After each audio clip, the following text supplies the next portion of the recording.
righty, it looks like we're pretty much all here. Mr. Clerk, Councilmember Ulick cannot join us until 2 p.m. So I think we've got a quorum and we can start.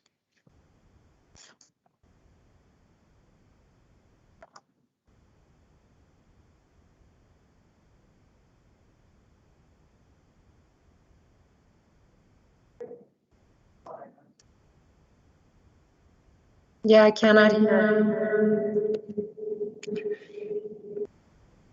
Okay, Your Honor. Okay. So I just shut the system off. Okay.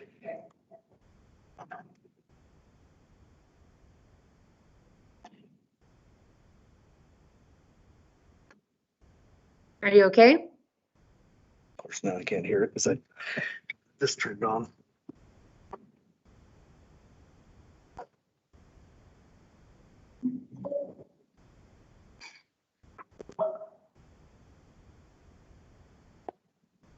Are you okay to start, Roger?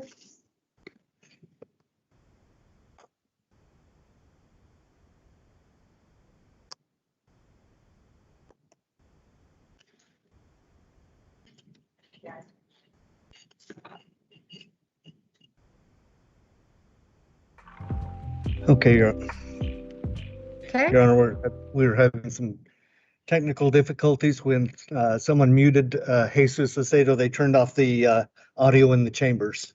So we'll have to do a workaround. Okay, but you can hear as well? Yes, Your Honor. And I do see that the recording has started. So I'll just call council into session. As I mentioned previously, Councilmember Ulick cannot join us until 2 p.m., but we can proceed with the executive sessions and maybe a couple items when we return from executive session. So with that, council will stand in session. Items 1 through 4 are executive session and directions to staff. Mr. Clerk. Your Honor, the first executive session is noticed as item 1, executive session, City of Tucson, notice of claim, log number 27982, Schumacher versus City of Tucson. It is being held pursuant to ARS section 38-431.03, A3 and A4. The second executive session is noticed as item 3, executive session, annual review of the city manager. It is being held pursuant to ARS section 38-431.03, A1 and A3. May I have a motion to move into executive session? So moved. Second. There's a motion and a second. Any further discussion? All those in favor signify by saying aye. Aye. Aye. Any opposed? Motion passes. What we have to do is drop out of this meeting and go into executive session meeting, and I'll see you on the other side.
have a quorum, and Councilmember Cunningham and Councilmember Ulick will not be able to join us until 1 and 2 respectively.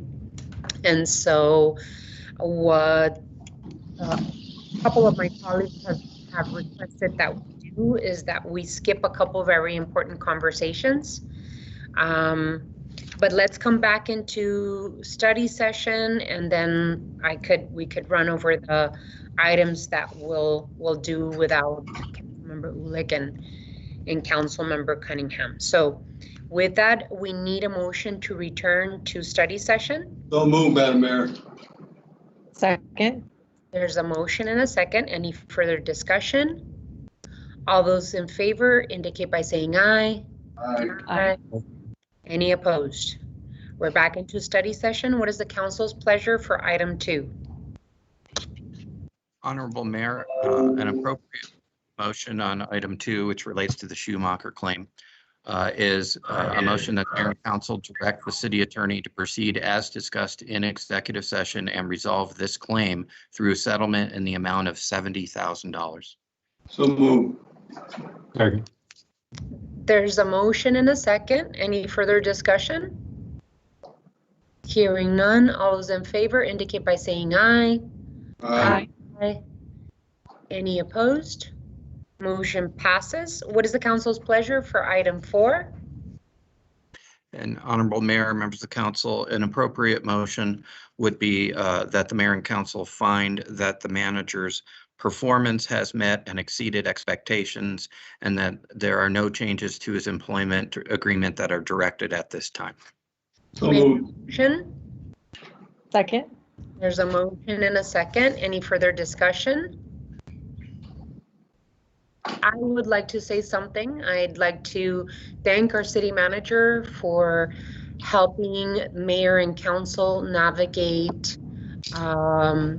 such a difficult time in the history of our city, and for helping us create a financial stability like we have never seen before. We see clear, tangible results of your work, Mr. Ortega, and I'm very proud of the work that we've been doing together. I hope to spend at least another, 6 years that you spent with us here in the helm of the city of Tucson, and continue seeing the wonderful, great progress that we're seeing in our city. So thank you for your service to our community. Thank you for your service to me and my colleagues on the council. And thank you for helping us navigate such a difficult time so elegantly and with so much ethic. Thank you, Mayor, and members of the council. I really appreciate it. And I very much appreciate the positive comments. I will tell you, though, that it is a team effort, working directly with City Attorney Rankin, City Clerk Randolph, and all of the department directors and staff is really the key. And I think the leadership and the implementation of your vision as a mayor and city council and staying on that long term is the key. And I couldn't do any of that without them. So quick shout out to all of them, and thank you for those kind words, Mayor. Thank you, Mr. Ortega. Anyone else? Then hearing none, I know that everyone has very positive comments, and we'll take it as that. Madam Mayor, I just want to thank you and our city manager for the leadership you've shown in this hard pandemic crisis. And the city of Tucson has moved forward, and we haven't stopped, and we still need to continue to move forward because we're going into another phase of the pandemic. I want to thank the leadership and all my colleagues on the council too for being there and moving through these difficult times. Thank you all, especially you, Michael. Thank you, Councilmember Fimbres. Alrighty, so what we'll do is I've had a request from both Councilmember Cunningham and Councilmember Ulick. They were, because of their jobs, they were not able to join us at this time. Did we vote on Mike? Oh, no, we didn't. Thank you. I'm sorry. We didn't.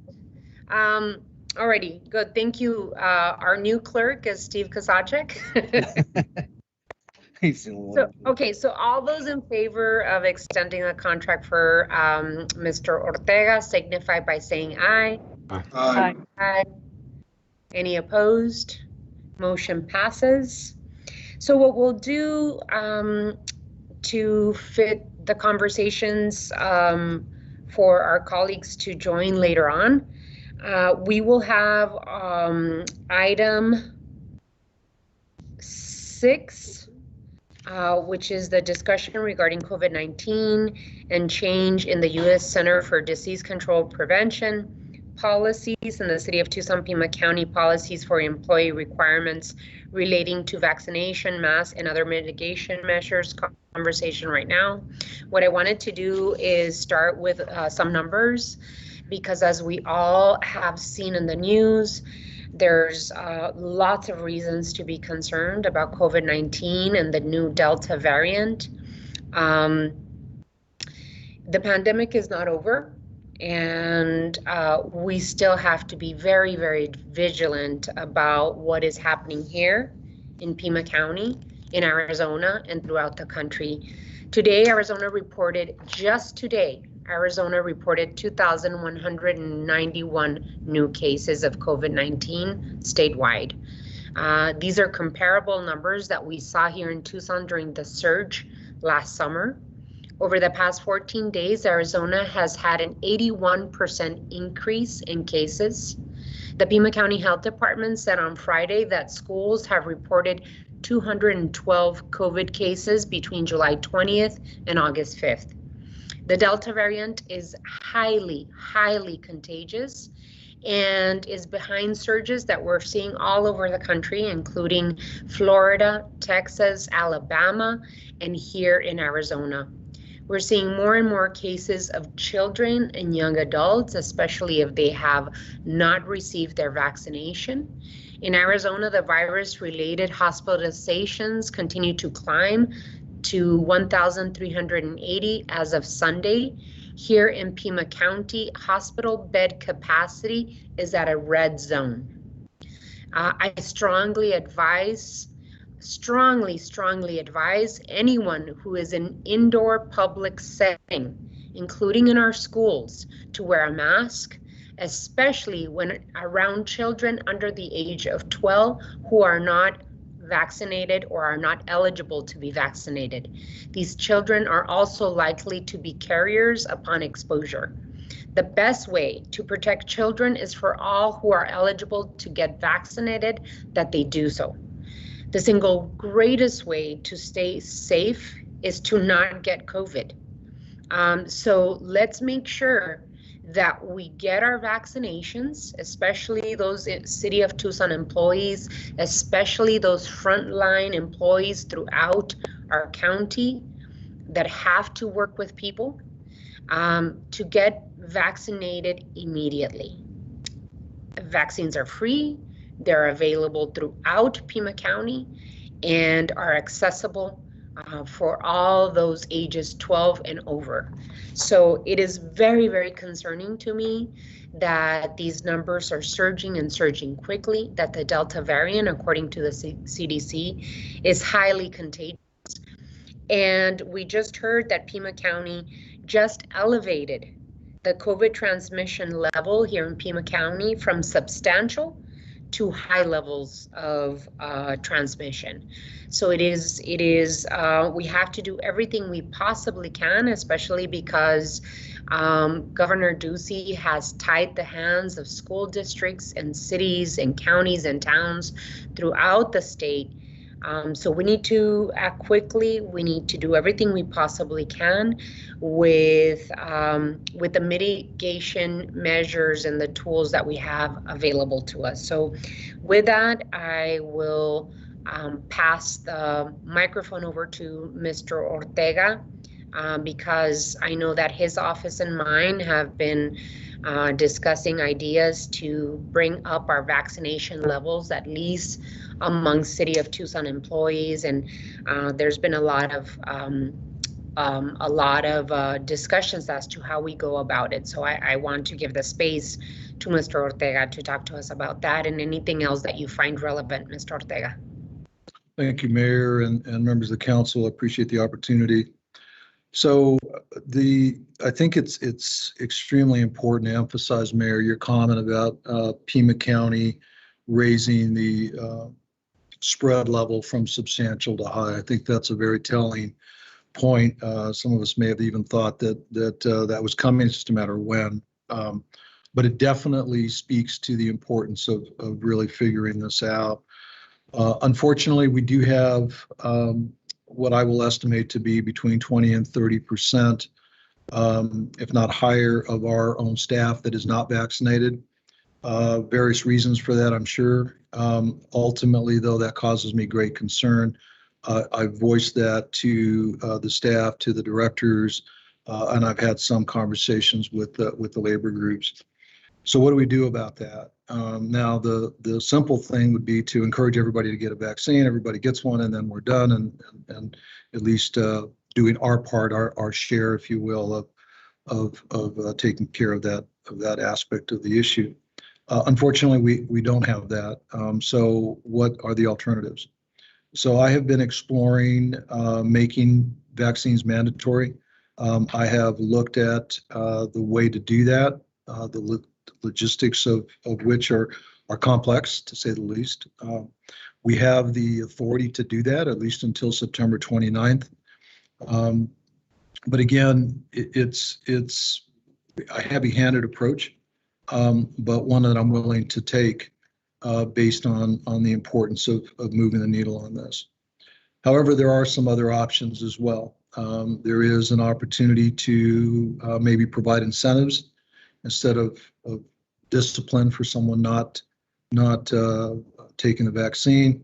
Maybe there's an opportunity for some incentives. So we've been exploring what that might look like. Is it monetary, time off? What is it? Some of the other pieces of this, though, are I believe that the cost of healthcare is going to go up because of the pandemic. Just to refresh your memory, we are self-insured. We expect that there will be an increase in our costs over time, and we believe that the cost will disproportionately be caused by those that are unvaccinated that might contract the virus.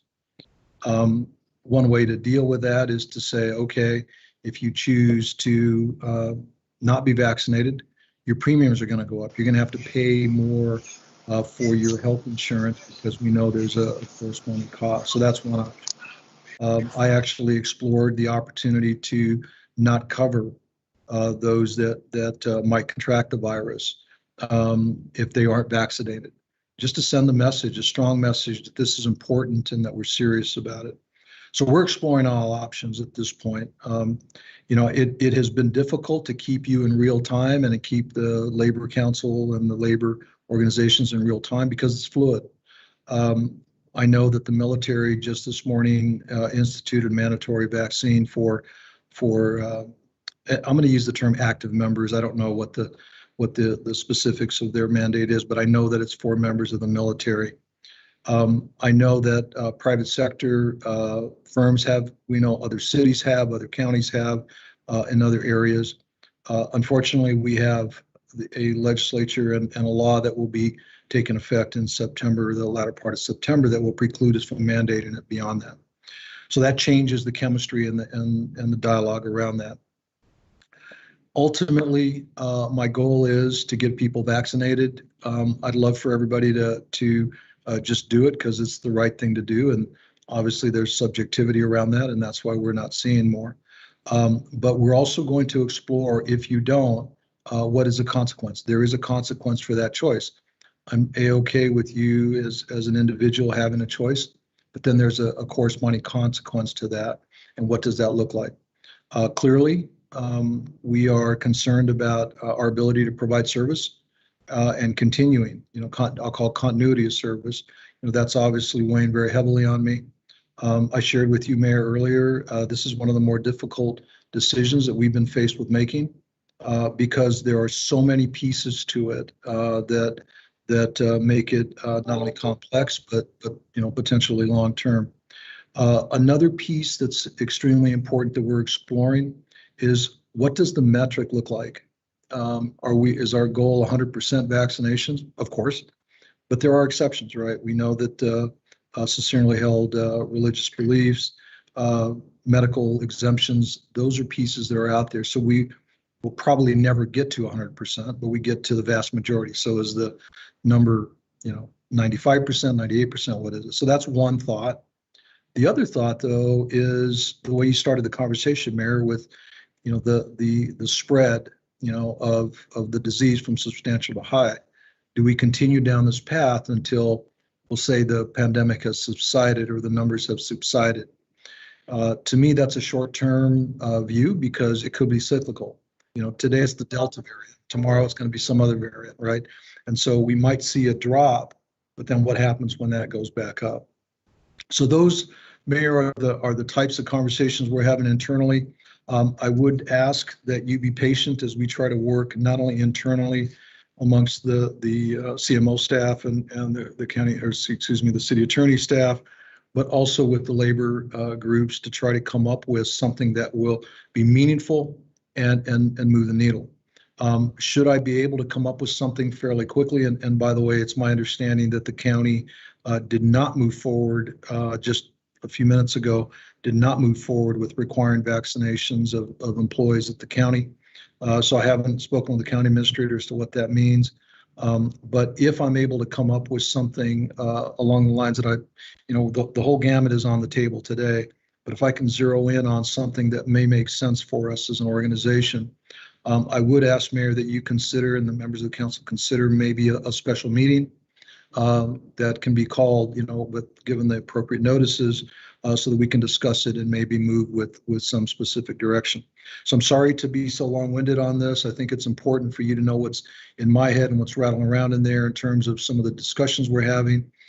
There's a whole gamut of things that are out there that we're considering.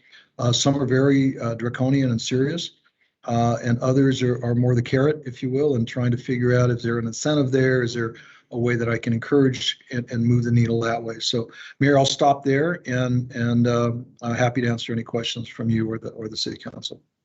Mr. Ortega, I'm very, very concerned about this Delta variant, and I'm happy to hear. I know that you've included my colleagues and I in your conversations and deliberations about how we continue to push and encourage our city employees and their families to vaccinate. Just 2 weeks ago, you were very helpful in helping me and my colleagues push out the mandatory mask in City of Tucson buildings.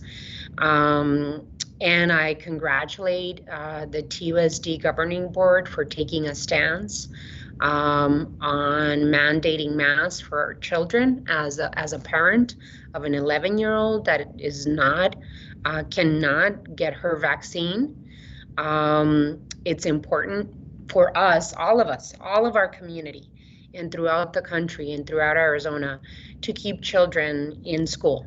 It's very important.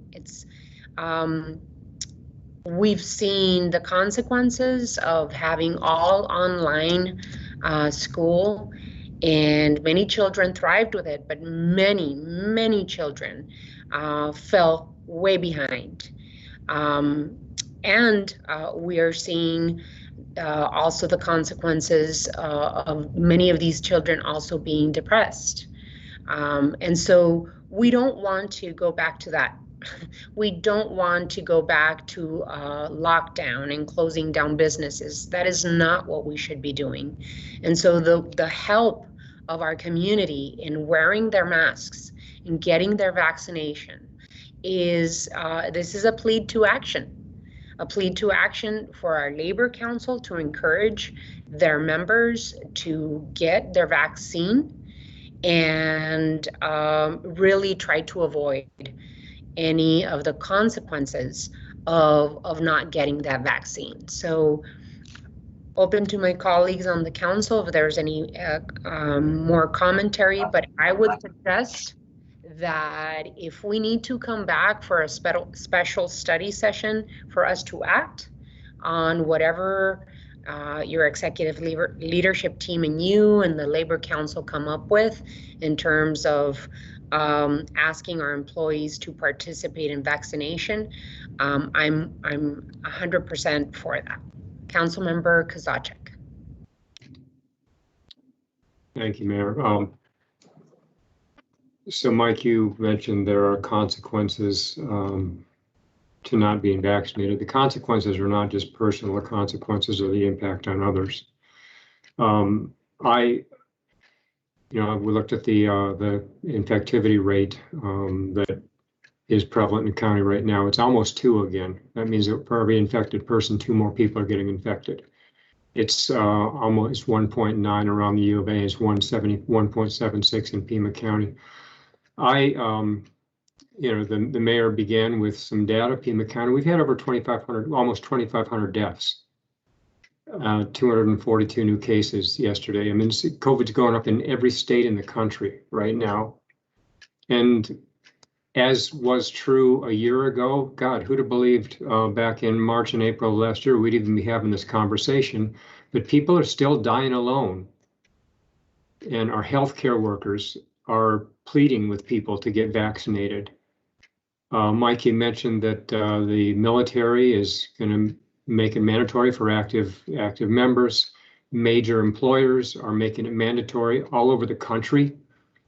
The mayor just mentioned children.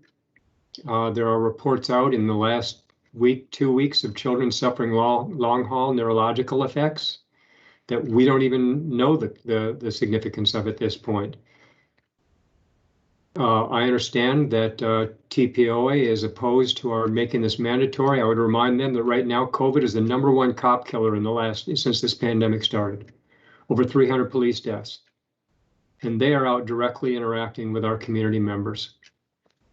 And the data is clear and it's unambiguous. 98%, 97% of the deaths are unvaccinated people. I mean, this isn't like rocket science.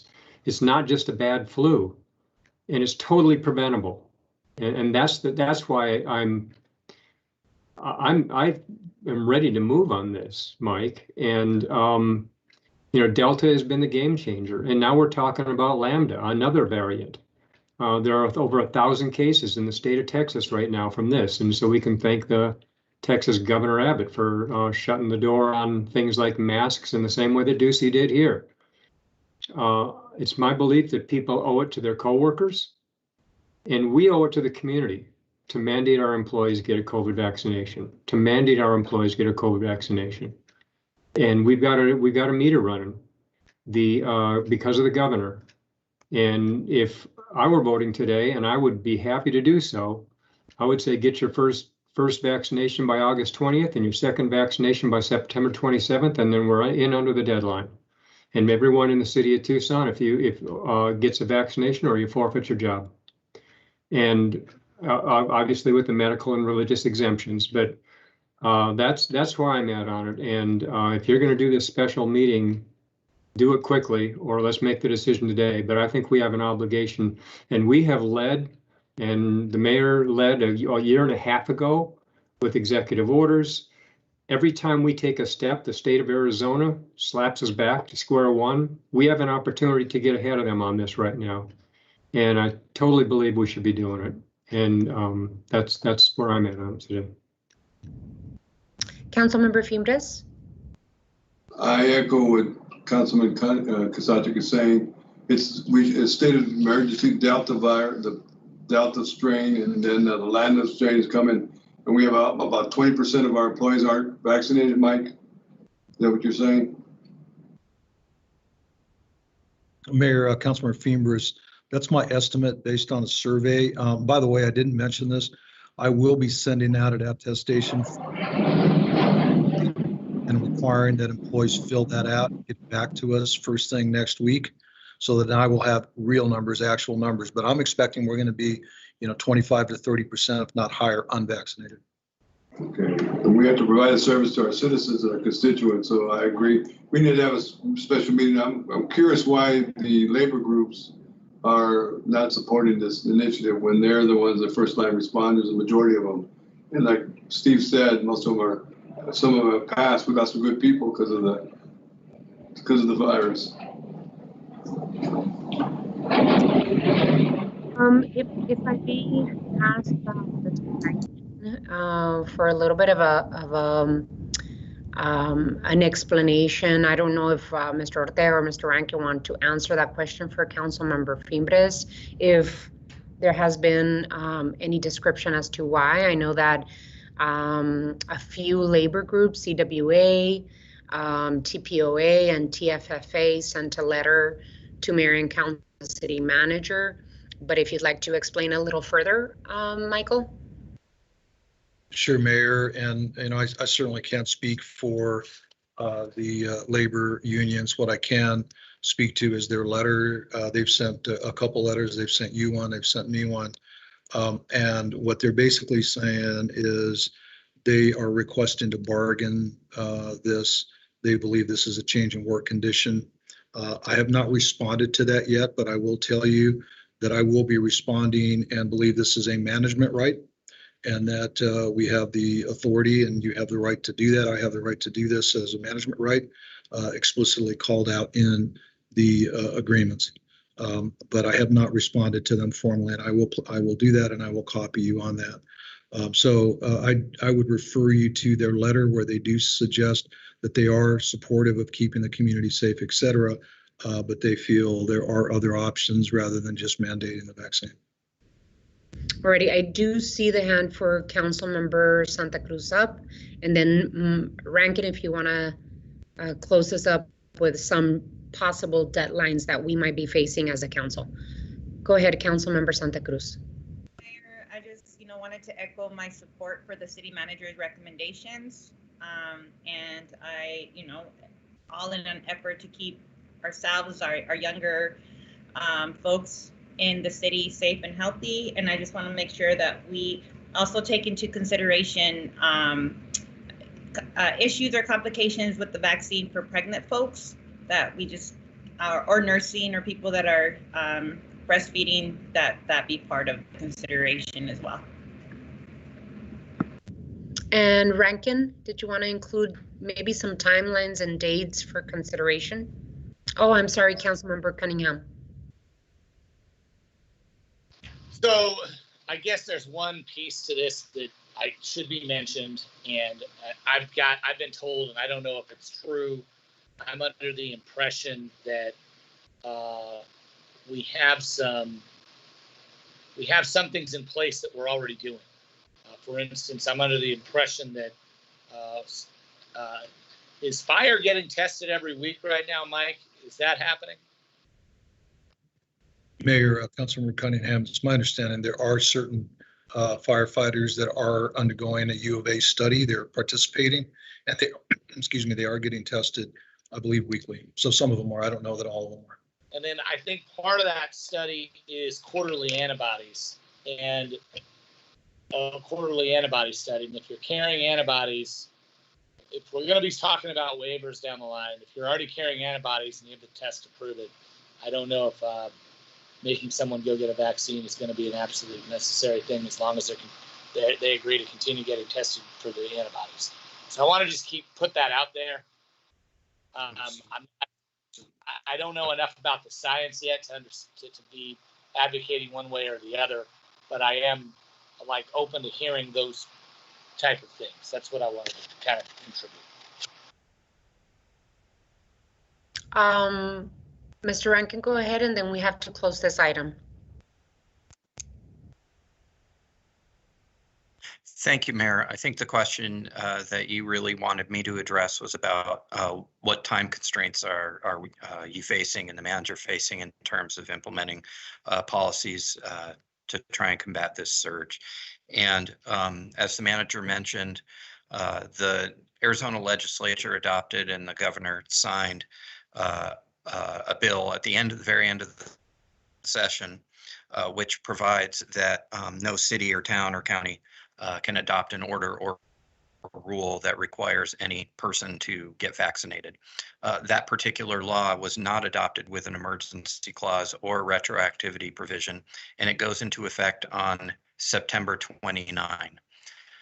The other factor that plays into the timeline here is that obviously full vaccination against COVID-19, if you go to either the Moderna or Pfizer, has its own built-in timeline because you need the 4-week period roughly in between the first and second doses. The Johnson & Johnson vaccine, of course, is a one dose vaccine, but there's still a period after you either get the 2 shots or the Johnson & Johnson before you become fully vaccinated. So those timelines are all at play here. And then, of course, there's timelines with respect to administrative responsibilities to set up any requirement. So those are the main timelines that are in place.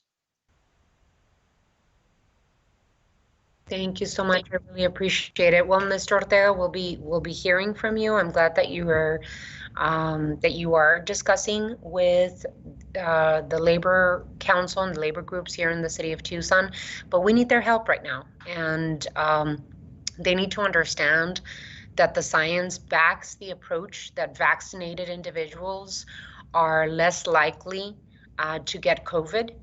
And the Delta variant is, as I've heard Dr. Fauci on TV say, the Delta variant is 1,000 more times as transmissible as the previous virus. This variant is lethal, and it does seem like it is attacking children and young adults at incredible, unprecedented levels throughout the country. I do see Councilmember Kozachik's hand up. Did you want to include something else, Steve? Just, yeah, because of this time situation, I would like Mike, maybe by motion, get back to us by the end of this week, no later than Friday. And maybe we do have a special meeting Friday. I don't know what anybody's schedules are. I'm just throwing it out. And the reason I picked that is because that's the 13th.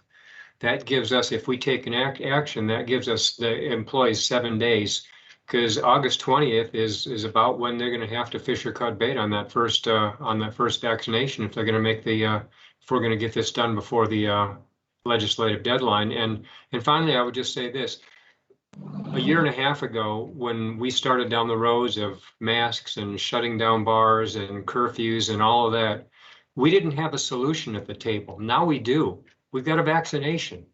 And if it was an emergency a year and a half ago, it is equally an emergency now. And I think it is incumbent on this governing body to act within the time constraints that we're under. And our employees owe it to their coworkers in the community to come on board with this thing. We didn't have this option a year and a half ago. Now we do, and we ought to be exercising it. I agree. I completely agree. It is devastating, and you know, we have to act quickly. We've taken very important steps before as a body that have helped protect our community. We've got to continue that trend, and it is an emergency. Vice Mayor Lee. Thank you, Mayor. I'll be super brief. I definitely agree with what everyone is saying about the urgency. I will make myself available for Friday if we need to meet again. I just want to kind of echo what Councilmember Santa Cruz said about the support of the strategy. I think that we need a robust strategy that includes incentives, because I am a fan of a carrot, a stick if we need it, but let's put as many carrots out there as we can. If there's a better way to get a better sense of the percentage of unvaccinated, I know, Mike, you're working on that, but I think that's a really, really important point, so that we can continue to deliver the level of service and have people that, you know, if they choose not to be vaccinated and no longer work here, we can still deliver core services. But just wanted to echo the support for really a robust strategy on carrots to be included. Well, Madam Mayor. I am accessible and available if we need to meet on Friday ourselves. I would hope that our labor groups understand that we're under a timeline and they need to cooperate and sit down and help us come up with the options that are best. But if that doesn't happen, then we're going to have to move forward. And I would hope that there are carrots as part of the strategy, but we've got to take action and make decisions as quickly as possible, hopefully with the help and support of our labor unions. Councilmember Fimbres, and then we have to move on. Thank you, Madam Mayor. I just make sure, because I know at Vail School District opened up 2 weeks ago, they had a huge surge in increases of teachers and students, and these are young ones. So we got to be very cautious in what we're doing. I think I agree on Friday, we need to come back, but Mike, can we pinpoint what departments do not have the people vaccinated and go through there and strategize when we come back on Friday, if we do come back on Friday? And I'm interested to work with the labor groups to see what we can do to help them. And I agree, we need to move on this. Mayor, Councilmember Femur is happy to do that. As I mentioned, I will send out, maybe even yet this afternoon, requirement for the attestation forms to be filled out.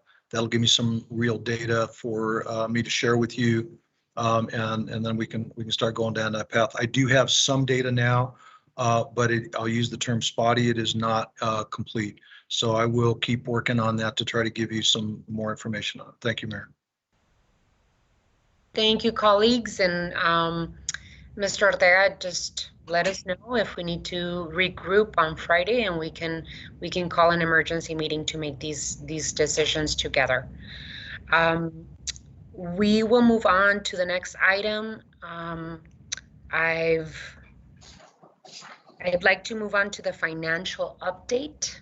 I do see Council Member Cunningham here with us, but we are still missing Council Member Ulick. So let's move on to item 8, which is our financial update. Time has been set aside for an update on the fiscal year 2021 unrestricted general fund and highway revenue fund. Mr. Manager. Mayor, thank you for the opportunity. This is our monthly conversation about where we are. It's a snapshot. So Jeff will in a bit go over it. Before he does, I wanted to just let you know, there's sometimes a little bit of frustration because it takes so long to close out the year. Here we are, middle of August, and we're still, closing up the year, the 21 year. There is some good movement so far, but I again caution you because we don't have final numbers. It'll still be another probably 30 days or longer before we can report to you the final numbers of the year.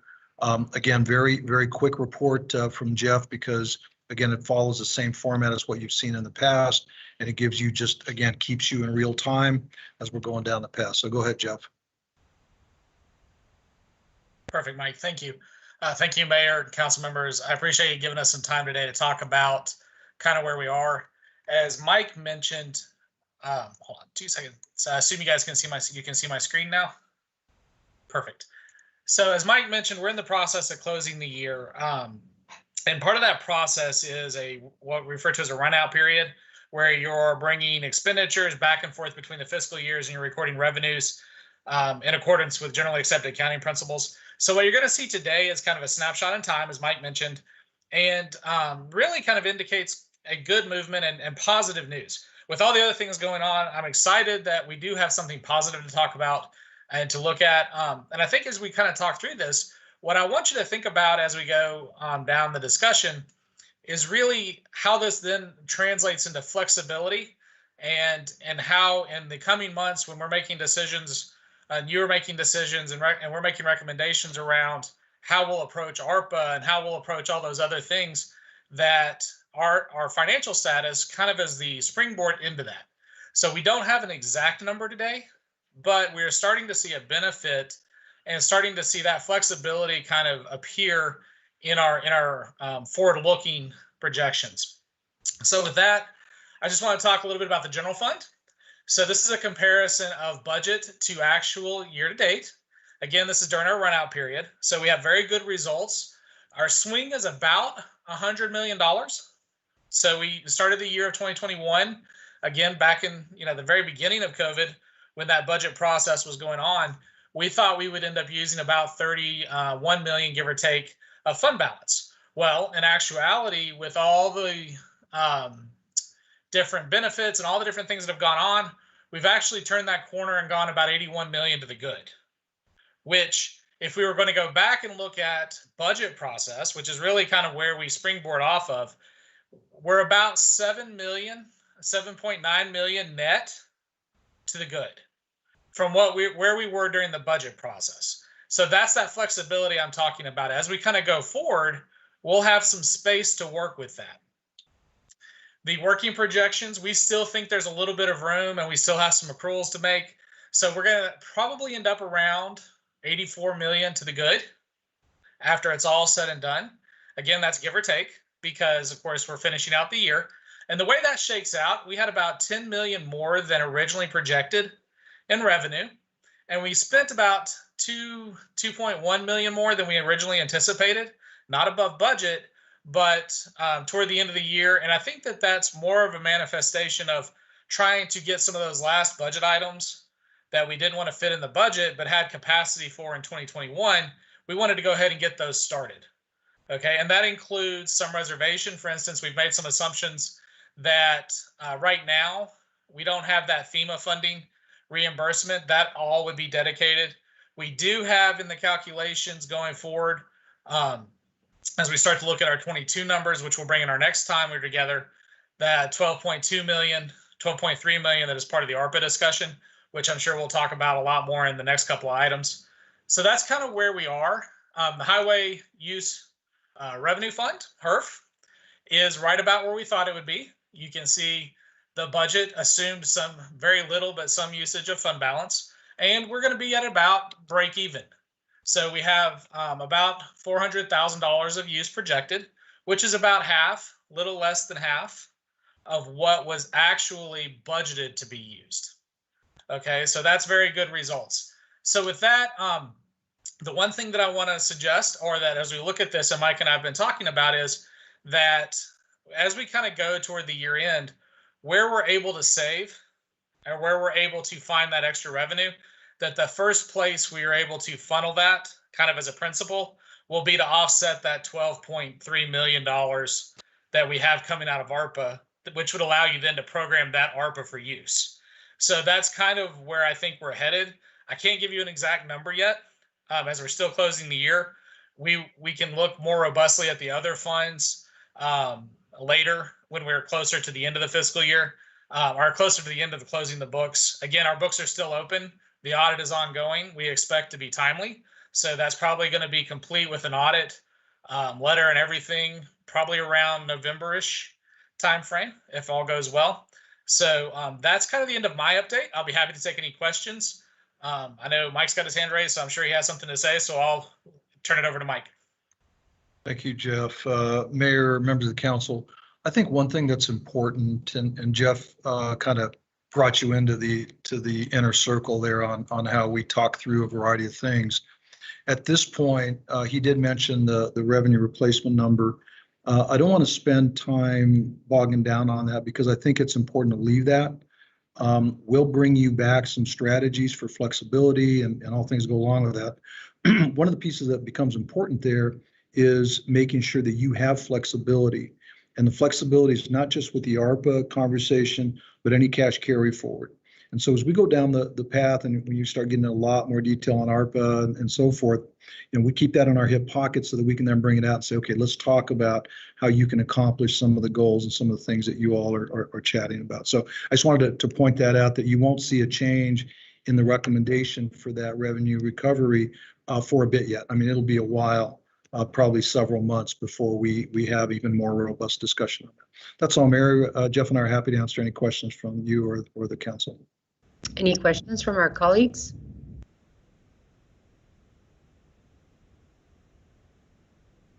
Thank you, Mayor. Appreciate it. Well, I do have a couple of questions. We recently received some concerns from Park Tucson about maybe a $2 million deficit because people were not coming downtown to visit restaurants and entertainment venues. would that $2 million be part of the $12 million that we put aside for American Rescue Plan dollars to help fill the holes in the gaps as directly correlated to the pandemic? Sure, Mayor. Thank you for the question. So I've gotten a very similar question from Councilmember Fimbres and Councilmember Kozaczek as well. So first and foremost, I have not dissected. I saw the request come in. I know that they're struggling with some of their revenue streams and so forth, but I have not dissected the amount yet. So their request, I believe, is for $2 million. I'm gonna look at that in detail and determine how that might work. The caution I would give you as a group is the revenue replacement criteria is very specific, and what the timeframes are and what's eligible and so forth. However, that doesn't mean the request needs to be discarded. I think what we can do is have a conversation about how that also fits into business investment strategies, so that the parking component becomes how we are supporting the business community. And so there's a conversation around that. So it could be that I come back to you down the road and say, hey, how about we take some portion of the revenue replacement piece and then some other portion from a different source to be able to make up some of the pieces that are important to Park Tucson and to the downtown area. I can tell you that every action has a reaction, right? So one of the pieces that's important is we have these parklets, right? These areas where downtown we've taken up parking spaces. Well, that precludes revenue from that particular piece. So although we're supportive of the business by giving them an area where they can have outdoor dining, it takes the revenue stream away on that other front. So we are going to look hard, and I've been in conversation with Diana Alarcon to how we can get to a point where the Park Tucson effort, if you will, I hate to use the word fund, but Park Tucson effort and fund are sustained in a way that we can start looking at shoring them up and maybe even looking at expanding some of the efforts that they have in the downtown area. That's all, Mayor. Yeah, the other question that I have is how much is the city of Tucson receiving from Prop 207 funds, the recreational marijuana excise tax, and are we currently planning for the expenditure of those funds collected? So Mayor, I'll let Jeff answer the specifics if he has it. I will tell you that we did build into the budget estimates on what we were going to receive as a part of that Prop 207. We'll call it additional revenue. We did build it into our revenue projections. I think it might be a little early to tell exactly what's happening in terms of this fiscal year. But Jeff, I don't know if you've got any snapshots of that you can share with the mayor and the council. Thank you, Mike. It's right around, we have about 500,000 between medical and recreational, about 200 for recreational, about 300 for medical. Right now, medical continues to outpace that recreational. And portions of that, of course, are restricted, and we programmed most of that funding toward the pension obligation bond funds. But that's kind of where we are today. We saw in the last part of last year right around $1 million of revenue. We're just starting to get our hands around the reporting and so forth. And as the economy opens back up, we expect to see that continued growth. We budgeted a pretty good chunk, I believe about $8 million in total revenue for those sources coming up into the fiscal year. So that's just kind of where we are, and we'll be happy to kind of keep that on track. And I follow that every week, of course, with sales tax. And we're seeing a very strong sales tax year across the board. So I think they're all indicative of the stimulus payments as well as the child tax credits and back to school, and anticipate with U of A coming back to even see that continued growth over last year. So we'll continue to watch it and continue to monitor it, and it kind of tracks along with what the state as a whole is seeing as well. Thank you, Jeff. Councilmember Fimbres.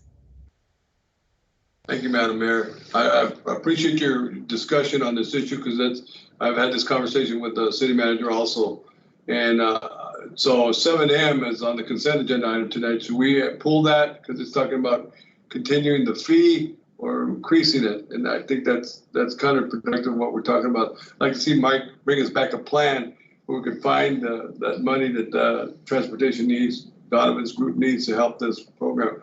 It doesn't make sense that we are going back into pandemic mode and we've waived it for a reason because these restaurants are struggling still, and I don't want to see them hurt them even further and make more restaurants go out of business. We already see some good restaurants go out of business already here. And you know, we waived the fees till December 31st for buses. We also waived the fees for evictions, or not the fees, but we just pushed it back to December 31st. So I think this should be the same mode. Anything we can help our citizens with to survive and the businesses would help us. Thank you, Madam Mayor. Thank you, Councilmember Fimbres. Thank you so much, Jeff, for a very good presentation. Really good news regarding our TPT, and thank you, staff, for your diligent work and making sure that we've been navigating through this pandemic in a very healthy financial space. So I know it's all collective work happening. And I'll say this, I also want to make sure that we thank our congressional delegation, from our senators to our congressional delegation, for being so vigilant in making sure that the city of Tucson and Pima County are receiving direct, both on the CARE side and the American Rescue Plan funds to help our small businesses, our families that are struggling, and be able to pass legislation that puts money in the pockets of individuals that need it the most. So I just wanted to make sure that we recognized our congressional delegation as well. Mr. Ortega? Mayor, I thought I heard Councilmember Fimbres suggest maybe pooling item 7M, which is street eateries. I would suggest, Mayor and Councilmember Fimbres, that you allow that to continue. That's my recommendation, and here is why. What that's doing is giving an opportunity for businesses to take advantage of this. I think the concern that you have is burning up revenue that would have otherwise gone to Park Tucson. I think we can come up with some strategies on that, working together. Again, you know, revenue replacement as well as some opportunities for the Park Tucson operations, which I think is your concern, if I'm reading you right. So my suggestion at this point would be to consider that. I'll do a little more research between now and the study session, but I believe this is just a continuation of that program to help keep expediting the request for those streeteries. I think we call them streeteries and parklets. What about the fee, Mike? Yeah, so Mayor, Councilmember Fimbres, that's what I'm talking about in terms of potentially using other sources to shore that up. So we're doing both. We're shoring up the businesses through the parklets and the streeteries, but then also having a conversation about how to, I'm going to use the term, keep Park Tucson whole. And how we do that is really the key piece to that.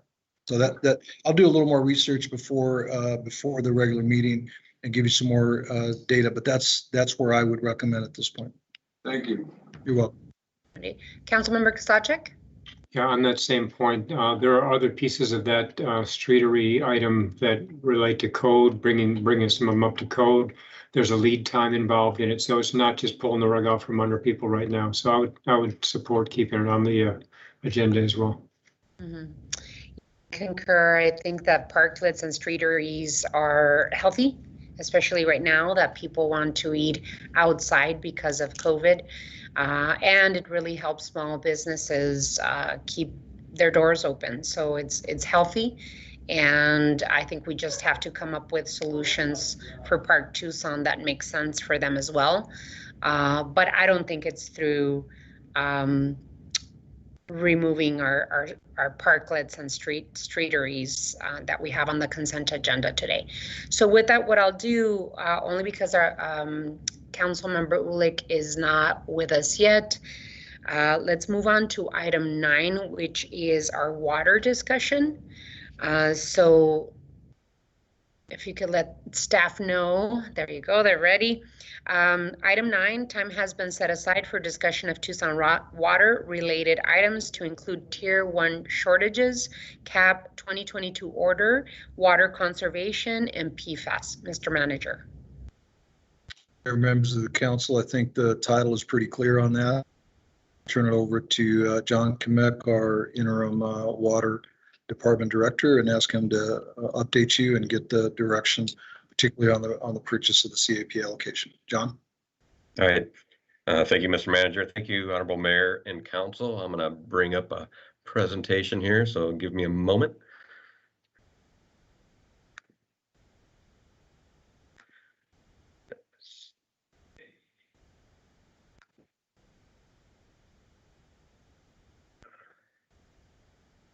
And hopefully you can see that. I can't see you, so someone give me a thumbs up. Yes, we can. Yes, we can see it. Thank you. Thank you. All right, thank you, Mayor, members of council. Like the manager says, I'm going to quickly go through several items we want to take on this month, mostly related to the water resources and where we stand with respect to our CAP and water resources. Then we're going to do a brief conversation on our conservation programs, where we were in 2020 and some of the things we're looking at in 2021, as well as a recommendation made by our Citizens Water Advisory Council to do some further review. And then lastly, a very important topic, a topic that we seem to deal with on a daily basis here at Tucson Water, and that'll be the update on PFAS.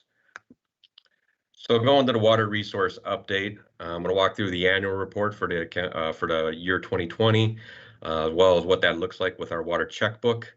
We do have some changing conditions on the Colorado River, with a possible tier 1 shortage being declared as early as next week. And then lastly, we have our 2022 calendar year CAP order that we will discuss. On the annual report, this is one of our favorite charts. I know I've mentioned this in the past, and I'll probably mention it the rest of my career at Tucson Water, but this chart is really what symbolizes the great work that has been done by mayor and councils of the past, the present, as well as city management and Tucson Water management of the past and present, particularly over the last 25 years, and how the city of Tucson and Tucson Water has changed its water resources trajectory into one of rapid depletion of groundwater through most of the last century, and got that converted over to where we are today, which is for all intents and purposes a continuing declining water production. It's kind of flat, but we have a lot of growth occurring. But most importantly, it is the change from groundwater depletion and groundwater use to renewable resources. Moving from the left to the right, the dark blue represents what the city of Tucson was doing through Tucson Water, which was groundwater overdraft, or groundwater usage.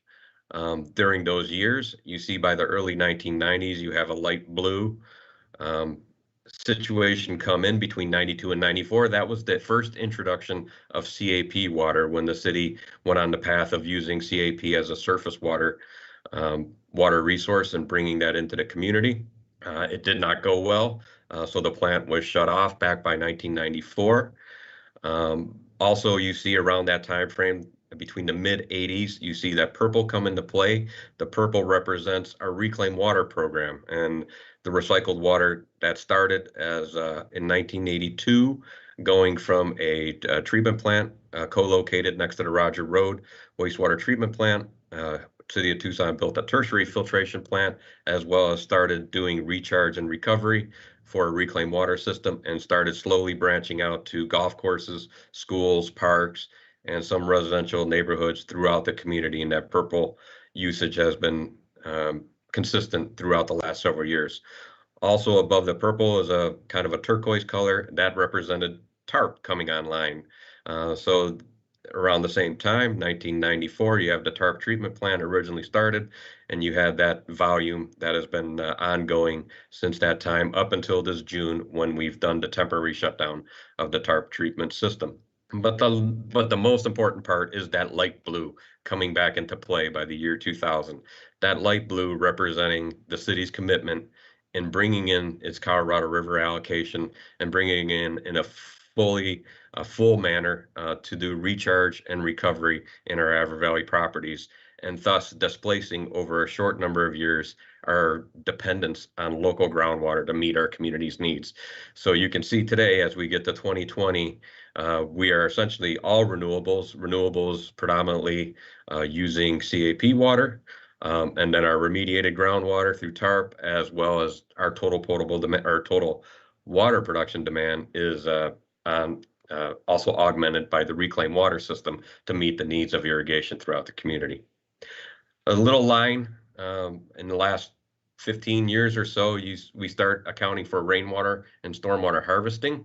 It doesn't represent a big volume, but I think it's important to identify that all those efforts related to conservation do end up on this map. It is a small blip right now. I think that it will grow over time, but I think also important is the decrease in the total water use of the community since essentially 2004 to close to the present is a combination of what we've been gaining through conservation efforts. If not all people may be doing active conservation techniques at their home, but the messaging and the understanding of how important water conservation is, I believe, makes up a lot of that slope on the decreasing total water use for this community. Just focusing a little bit on the calculation of rainwater and where we've been able to theoretically calculate potentially has been gained by the community since 2012 when we started doing rebate programs and measuring rainwater harvesting. You can see based on the facilities and types of operations we've done, assuming that there's 5 large rain events that would fill rainwater cisterns that are utilized in the community, we've had a theoretical gain of 831 acre feet that have been used for irrigation through captured active rainwater harvesting techniques. So what does 2020 look like? On the left side of the screen, you have the total water production for the utility, and that's just over 112,000 acre feet. Majority of that, 82% of it, was related to Colorado River water recovery. Then you have the smaller amount, the 5.5% of remediated groundwater, which is predominantly TARP, and then about 12.3% of our customer base that is on the recycled water program or the reclaimed water system makes up the difference. When we look at potable water production only, which is the chart on the right, just over 98,000 acre feet, with 93.7% being recovered CAP water that we have in our aquifer systems. So Tucson's annual reserve demand. This is what we calculate that we have to hold onto for future platted areas within our water service area. We call that a reserve demand.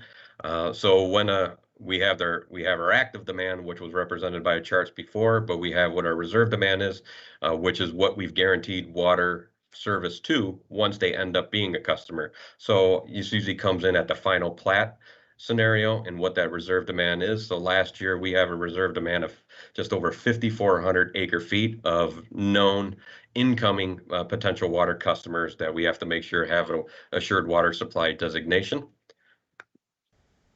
And what does that look like now on our water checkbook? We have our deposits at the top. You have the annual CAP allocation. We also have a membership in the CAGRD, that's the Central Arizona Groundwater Replenishment District. That gives us an annual access of 12,500 acre feet.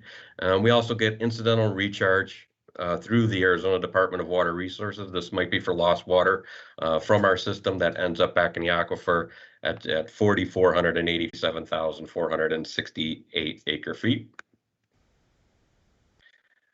What does that look like just on potable water alone? And again, this is the good story that we have here at the city of Tucson and why we're unique in the not only the Southwest, but the Western United States. What we're able to show here on this checkbook is we have our annual potable water usage and reserve demand, and then we have what is available to us on the annual basis. So this is the combination of our annual CAP order, as well as access to the CAGRD. So you see, we still had a positive balance of over 57,000 acre feet after the calendar year was done on the potable side. Doing the same type of calculation on our reclaimed water. Again, almost every year, actually every year here, we have what's used in the reclaimed water system as the dark purple bar on the chart.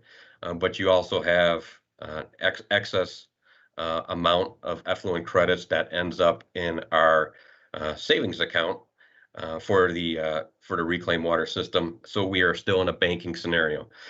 So when you look at overall over the last since 2008, a combination of on the potable side as well as the reclaimed water side, we've been in a continuous banking scenario and a good banking scenario since 2011 to current for sure.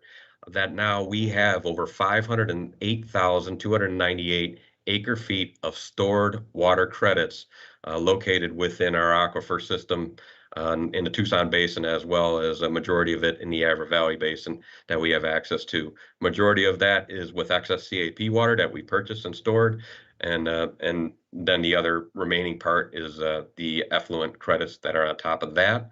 So when you think about our total annual demand now for a community the size we serve, roughly close to 750,000 people, we are still banking water in both of our water programs. At over 500,000 acre feet, that means that we have renewable water supplies that we have access to for essentially 5 years. If we utilize no other renewable resources and just lived on our savings account alone, we could pump water for 5 years without getting to a groundwater deficit situation.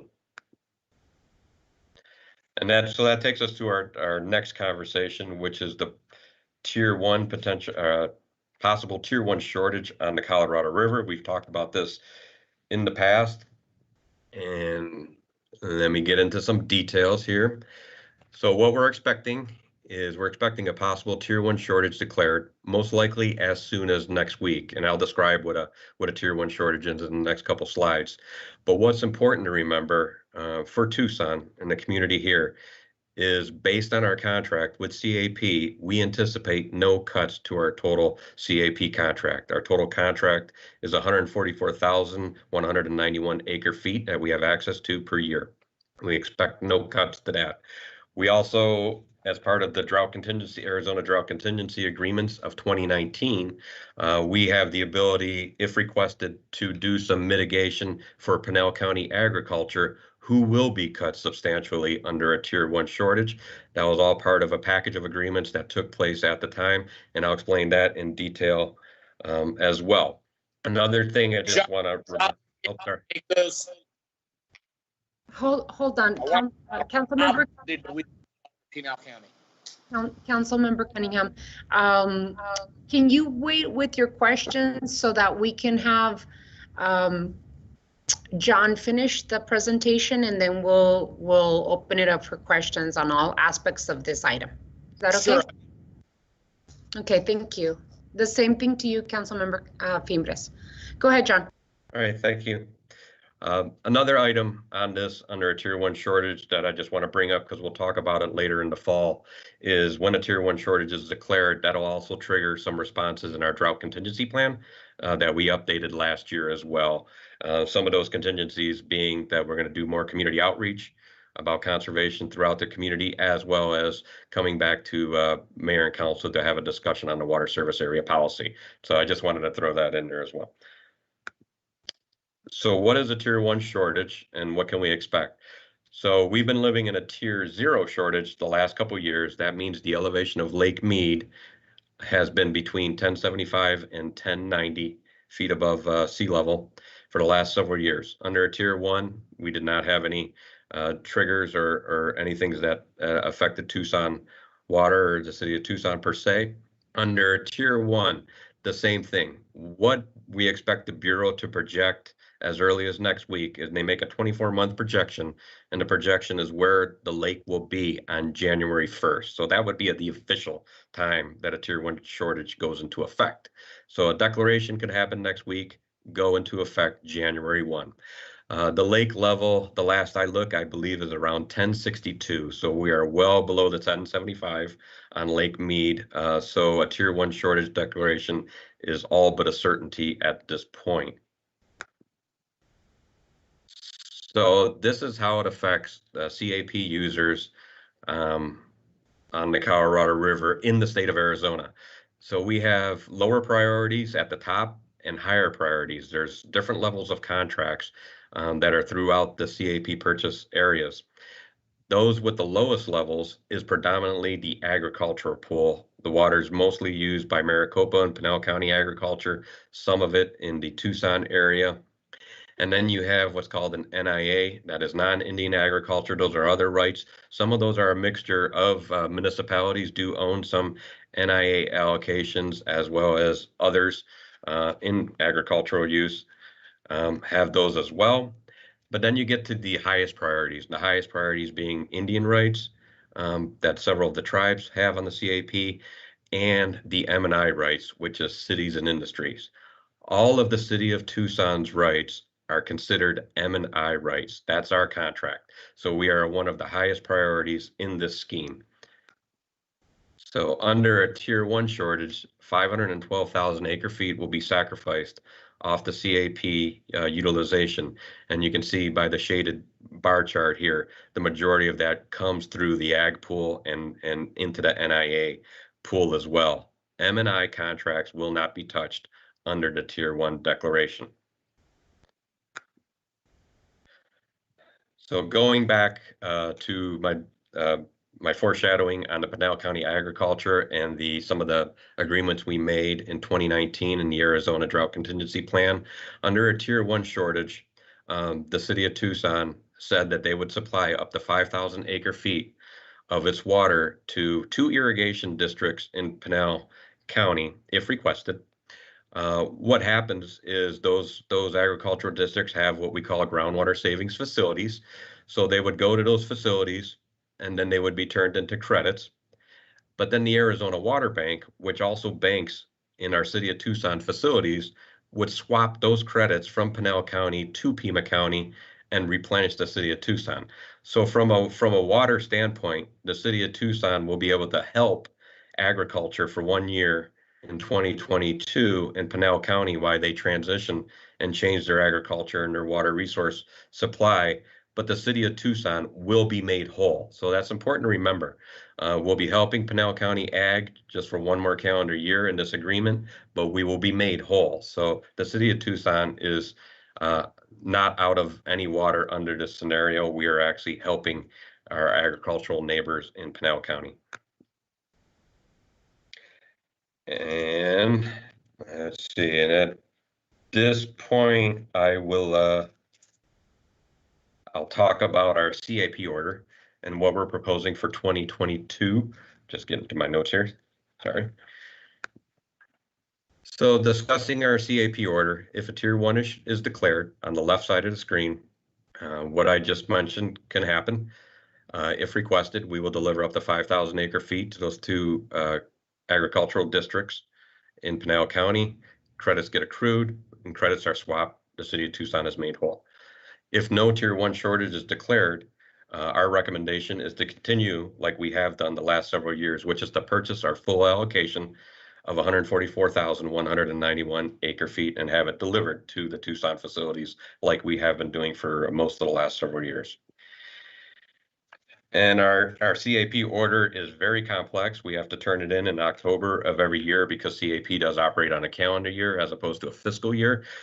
So what we have to do is we identify all the places where we're going to put our water, and every month we identify the places that we have agreements with local groundwater savings facilities. And then we also have facilities that we have where we take other people's waters, like the city of Phoenix, town of Oro Valley, probably in the future, town of Marana or Vail and others. And we dictate all that, and we have to give a final eventual order to CAP so they know where to deliver our water to. So this is something that is always in play and it's always in flux. And what we do as water managers is make sure we get every drop that we do order and that we want to pay for into our portfolio. as well as assisting all of our other stakeholders that are utilizing our facilities as well. So under a normal order, we have, let's say next year under our normal order, we'll have over 15,000 acre feet go to groundwater savings facilities. Most of that is Pima County agricultural districts that we have agreements with, like BKW Farms or Kai Avra Farms that we've had longstanding agreements with. They use our CAP water directly. We get exchanged the wet water credits. And then the underground storage facilities, or the USFs, would be around 129,000 acre feet. That would be CAFSARP, SAFSARP, Pima Mine Road. If we do the mitigation for Pinal County, you see we'll take a little less in our underground storage facilities, but we'll exchange it move it to a GSF or a groundwater savings facility in Pinal County, and then get made whole through the Arizona Water Bank transfer.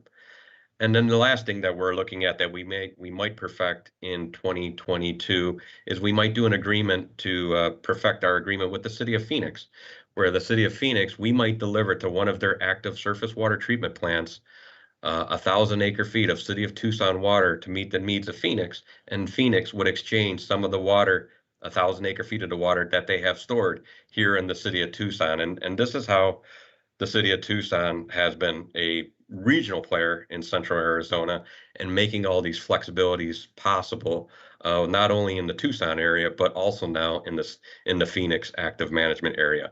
So that one is a potential exercise we might do as well.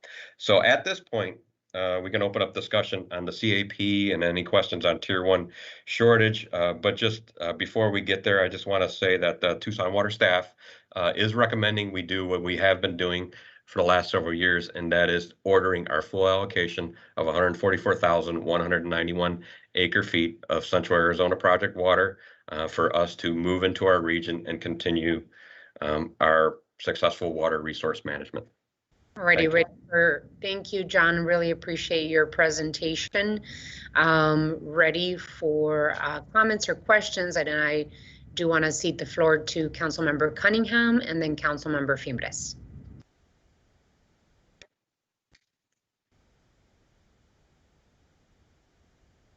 You're on mute, Councilmember Cunningham. John, first thing, are we paying a premium on the on our full allotment? I'm under the understanding it's going to cost us a little more. Yeah, under a Tier 1 shortage, the cost of CAP water will go up on the operations maintenance cost because they will have less water to be able to sell. So those who can purchase the water will see an increase in price. We've anticipated that the last several years in our financial plan. So we understand what that cost will be.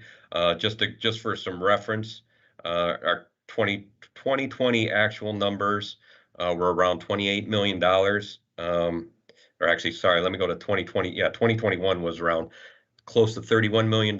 We anticipate it'll be on the order of $33 million with the increase of cost because of the increase in operation and maintenance. $2 to $2.5 million delta that we have to absorb.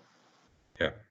The second thing was on the 5,000 acre feet that we send up to Pinal County, are we obligated? We're only obligated to do that if we make our full purchase, correct? We're obligated to do that if they ask for it, regardless if we make a full purchase or not. So they have yet to formally request it. They have until I think mid-September if they want to take advantage of that agreement that we perfected in 2019 under the drought contingency plan.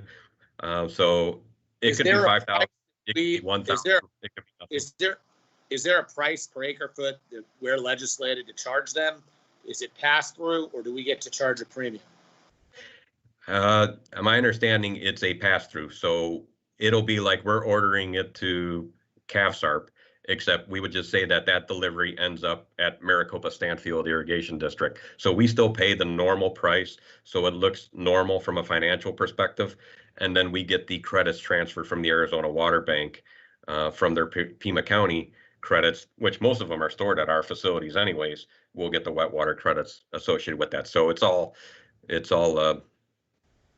balanced, I guess is the right term. Do we have any information on the watershed, the condition of the watershed out there, and whether or not they're permitting drills, because what I'm kind of anticipating is Pinal County will probably over drill and run out of water anyway. And have we started planning for that contingency in the next 15 years? In Pinal County? Yeah.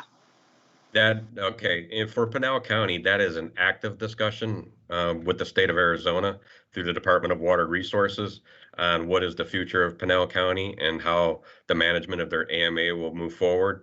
But you're right. Pinal County agriculture is an intensive water user, and they know that. So they're looking for other ways to either bring in agriculture that is less water intensive and maintain that economic vitality of the area between Phoenix and Tucson before they go to full depletion of their groundwater supply. So those are active things that are always discussed at the state of Arizona. It is outside of the Tucson AMA. While we're managing ourselves, the Pinal County AMA is in a groundwater depletion type scenario. Yeah, but our sheet flow, and this is for the people listening outside of the meeting and the folks inside the meeting and my colleagues who probably know all this, understand that a substantial amount of the sheet flow that comes out of Pima County is what fuels a large portion of that Pinal County watershed. So we want to keep an eye on what they're going to be doing with that. And we may want to, that's a regional discussion here in Tucson over the next 20 years. But I just wanted to be sure that I wanted to be sure that was set on the record. I wanted to talk really quick about our paper water and our wet water storage. So what you're telling me, the way I'm understanding it is we have 500,000 acre-feet of wet water stored right now? Correct. And correct, in a combination. Yep. And then we compiled another, what, million in credits? Or where are we at there within the water bank side? Yeah, I don't have the exact number, but the amount of groundwater allotment credits that the city of Tucson also will have rights to is fairly substantial. Particularly the councils of the past in the 60s and 70s purchased that 22,000 acres of land in Avra Valley to fallow those farms and to get perfect groundwater credits. That'll be something we'll be working on over the next several years as those credits begin to mature with the Department of Water Resources. So there is substantial water out there as well. So just so for the people listening who are really like trying to learn about water and geek out on water, one of the things that you got to understand is that we still have groundwater in the ground we can draw from. We have water that we get from CAP every year. We have all this stuff, but in the same time, we have 500,000 acre-feet of actual wet water that we can pull. John, am I saying all that right? I want to make sure everybody understands it. Yeah, we have over 500,000 acre-feet of renewable water that we've brought in through the CAP or perfected through our effluent storage credits, right? And that brings me to my next piece. When we do get over capacity, we still have recharge opportunities similar to the Santa Cruz Heritage. And I kind of want to just put that into your mind right now because we have two other different channels and take Cienega Creek and the Relito that would benefit from that. Last thing is I want to make sure, did we talk about the CWAC report or is that another part of this item? That's going to be the next. I'm going to talk about the conservation programs next after the CAP. All right, so that's all I have. Thank you, Mr. Mayor. Gee whiz, good golly almighty. Thank you, Madam Mayor. And I will have some comments for the conservation programs as well. Alrighty, so it's Councilmember Fimbres and then Councilmember Kasachek, and after Steve, Councilmember Santa Cruz. Go ahead, Richard. Thank you, Madam Mayor. John, can you explain the Tier 0 response further in terms of Tucson water customers? Yeah, the Tier 0 response is what we've been in the last few years, and what the Tier 0 has done for Tucson is really nothing. It hasn't affected our CAP allocation, but under a Tier 0, we have been doing more advanced conservation messaging. And that we'll continue to do that. And under the Tier 1, we have other opportunities. We're going to expand upon that as well. So The tier 0 is more of an indicator from where the condition of Lake Mead has been in preparation of the tier 1 if the lake continued to fall, which is what we anticipate coming next. Okay, and then thank you for attending our July 29th forum on community water. Heard a lot of the residents' concerns about the PFAS. What's the message we can share with these customers through the city of Tucson about the status of our water in terms of PFAS and PFOS? Okay, thank you, Councilmember Fimbres. I am going to give an update on PFAS at the end of this presentation, but the thing to always remember is Tucson Water is very vigilant in testing all of our water sources, and anytime we discover any type of PFAS, which we have done over the last several years, we've taken those water sources out of service. So we're highly confident that we do not have PFAS in our drinking water supply, and we continue to do that testing moving forward, but I'll get into more detail on that later in the presentation. Thank you, John. Councilmember Kozachik? Yeah, you're looking for direction on the purchase. I'd move that we make our full purchase of 144,000 acre feet. Yeah, is that in the form of a motion, Councilmember Kozachik? I'll second that, Madam Mayor. There's a motion and a second to put in our full request for our full allocation of 144,191 acre feet. Is there any further discussion on this motion? I just had a couple more points, just real quickly to Paul's point about the discussion of Pinal County ag being relevant for the next 20 years. It's relevant for the next 2 years. DCP2 is right now under consideration. Yep. And I don't remember the exact numbers, but it seems to me in order to get Pinal County Ag to buy into DCP1, they had to allocate something like over $20 million just to get them to the table. So at some point, we ought to be engaging with them and what does it cost per acre for buying out fallow land, because it might wind up being less than the cost of our water purchases at some point. We're looking at jumping up by 2026 to over almost $42 million for our full CAP allocation, which is $8 to $9 million more than we are now. So at some point that ag land in Pinal County, as it becomes more and more fallow, may become more and more of a bargaining piece, so that we're not having to come out of pocket to make them whole and let them keep drilling. What's the number, John? The ag uses 80%, 90% of the groundwater in the state. Some ridiculous number. Like that. I would say it's somewhere between 70 and 85%. Yeah, depending. Yeah. So that's significant. But anyway, that's all I had. Okay. Thank you, Councilmember Santa Cruz. Thank you, Mayor. Just thank you for the presentation, John. It was really helpful and giving us a little bit of history and context. I know for somebody who hasn't been around for all these policy decisions over the years, it's super helpful. And so I guess what I wanted to offer is just that the more, we're having to contend with this overdraft, that we need to start thinking about incorporating regulations for groundwater into this discussion, and what are strategies, to limit well drilling, monitor the amount of water pumped from wells, and how do we replenish, our aquifer. So I'm interested in having, ongoing dialogue about these as we depend on our own groundwater supply, but then also just us being good stewards of our water. Yeah, very important.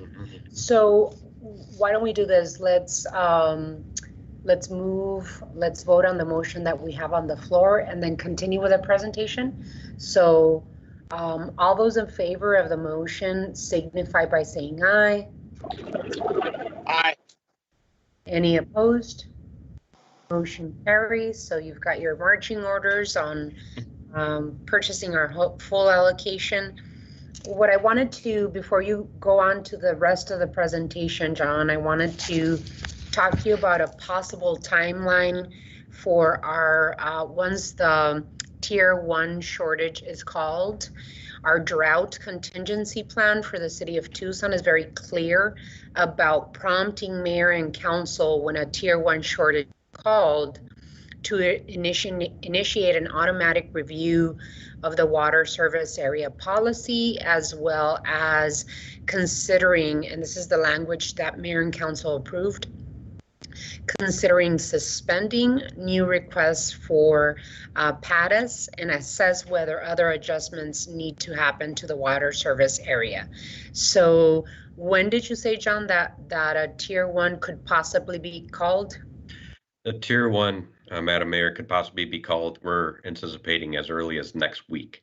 So that would be, the declaration would happen next week. It wouldn't go into effect till January 1st. So we could have that fall timeline to come back with any recommendations to start the review process on the water service policy in anticipation of going into the tier 1 officially January 1st.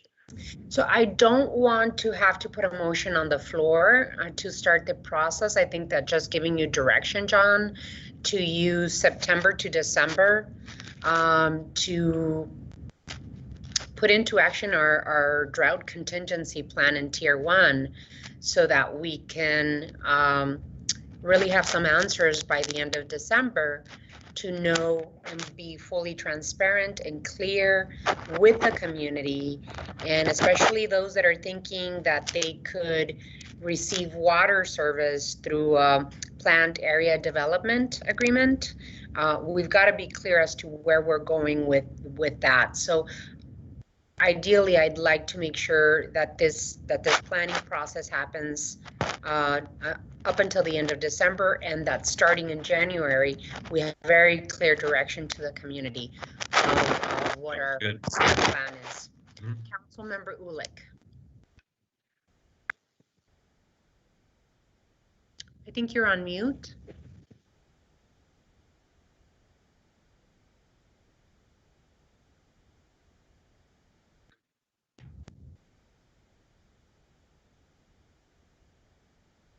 We can't hear you. There you go.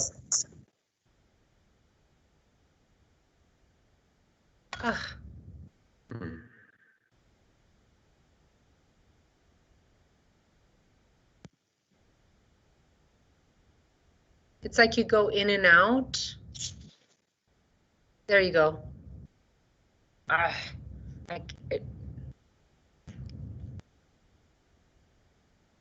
No. You put yourself on mute. I think just try it one more time. Try holding the space bar and don't let up on it.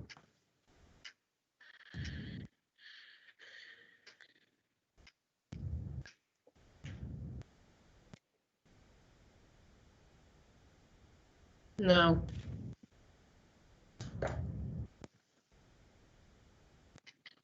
I'm sorry.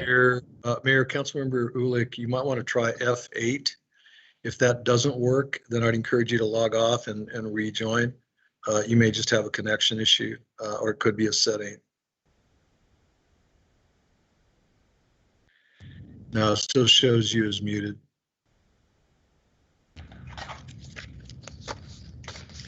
Karen, you might want to log off and then log on again. I can't even unmute you myself. So already, any other of my colleagues have any comments or questions at this moment? Because we need to move forward with the PFAS and the rest of the update. Okay, go ahead, John. All right, great. And I will be quick. Okay, so the last couple items I'm going to talk about is the conservation program, how we did in 2020 and how that's progressing, as well as a proposed review of two of the programs that are out there that CWAC had recommended. And then lastly, the management of PFAS in our water supply. So just looking at our 2020 report, some of our goals early in 2020 was to increase participation from customers in our low income program by having different offerings, as well as making sure that we reach out to them. Obviously, like many other programs across the city and the nation, we had challenges with COVID and how much interaction we could do face to face. But we did have our emergency repairs program out there, helping several homeowners, especially low income homeowners that qualified to take advantage of that. Again, we led a conservation planning process. We're working on a 10-year conservation plan in conjunction with Tucson Water's One Water 2100 process, and that's a program that will be coming back later in 2022. More information related to that, and we're finalizing a conservation tech memo. Is nearly done, and a strategic plan in that arena also in the upcoming year. We're looking for technology solutions was one of our goals last year to help improve administration of rebate programs and more data to customers and their conservation goals. And that kind of foreshadows in some of the recommendations that CWAC made. So we are developing new rebate platforms and using our GIS for landscape designs more effectively. And we're looking to continue to perfect that, because that is a whole changing arena where we can take advantage and work with our customers to really be able to demonstrate how they can conserve more water at their facilities. Also investing in training for our Zanjeros. Our Zanjeros are folks that go out there and help the community in one-on-one situations. It's been a very successful program by the city of Tucson and a leader in many aspects nationally that we offer that service to our customers. And that will continue. And then working with our community partners to move those conservation programs forward. And that is always ongoing and moving forward. So our milestones, rebates, we can continuing with our rebate program and looking to transition from the paper process to doing it online, where people can be able to self-report and provide us information directly using our website. So we're still expanding on that. Also working with our program partners in new ways. We did launch the emergency plumbing repairs program, which I mentioned before. GSI mini grants have delivered up to 39 community projects now. Zanjeros continue, and then in October we approved our amendments to the 2020 drought preparedness and response plan. Just a little breakdown on how the budget looked in our conservation office. As you may recall, we have a 10-cent per CCF conservation fee that is out there on the water bill, and most of it goes to supporting those professional services with those partners that we have in helping the community, whether it's low income assistance and other ways we do the rebate program and the high efficiency toilets and those type of programs. The rebate programs, we also have operating, administrative costs, fixture and device replacement costs. So using our calculations of what's been saved over the years, since the last 12 years, since 2009, when conservation programs really took off, and what we were able to see and what we were able to calculate is that we're upwards near 3.5 billion gallons of water that's been saved in some form or fashion or retained by our customers for use on their property without having to rely totally on the potable water system for all their needs, which is great. So the focus area is what we have for next year. As I mentioned, we're still working on our One Water 2100 water conservation program tech memo. We're looking to launch that new rebate platform, that online platform, and expand from that. We are doing some pilot studies on residential leak detection and multifamily and HOA landscape transformation. That's one of the things we always get from our customers, and one of the challenges that we've been working with them is where to find the leak and how to help them diagnose a leak on their property. A lot of those leaks occur between the meter and their house, so they're really hard to see if they're not actually in the house. So we're looking at new technologies related in that arena, and then being able to utilize those to help our customers. Next year is going to have an evaluation of the community garden water rate and program. As we talked about earlier, Tier 1 drought response, preparing for that moving forward, which is going to be a lot of conservation-related messaging, as well as more detailed auditing, specifically on City of Tucson facilities, and starting to implement some changes there where detected. Let's see, other response, and then lastly, continuing to work with our program partners that are out in the community. So on the review of the conservation-related programs, I'll call it, CWAC sent a letter in the last couple months to mayor and council, asking them to look at 2 ordinances in particular, or two ordinances and related programs in particular, one being the commercial rainwater harvesting and the other being residential gray water. So CWAC recommended by doing council having its staff do a thorough review on how effective those have been since adoption over the last decade or so. And is there anything that we can do to increase the performance of the program, or if necessary, is there any recommendations to change or adjust the ordinances to make them more timely in the year 2021 compared to when they were adopted back in the day? A lot of technologies have changed, and then possibly eliminate some of the administrative challenges that we have as a utility in putting those programs together. So just talking about the commercial rainwater harvesting ordinance in particular, that got adopted in 2008 and became effective in 2010. Basically, it handles all the rainwater harvesting systems. Commercial developments have to have a rainwater harvesting plan.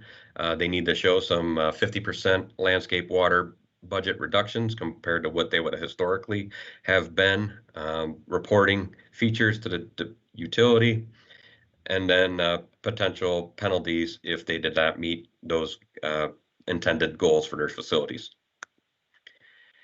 So what CWAC suggested was to look at the frequency and the results of any past enforcement actions, look at the maintenance requirements, if those should be adjusted or changed, and any other type of modifications to how to calculate the water budget for a particular piece of property, and then how to look at the availability of water budget reports when necessary from each of those commercial rainwater harvesting programs that fall under this ordinance. Similar for residential gray water, that was adopted in 2008, was revised in 2013, was effective again in 2010, required that all single family residents and duplex residential developments must be built with gray water system capabilities. So CWAC wanted to look, made a suggestion to Mayor and Council of a study on the cost effectiveness, how much utilization of gravity fed systems or bringing in the use of gravity fed systems into play, the potential, and then also the potential of multifamily and commercial on-use reuse, which is becoming more and more popular in other cities across the West. And at this point, I will open it up for discussion and any recommendations if council wants to give direction. Any comments, Councilmember Cunningham? Thank you, Madam Mayor. I've got a few things I wanted to talk to you about today. First of all, I want to congratulate the city of Tucson on their rainwater harvesting, gray water harvesting, and conservation programs. We're the cutting edge, and when we talk about these things, we should be talking about not only what they are doing, but also their potential, because their potential is incredible. And I like that we have CWAC buying in to the idea that buying into the idea that rainwater harvesting can make a huge difference in Tucson. Here's what I'll say. For me, I'd like to see an update to the ordinance. Yes, there are emerging technologies and some things that we can make it so we can expand. We should be looking at these ordinance, but the strategy should be to how do we make these ordinance better so that we're able to save more water. So that's the first kind of piece of the description.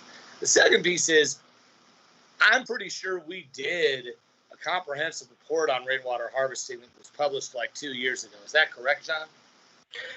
There was an internal report done in 2018 on commercial rainwater harvesting, and in areas that we could have went for. Yeah.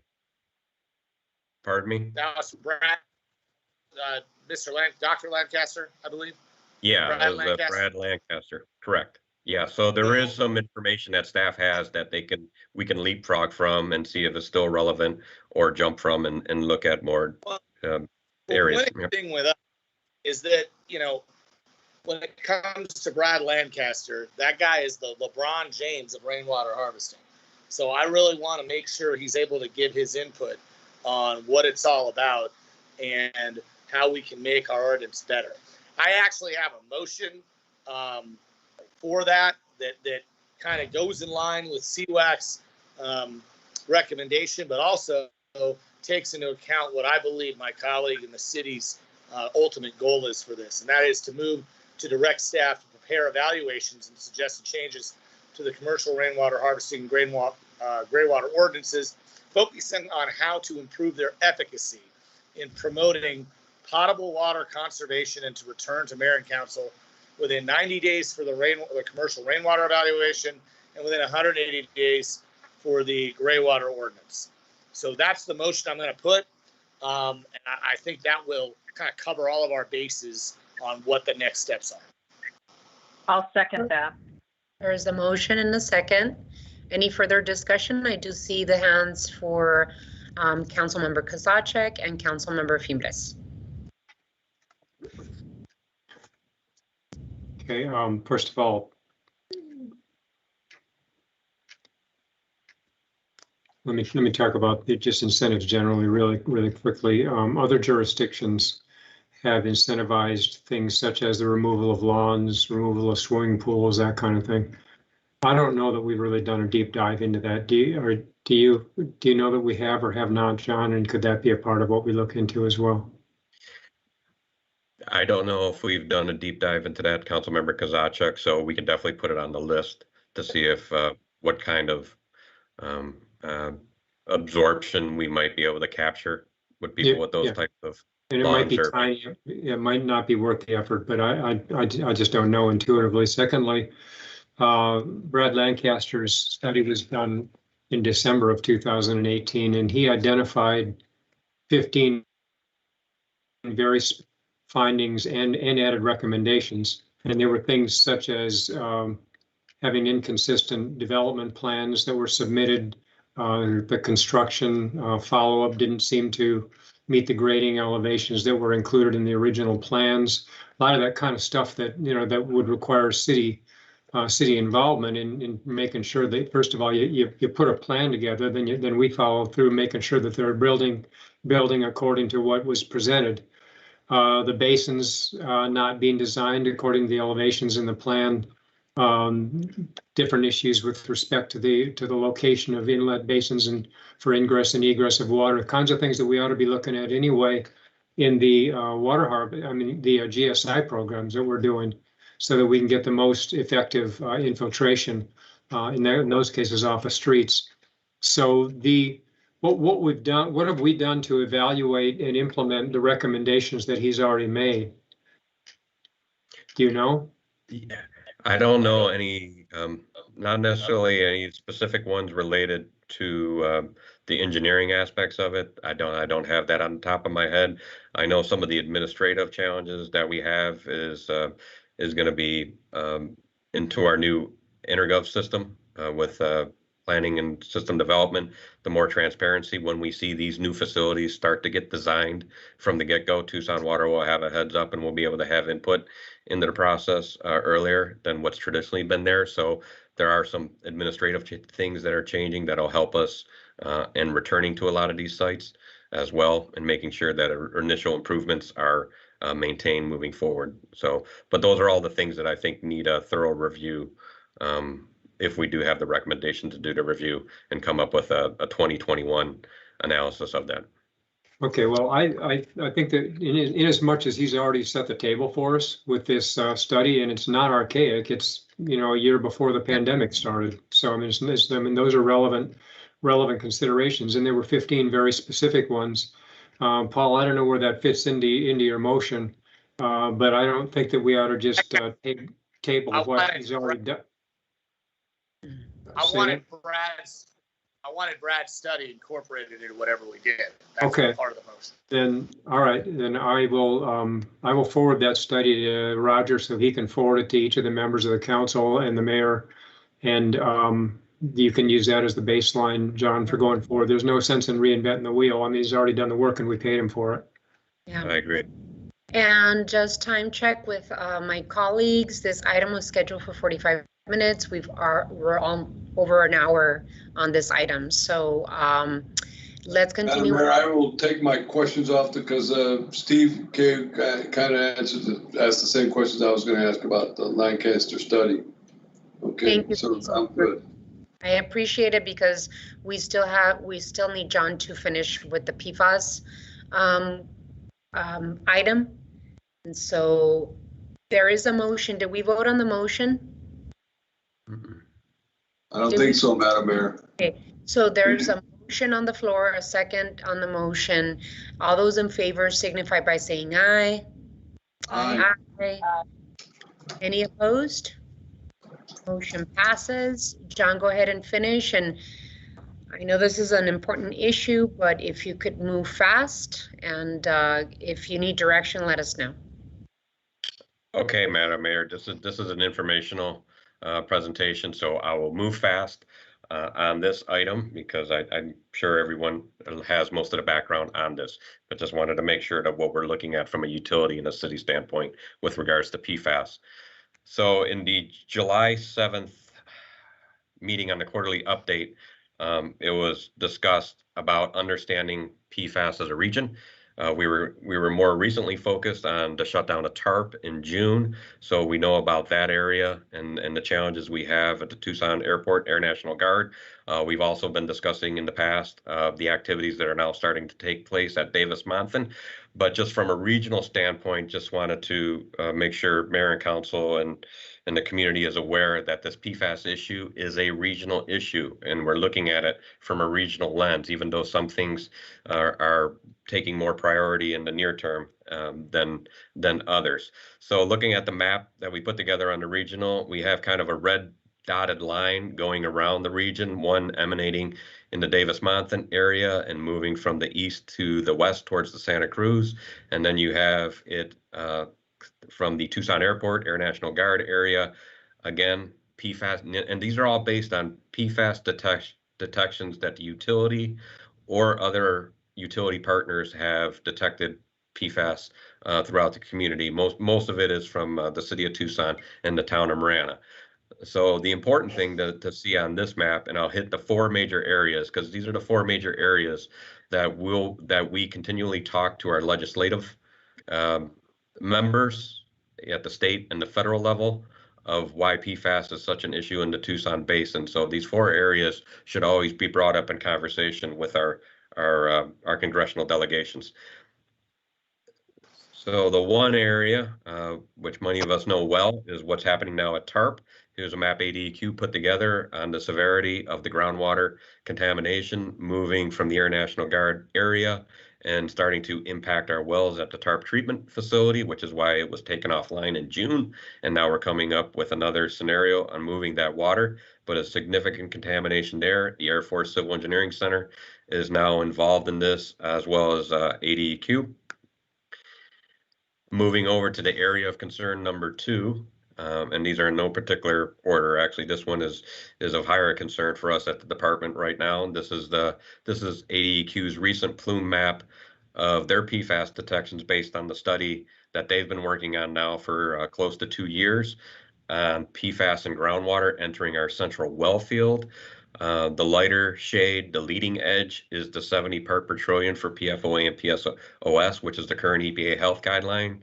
Or actually, sorry, that's our guidelines on the outside in the light yellow. Ours is the 18 for a priority 4 compounds. The darker is the 70 PFOA and PFOS only, which is the current EPA. But you see a significant plume has left the base area and is entering the central well field, and that's part of the project that ADEQ will be doing some pilot treatment on and eventual full-scale treatment to at least help stop the movement of this over time.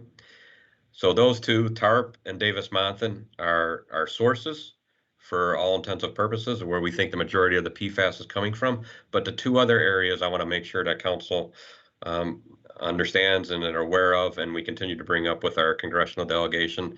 One is the reclaimed water system. There's significant groundwater contamination of PFAS compounds in and around the Sweetwater I-10 area, where historically we've been depositing our treated effluent in the Sweetwater recharge facility, and where we recover that effluent to be able to serve the reclaimed water system, as I mentioned earlier, for close to 40 years now. This is our production facility. There's high levels of PFAS in several of the wells, including the extraction wells associated with this facility. And then you step away from the Sweetwater and you go downriver, and these are a number of the impacted wells, not only the Tucson water wells that have been shut off for several years now, but the wells in the town of Marana and the Marana water system. Again, anything near the Santa Cruz River, within close proximity to the Santa Cruz River, once you get away from the southern Tucson region, and then especially down gradient of when the river becomes effluent dependent from the 2 metropolitan treatment plants, you have signatures and in some cases significant concentrations of PFAS in the groundwater in those areas, affecting drinking water supplies. In the past, for us, we shut those wells off. Town of Marana had no other options. They had to quickly build 2 advanced treatment plants out of their pocket to help with 2 of their water systems that were infected. So this goes back to, David, again, the hypothesis and what we've seen as the water managers in the region, and knowing as much of the groundwater system of the region as we do, and studying this for several years now. The 2 sources appear to be the Davis-Monthan source as well as the Air National Guard source.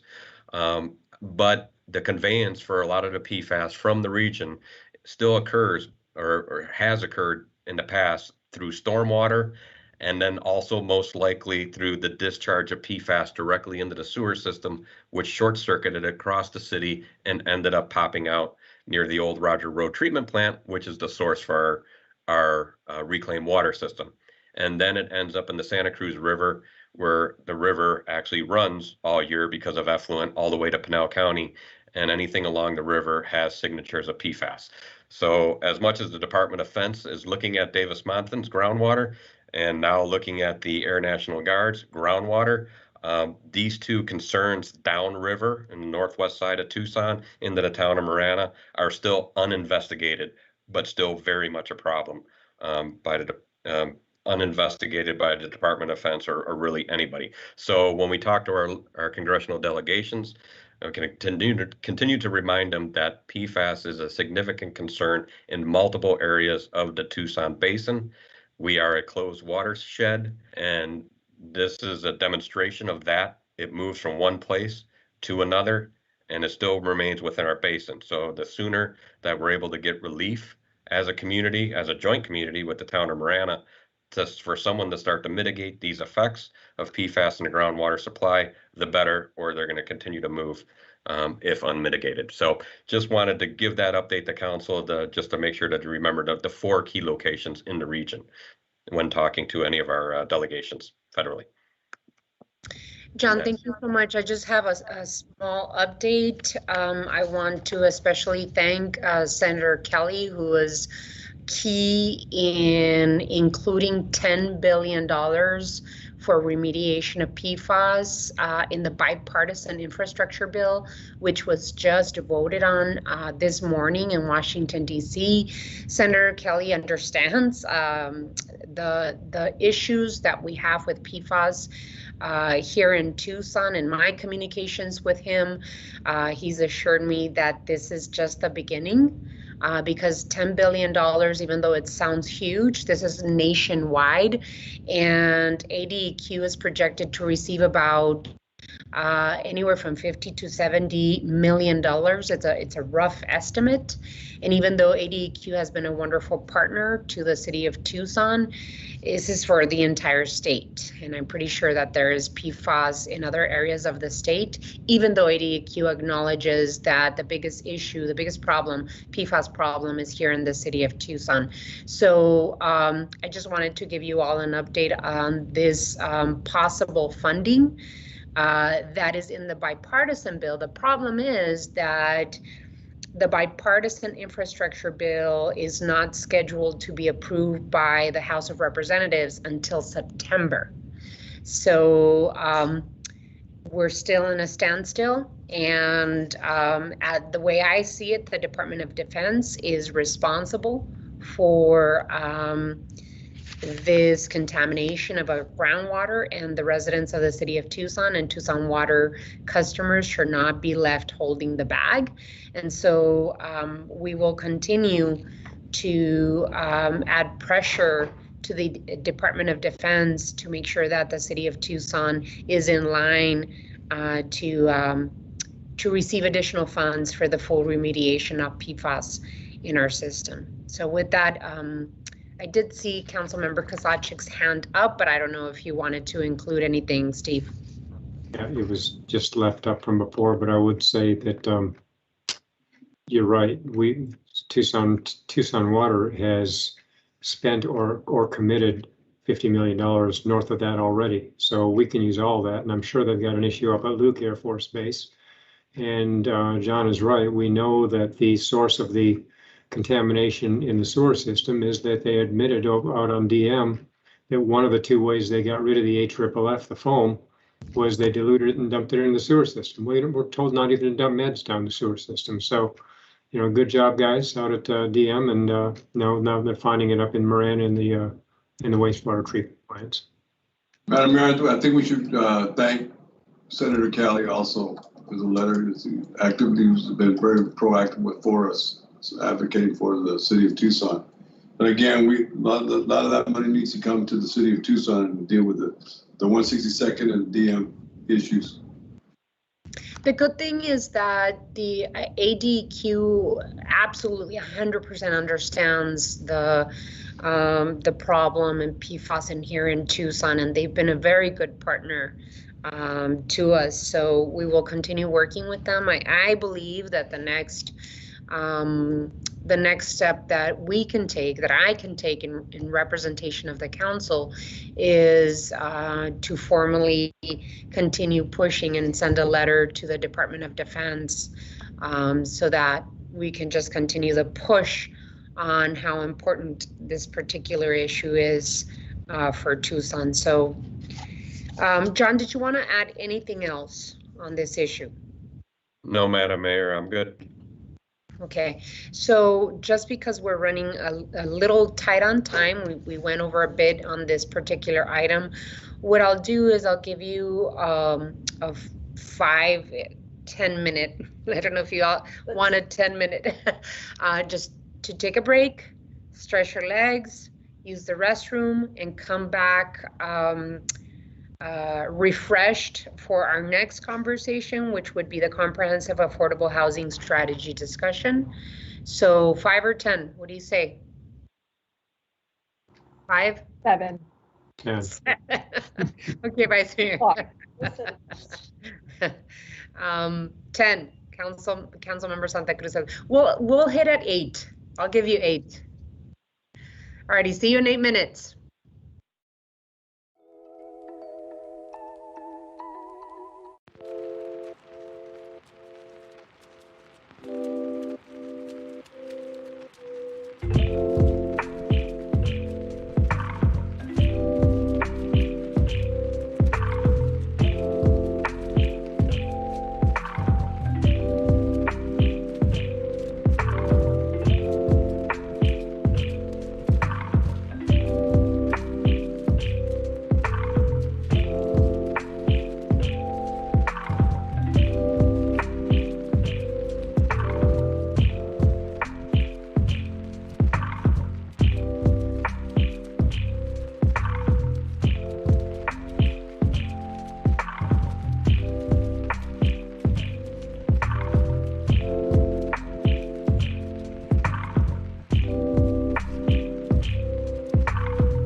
Councilmember Cunningham, but let's come back into study session. And I wanted to make sure that my colleagues, all of us here on the council, were present for this particular item to talk about an affordable housing strategy. This idea came about with the input of my colleague, Councilmember Ulick, urging me to request this item so that we really have a comprehensive conversation about affordable housing in the city of Tucson. For many years, I've thought that affordable housing and including affordable housing in different projects throughout the city of Tucson, especially planning projects, has been a bit of an afterthought. And most recently, we've understood, especially through the pandemic, going through the pandemic as a community, we see in this historic moment that affordability and housing are as important as ever to be able to have a comprehensive strategy as to how we move forward as a city of Tucson. In thinking and baking in and planning for affordability throughout the city of Tucson and in all of the projects that we see. An example is in a project that I support, which is the Sunshine Mile overlay, which I hope to see as a model for other corridor planning processes. We saw a bit of afterthought in the conversation about affordability in that particular overlay. Throughout the years, but very specifically this last year and a half, we have heard very directly from the residents of the city of Tucson that they want us, mayor and council, to spend money on creating affordability for our residents. So with that, I'd like to invite our city manager and our director of housing community development to present to us what we already do and the conversations that we've had around this table of new ideas, new concepts on how to expand affordable housing in our community. We are in a place in the history of the city of Tucson, of this country really, of being able to have access to funds, American Rescue Plan dollars, as well as CARES funds, to be able to really plan ahead and do transformational investments in affordable housing. So what I'll do is I will cede the floor to our city manager, Mr. Michael Ortega, and our Housing Community Development Department Director, Liz Morales, to do a presentation. A lot of it is going to be informational for the community to understand what we already do, how we already work on this issue. And then I ask my colleagues to hold your questions so that the presentation is complete. If you think about something, if something pops in your mind during the presentation, make sure that you write the question. And once Liz is done with her presentation, I will open up for continued deliberation and questions on this issue. So with that, Mr. Manager. Thank you, Mayor and members of council. I'm going to preface much that Liz is going to say, other than to suggest to you as you're hearing the presentation, there's two fundamental pieces of direction that I'm hoping to get from you at the end. One of them is to get, I'll call it, further direction on the development of affordable housing ourselves, which means both partnering with folks as well as just doing some of that development ourselves. So I'm looking for some guidance there.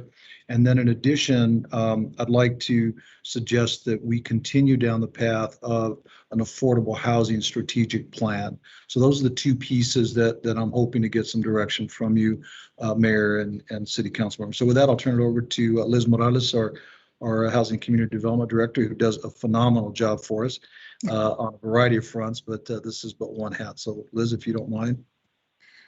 Thank you, Mr. Manager, and I hope I do as good a job on this presentation, which the mayor has asked for. And let me just share my screen here.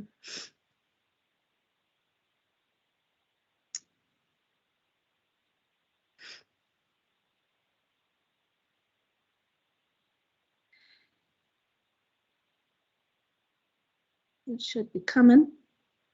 We can see it. Great. Okay. All right. So I do want to start with a very sincere thanks to Mayor Regina Romero, all the members of the council for your advocacy, for your great support for affordable housing. It really is the leadership and the vision of mayor and council that we get housing to the people that need it the most.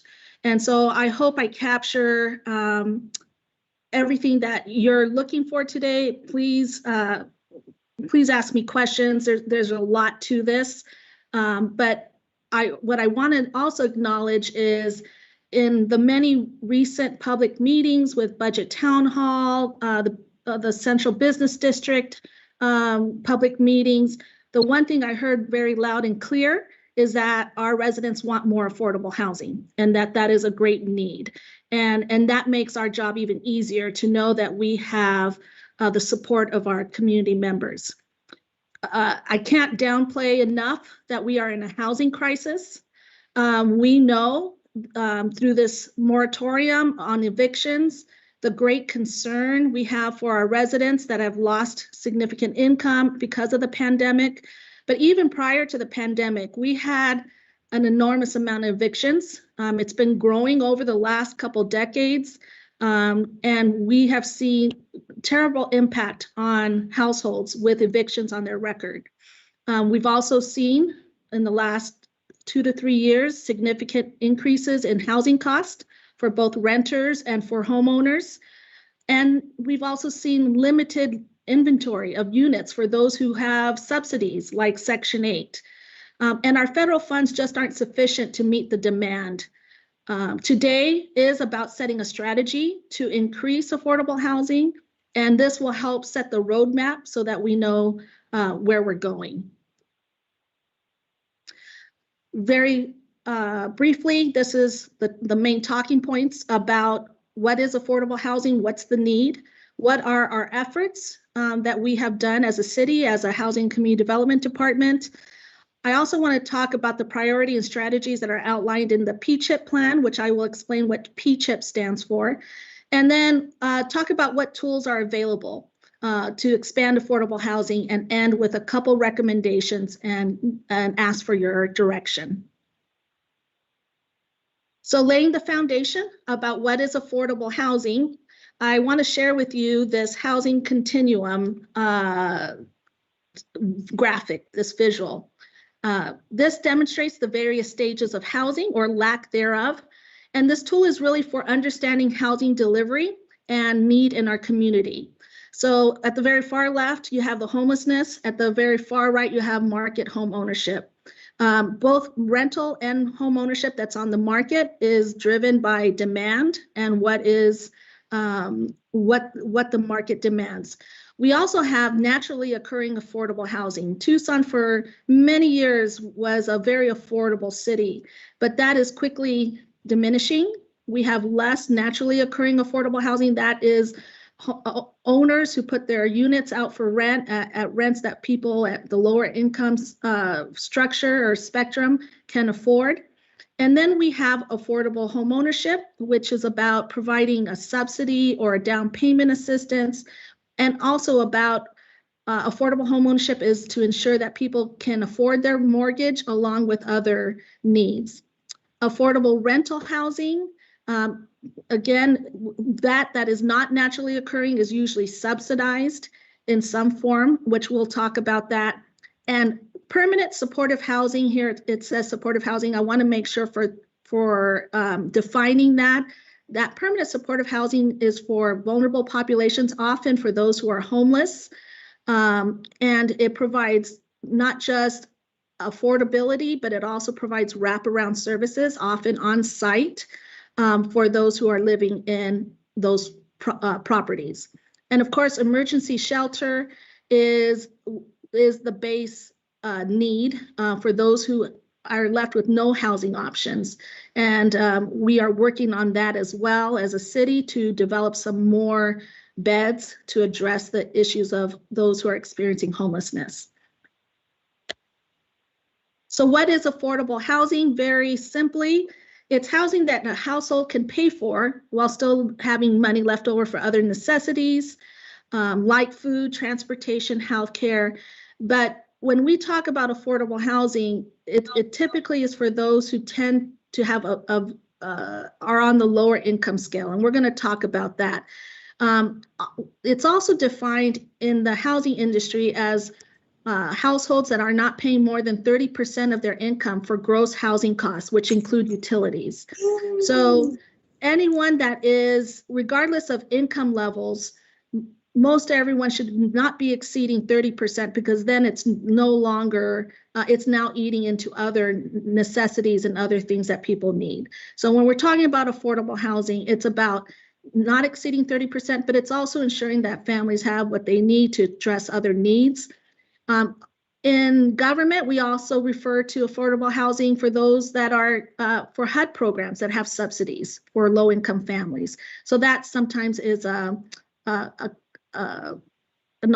term that's often used.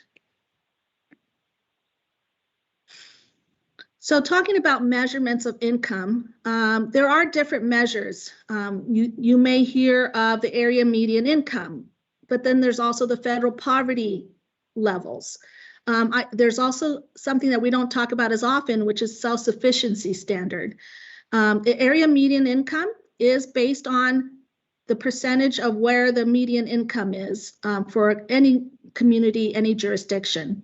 The self-sufficiency standard is what would a family, in this case of 4, need to be able to live without any kind of assistance. And then the federal poverty guideline is really set for other programs. And again, that is a much lower threshold.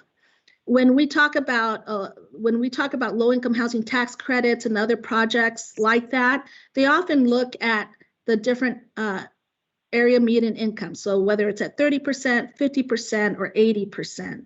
And so that often is eligibility criteria.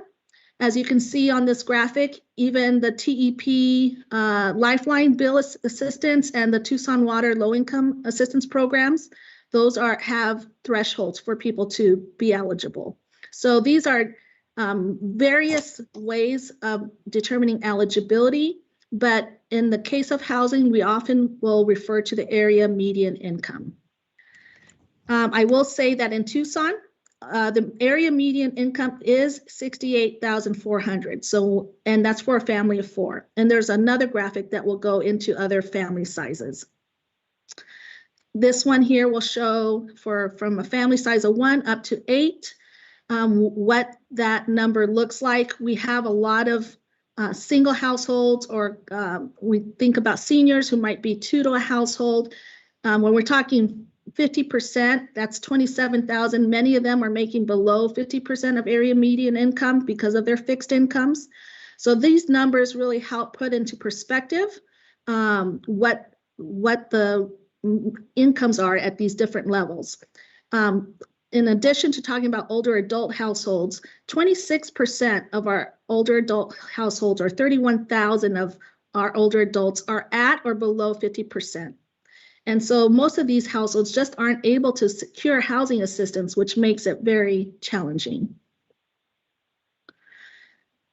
Talking about the poverty rate, again, this is a lower threshold, but it does demonstrate that Tucson does have more than its share of persons and Tucsonans living under the federal poverty guideline, roughly 20% of them.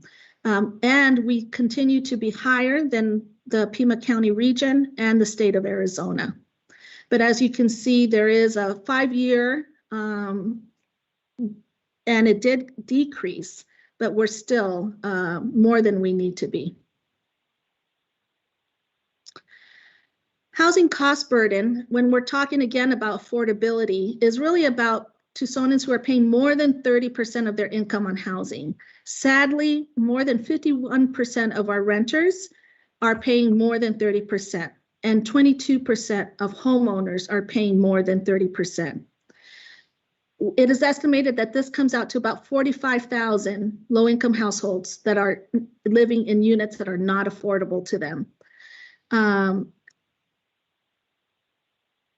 So the bottom line is, the lower the income, the more likely a family is to be cost burdened. This last slide really talks about the need for affordable housing, and I really want to zero in on three different groups here. When we're looking at the 30% of area median income, one single individual working part-time, in order to have an affordable housing unit, they would have to be able to find a rent that's at $325. I can tell you that's virtually impossible in this market. When you look at a single parent with a child making 80% of median income, they would need to be able to find a rental at $1,000.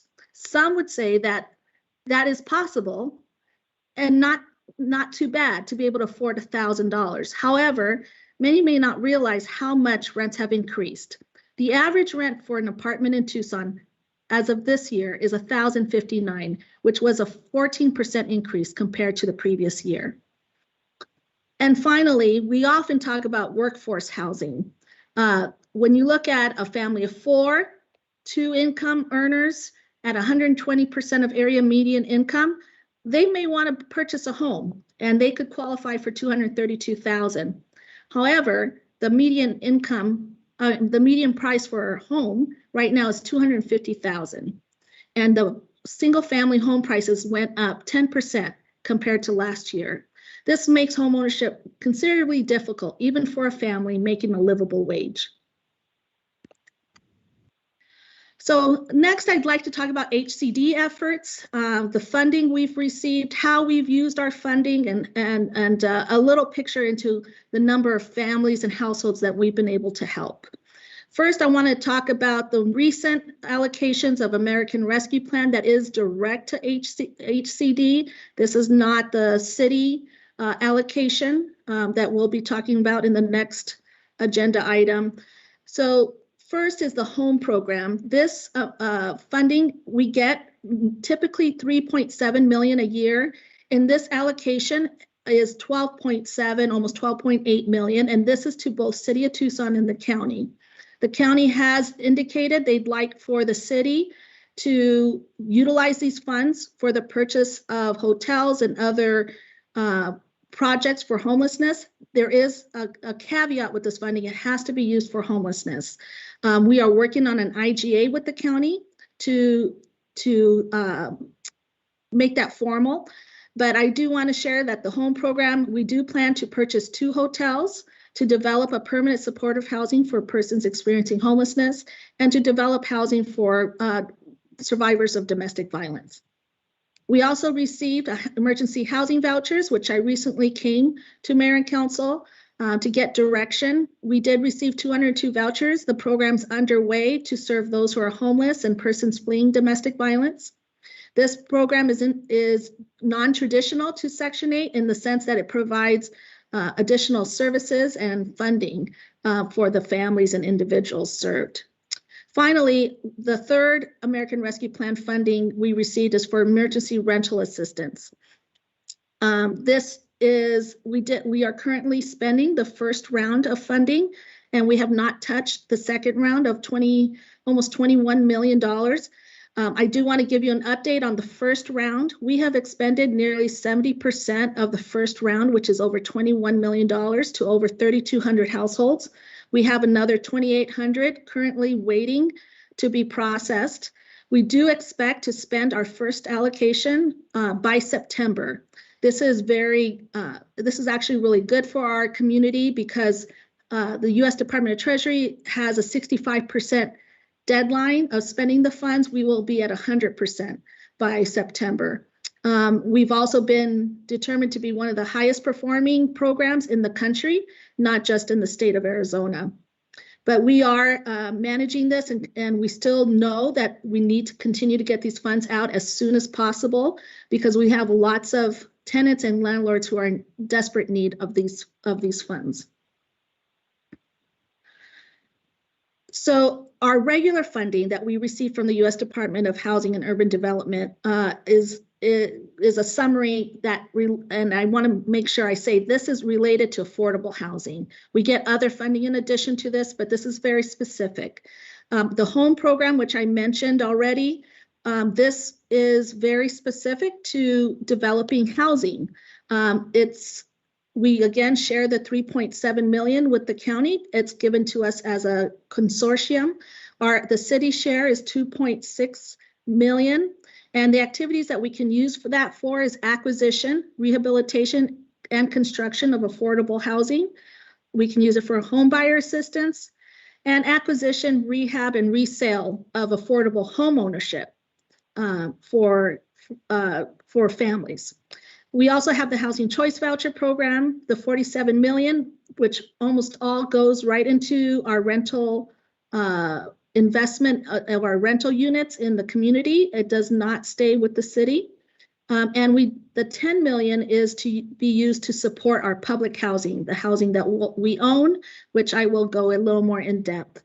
And finally, we get funding for housing for persons with AIDS or HIV, and that is to provide, it's not just like a Section 8 voucher program, but we also do transitional and other support services with those funds.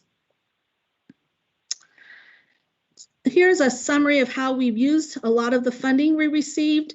The housing piece, again, how many units we have in our portfolio, which is over 1,500 for public housing. 451 is non-federal affordable units, and then 5,500 vouchers, and then 330 project-based vouchers. I just want to highlight the project-based vouchers is part of the overall voucher program, and that HUD allows us to take those vouchers and connect them to a property, and we have been using them for low-income housing tax credit projects. So as families move in, the unit is subsidized, the person is subsidized. If they move, they're allowed to take a regular voucher, but that project-based voucher stays with the unit. So it's very different, and there is a cap in how many of these we can have in the community, but this has been highly effective to make the low-income housing tax credit projects viable. Also, on our home funds that I talked about providing a gap financing to developers. In the past 5 years, we have done 9 projects for a total of 13.4 million. That equates to 669 units in the city. And then around homelessness, we did receive CARES funds to do rapid rehousing, which is short-term to about up to 12 months of rental assistance for 117 households. We also have had a longstanding program called for permanent supportive housing, which is funded by the Continuum of Care for 243 units. And then, as you know, we've just recently started purchasing properties. We currently have 83 beds that are used for bridge, which means connecting people from homelessness into a permanent housing option, and shelter. We do plan to bring on, hopefully, another 98 hotel rooms in the next 60 to 90 days. A few other programs that should be noted. Our Emergency Solutions Grant, which serves those who are experiencing homelessness. We've served over 1,000 with our short-term crisis services. Our home repair program, we work not just the city operates it, but also we contract with a few of our community agencies. We've been able to assist in total 260 households, and that is both CDBG and general funds for that program. And then the down payment assistance program, which is through our home program, we've been able to assist 37 first-time home buyers with down payment assistance. And then finally, the lead hazard control program is around lead-based paint education, testing, and remediation for households with children. We often will couple this with our home repair program, ensure that the homes are safe for the families. One of the things that I want to talk about with the work that we do with Section 8, we've, as you know, have made significant progress in getting our vouchers fully utilized, also improving our processes so that we're more landlord friendly. One of the things I've heard in many conversations is I think there's still some negative perceptions about Section 8, because I will hear people say, I want affordable housing, but I don't want Section 8. And I think it's important that we just talk about what are some of those perceptions, and those are not just to Tucson, it's a national misconceptions. So, you know, often people will think that it brings down property values and increases crime. There's actually been several studies done nationally that has shown that property values are not diminished, and actually crime does not increase. Often those things are there prior to even the Section 8 vouchers or new projects like low-income housing tax credits being developed in those areas. So those things have been determined to be not reality.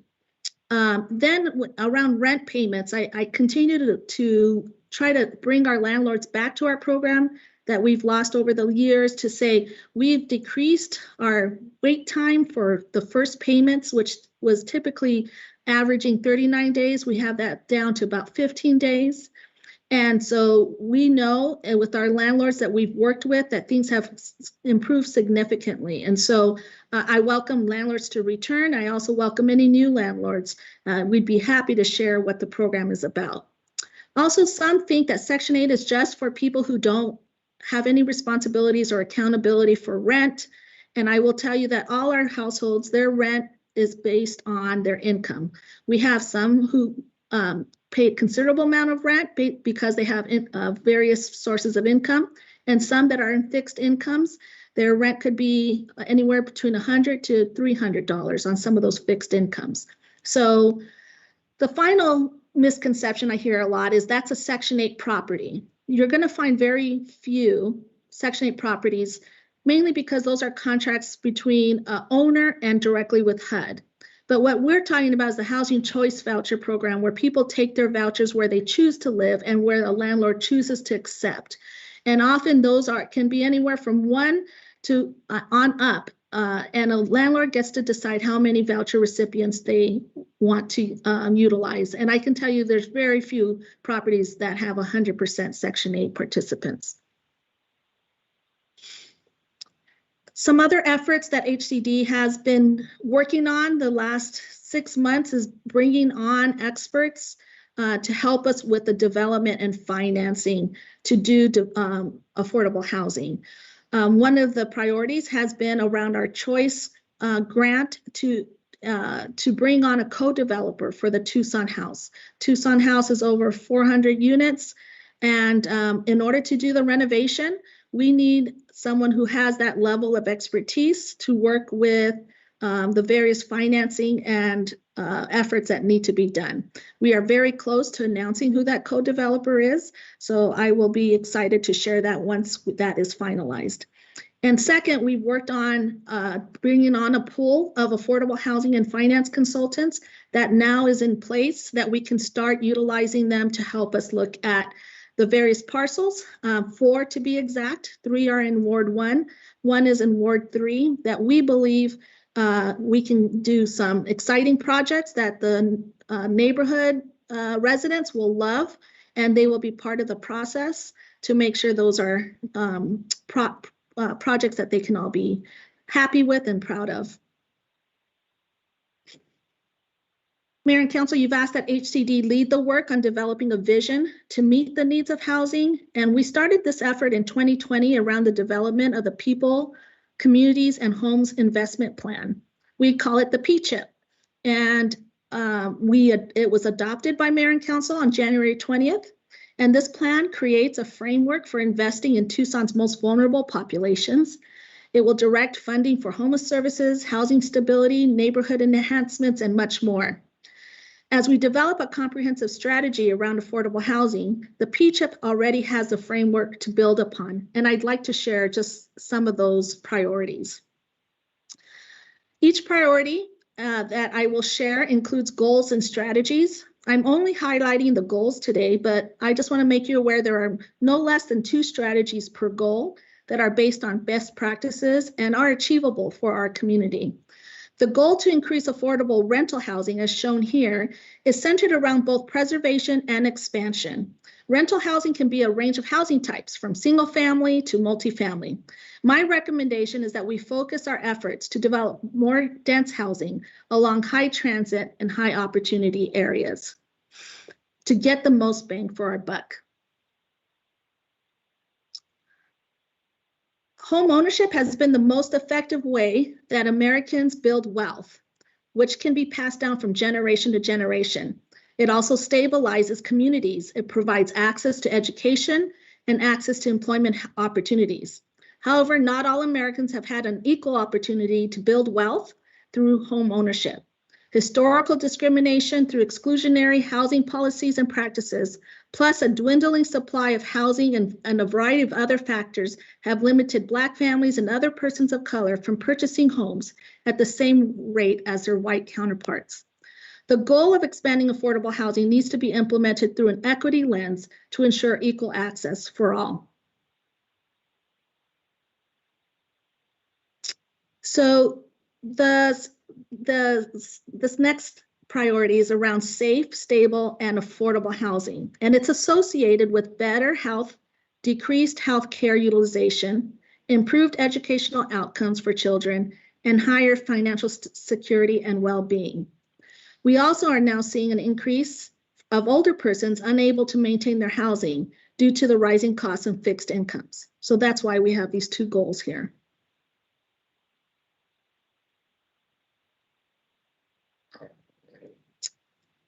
Finally, this last priority, as we know, due to legacy of discrimination in the housing sector, not all Americans enjoy the same options and opportunities when seeking a safe place, seeking an affordable place to live. A lack of affordable housing in a neighborhood exacerbates segregation.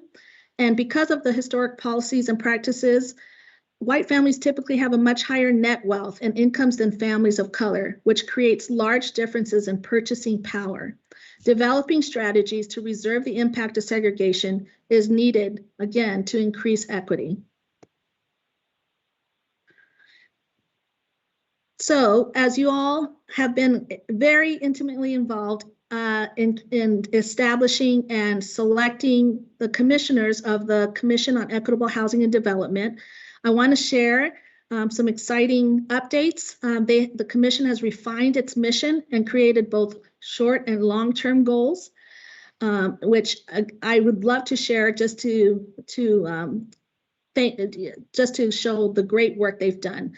The commissions will review, investigate, and recommend actions to the mayor and city council based on research, data, and inclusive public input to increase the number of housing units that will develop and preserve affordability, to protect barrios and communities from rapid change and displacement, as well as structural disinvestment, and to cultivate landlords and developers as partners in providing equitable, accessible, and quality housing. The commission also created 3 subcommittees that will meet monthly to outline strategies and recommendations around affordable housing, permanent supportive housing for persons experiencing homelessness, and housing segregation. Many of the commission members are watching today, and I want to thank them for their time and their efforts that they've already invested. I'm extremely excited to be part of this commission, and I know we will be making great contributions to the expansion of affordable and equitable housing for our community. I now want to dive into the tools that are available for expansion of affordable housing. First is the low-income housing tax credit program. I will go into greater detail, but let me just give a quick definition to each of these. First is the low-income housing tax credit. It's actually an IRS program, and it's used to promote the development of affordable rental housing for low-income individuals and families. We also have we're going to use the tool of transforming our public housing, which we'll be referring to in just a little bit. And then the development corporation is really about creating a legal entity, whether it is an instrumentality or a nonprofit structure in order to develop affordable housing. We've received that direction from Mayor and Council, and we are working on that as we look at the projects we will be developing. These other tools, development incentives, pulling my notes here. Some communities utilize incentives to developers to offset the cost of providing affordable housing units. The most common incentive is the ability to build increased density. Another common incentive is to offer other zoning variances, such as reduction in the development standards, modification of architecture, and other types of, let me get back to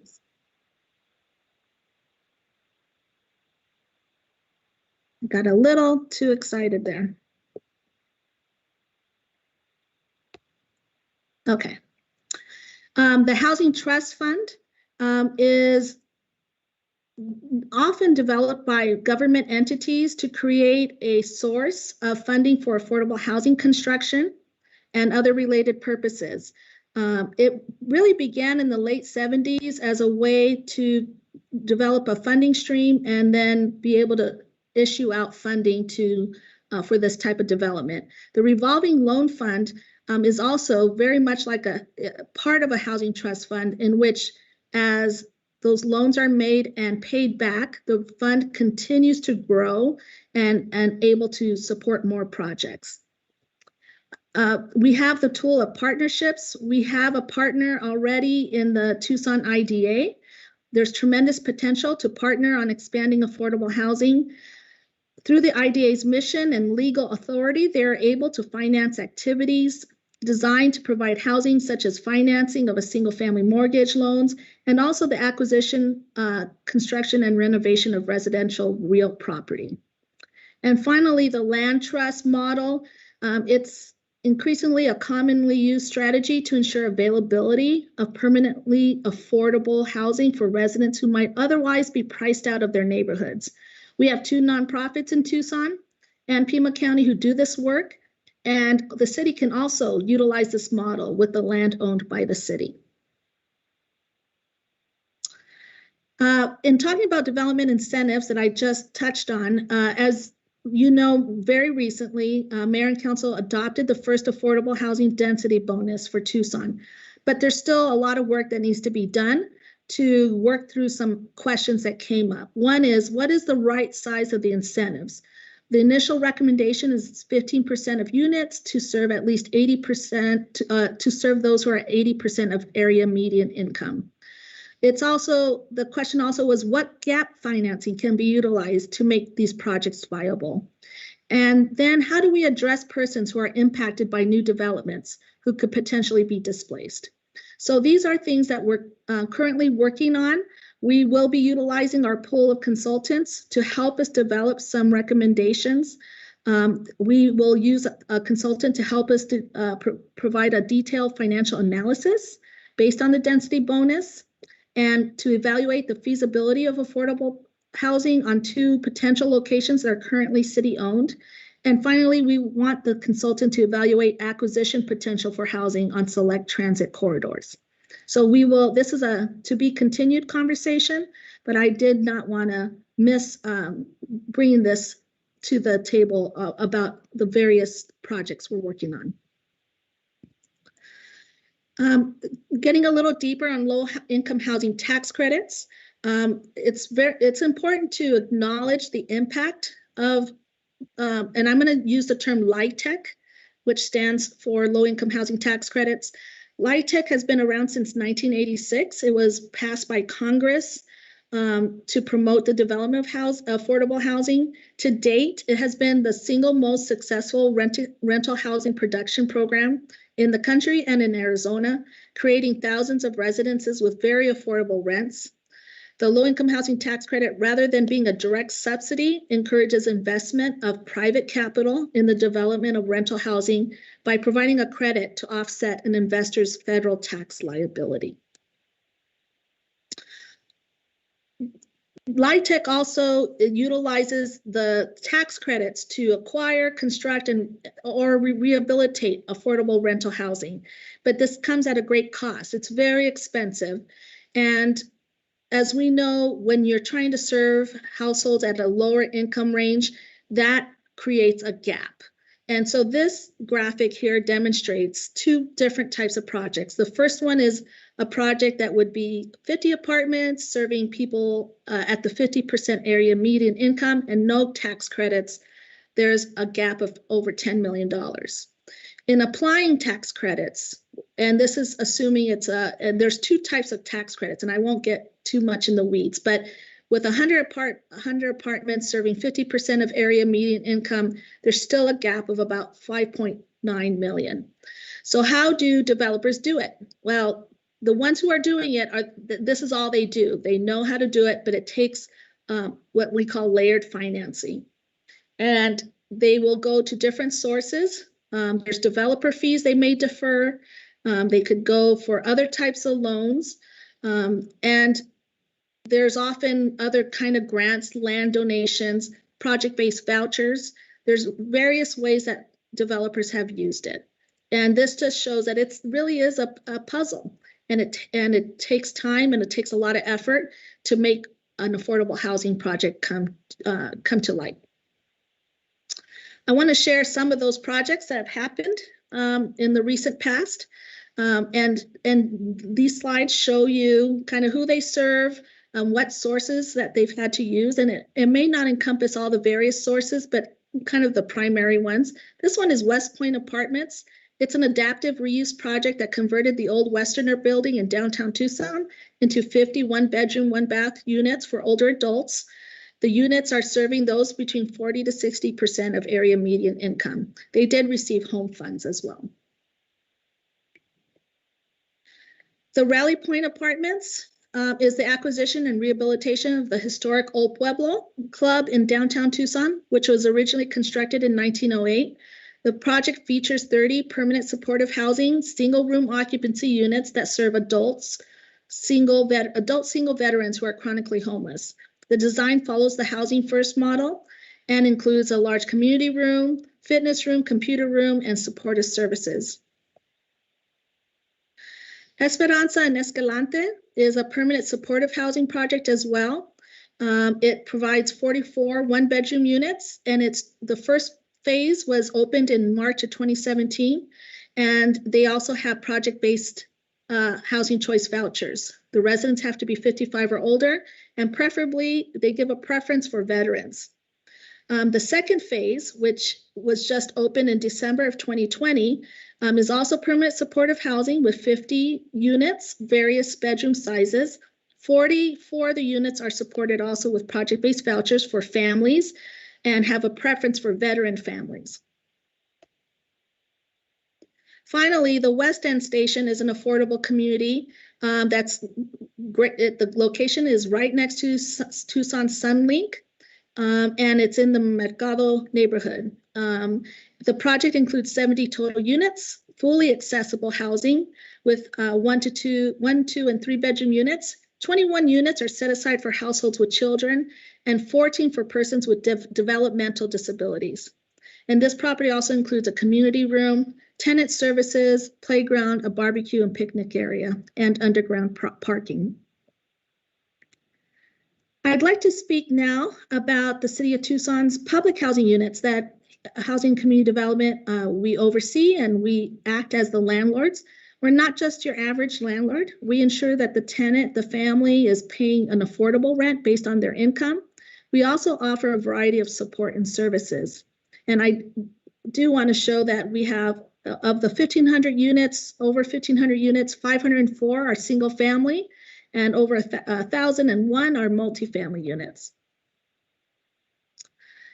And speaking of tools to expand affordable housing, it is my recommendation that we prioritize transforming our public housing, utilizing the tools that HUD has offered to us as the Public Housing Authority. HUD has new funding options that will exit us from the public housing model to a Section 8 platform. HUD refers to this as asset repositioning. Repositioning does not change the core mission. Instead, it just simply offers new tools for us to meet our local needs better. The goal of repositioning is to preserve long-term project-based assistance in the community, which could involve recapitalizing the existing structures, building replacement housing on site, or acquiring and developing off-site replacement housing. Repositioning can also mean a conversion to tenant-based assistance, which means assistance follows the tenant, or the sale of units to low-income home buyers. These decisions are inherently local and should be shaped by the goals and objectives of the mayor and council, also informed by the program requirements. HCD is currently receiving HUD technical assistance and is developing a plan for mayor and council's consideration and approval. I expect to return with this plan in the next few months. I also propose that mayor and council adopt a checklist for any project that is being supported by the city of Tucson. The checklist speaks to the development community on what types of projects we want and where we want them. I have 2 slides that speak on this. This first one is about prioritizing projects based on the priorities that we might have. So we may say we prioritize permanent supportive housing, housing for veterans, for persons who are disabled or older adults. We could also say we want it to be a longer affordability period than what is typically done with low-income housing tax credit projects. We can also say we want a lower affordability limit. So we don't want you to do 80%, we want you to do 50% of area median income. So these are some of the things that we should consider, and putting it in as a requirement or at least a guideline for developers. The second part of the checklist would be around site considerations. What do we want the site to include? What's pretty common, especially around the Arizona Department of Housing's low-income housing tax credit competition, often looks at access to public transportation, proximity to employment, quality schools and community centers, retail amenities, especially grocery stores. We have many areas that have food deserts. We could also insist or prioritize those projects that are with the goal of deconcentration, getting outside of those areas that are high poverty. Also having sites that are close to healthcare facilities or on-site healthcare facilities. And then zoning. We could prioritize projects that have higher density. And part of the checklist, it could also include scoring mechanisms in which we may want to utilize if we have more than one project applying for our funding. So I'm at the end with some final recommendations. HCD has several projects that we believe are achievable, some short-term within the 1 to 3 years, and some are longer term, could be up to 10 years around our public housing. But each of these projects are critical to the expansion of affordable housing, and we will continue to return to mayor and council for guidance and direction as we move forward. And then the final recommendation, which the city manager and the mayor talked about at the beginning, was around an affordable housing strategic plan.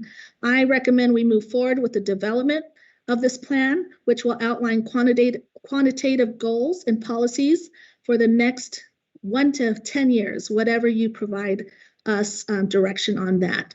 And it should include, again, number of units to be developed, the affordable housing checklist, incentives for developers, design standards, and any additional features that you would like to be included. That is my presentation, and I thank you for your time and attention. Thank you so much. I just remember hand up. Go ahead, Councilman. Is there an echo? I'm feeling. Okay. Liz, thank you so much for the comprehensive presentation and the excellent work. Others certainly may have questions, but I do have a motion, which you actually made a motion at the end of your presentation. I love that.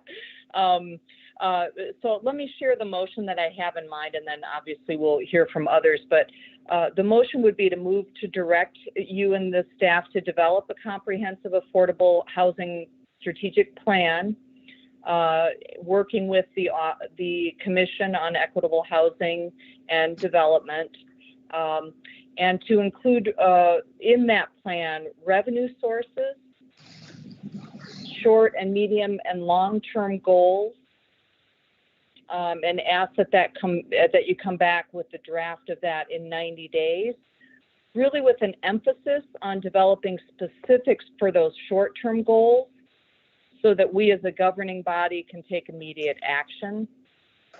And Liz, included in the motion, if you would include the ARPA dollars identified for affordable housing and all other funding sources in that strategic plan. There is a motion. Is there a second? I'll second that. There's a motion and a second. Any further discussion? Councilmember Kozachik and then Councilmember Santa Cruz.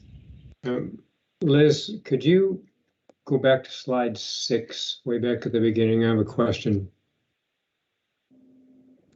Yes, let me go there. And while you're getting there, on slide 16, you mentioned the pool of, can't read my own writing.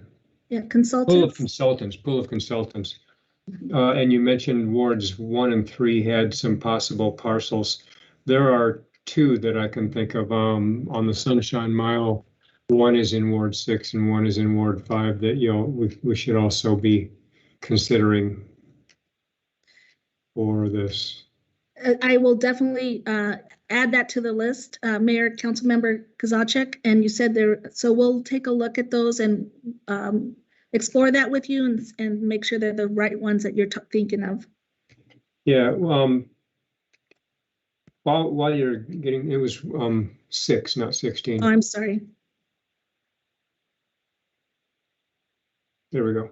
So can you explain to me, up on the top, you've got the area meeting, the AMI, the self-sufficiency, and the federal poverty guideline is $26,000 for a family of 4. What is that used for?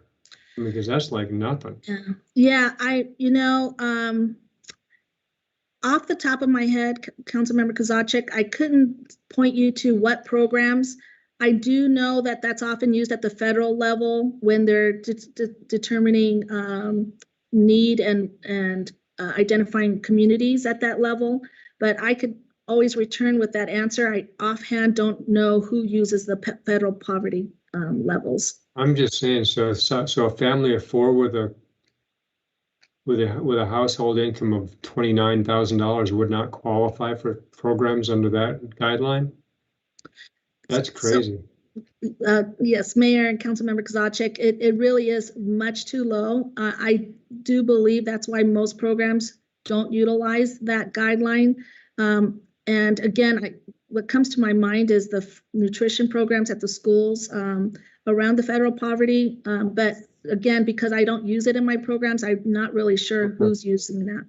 Okay, thanks. That was what my question. I just saw that number and thought, my God. Yeah.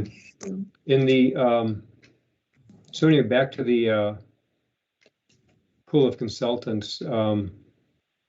Is land trusting something that you've looked at? And I know it is, but is that what you have in mind when you're talking about this pool of consultants? That was on slide 16. Yeah.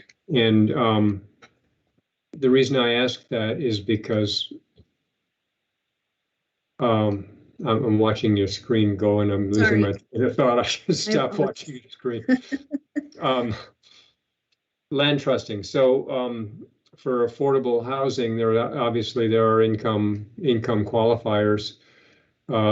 So when I suggested there are a couple of parcels and you suggested some parcels, the cost of the land is going to be an underlying constraint when we talk about, okay, should the city invest or not? Am I thinking correctly that, you know, if like, we're not going to go look for something that's got a real high cost per acre, but what would be the sort of just the intuitive cutoff points when we're sort of thinking through this? So, Mayor and Councilmember Zacic, when I think of land trust, I think of existing land that the city owns. I'm not even in the mindset of the acquisition piece yet.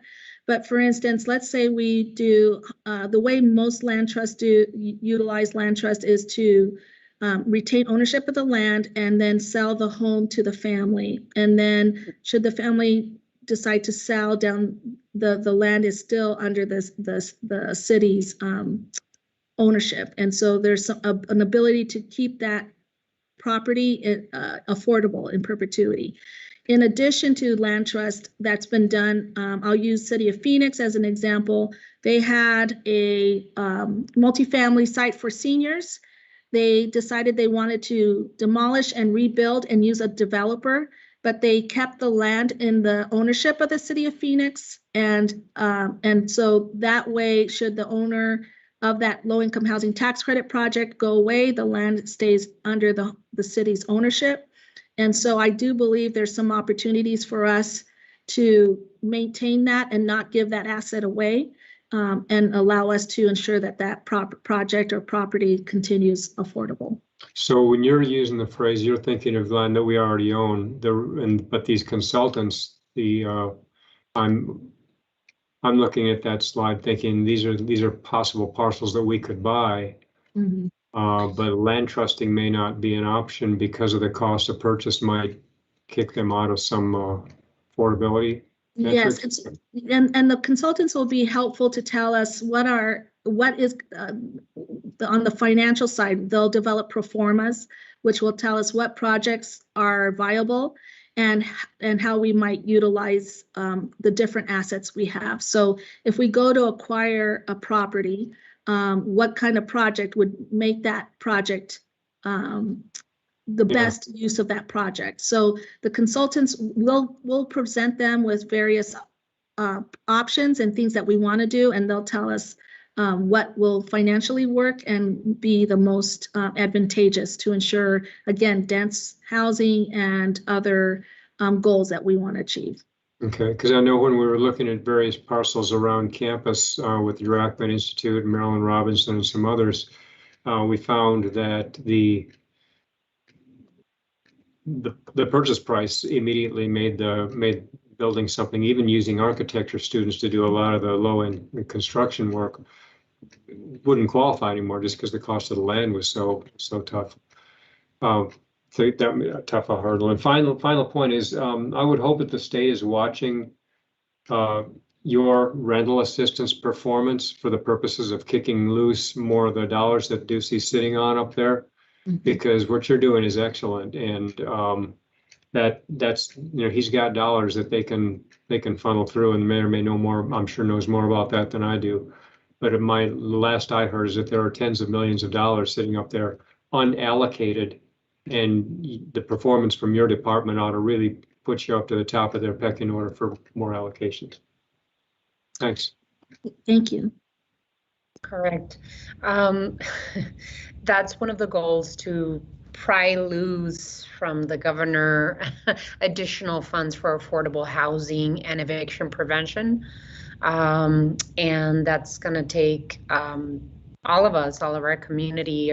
I know that Congressman Grijalva has pushed for Governor Ducey to let loose of those funds, and most recently had a press conference with both the city of Tucson and Pima County explaining how we are doing our program, because we are going to expend 100% of our eviction prevention rental assistance funds by September. So we are ahead of the game. And the other piece of the puzzle that we need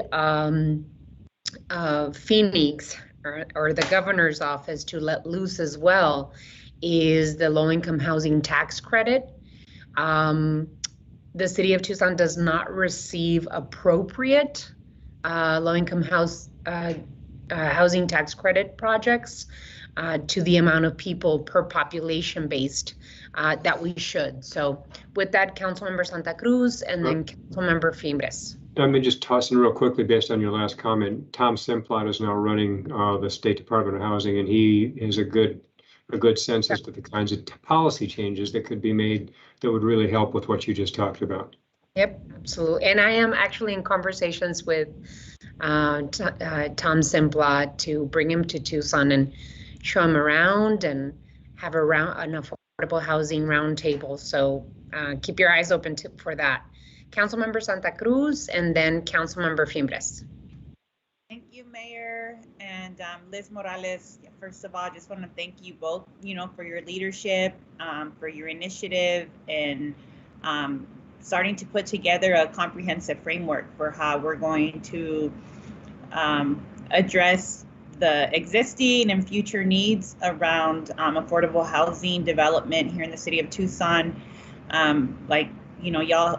Y'all have already touched on this earlier. We're in a unique position with these new federal dollars to make this kind of investment so that not only are we bouncing back, from the pandemic, but we're addressing, historic structural inequities as well. And so I know that a lot of this work is going to be based on, land or properties that we own. And I want to continue to encourage you, Liz, and my colleagues to, consider and look at the possibilities of purchasing land and looking at redevelopment opportunities in the districts and the corridors that are currently under a lot of development pressure, including those that we're planning for transit, oriented development, that we need to continue thinking about this as an anti-displacement strategy, as well as an affordable housing strategy. So again, kudos. Thank you all so much for your work. Thank you. Thank you, Councilmember. Councilmember Fimbres? Thank you. Good report, Liz. Liz, have we cleared up the waiting list on Section 8 housing? How many people we still have waiting on that? Mayor, Councilmember Fimbres, we did what's called reaching out again to those on the wait list, since it had been more than 2 years, just to ensure that we had good information, good contact information. That did dwindle the list down to about 900 from what it was before. So we are actively using, and again, we are fully utilized, but we have a turnover of vouchers every month. So we will pull from the updated wait list, and we know that those people are still in need and are waiting for this assistance. Well, I applaud you, because that's a lot less than we had in the past. And then the other question was the concerns that landlords had about not receiving their money right away, which is causing them to move away from the Section 8 housing issues. Has that been addressed? Yes, Mayor, Councilmember Fimbres, I'm ecstatic to say that that is an issue of the past. And we have a landlord team that has been extremely effective and efficient of turning around our contracts, which is what helps get those payments out quickly. So now, is it a HUD rule, or whose rule is it that you don't allow pets? I know there's a lot of homeless people who will not go into housing because they can't bring their pets with them.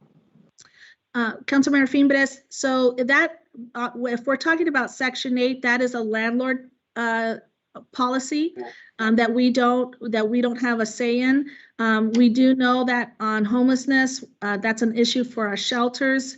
It's difficult to place people into shelters if they have pets.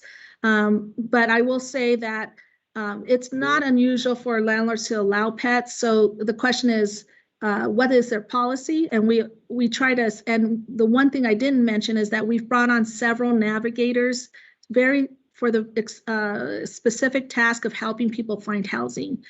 We've seen a lot of our individuals and families who have a variety of issues and background concerns and just trying to get out to find units. And so we've been very active in connecting people to sites. And again, between Section 8 and all the other parts of our department, I fail to say thank you But I'm doing it now to say that the staff of HCD are incredible, hardworking, and very mission-driven, and they're here to serve the customers, whether it's a tenant, a landlord, or nonprofits, or a developer. So we have excellent staff, and because of them, we've been able to achieve what we have so far.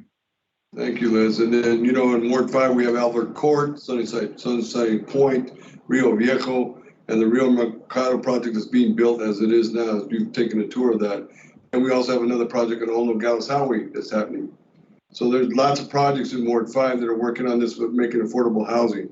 And then with the expansion of the wards down the road, we need to have, can you talk a little bit about what's going on in Ward 1 and Ward 3?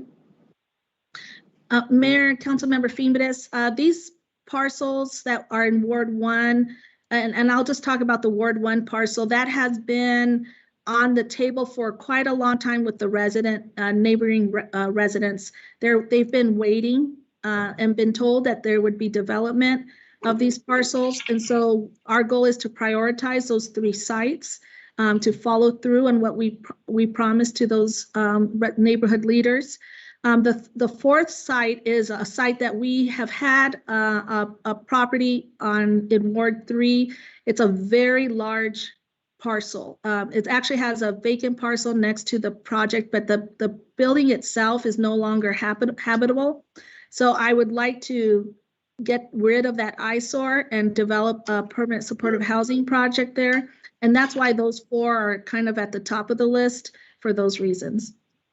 The new one coming on is called the Newport at the rodeo. Uh-huh. Yeah.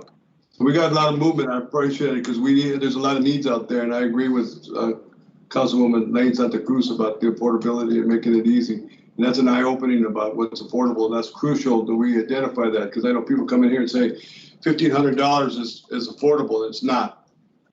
It's not. These people are coming. These business people are coming from Texas, from California, and they're coming from Phoenix, and they're saying this is right. But we got to make sure affordable meets our needs and our city's needs.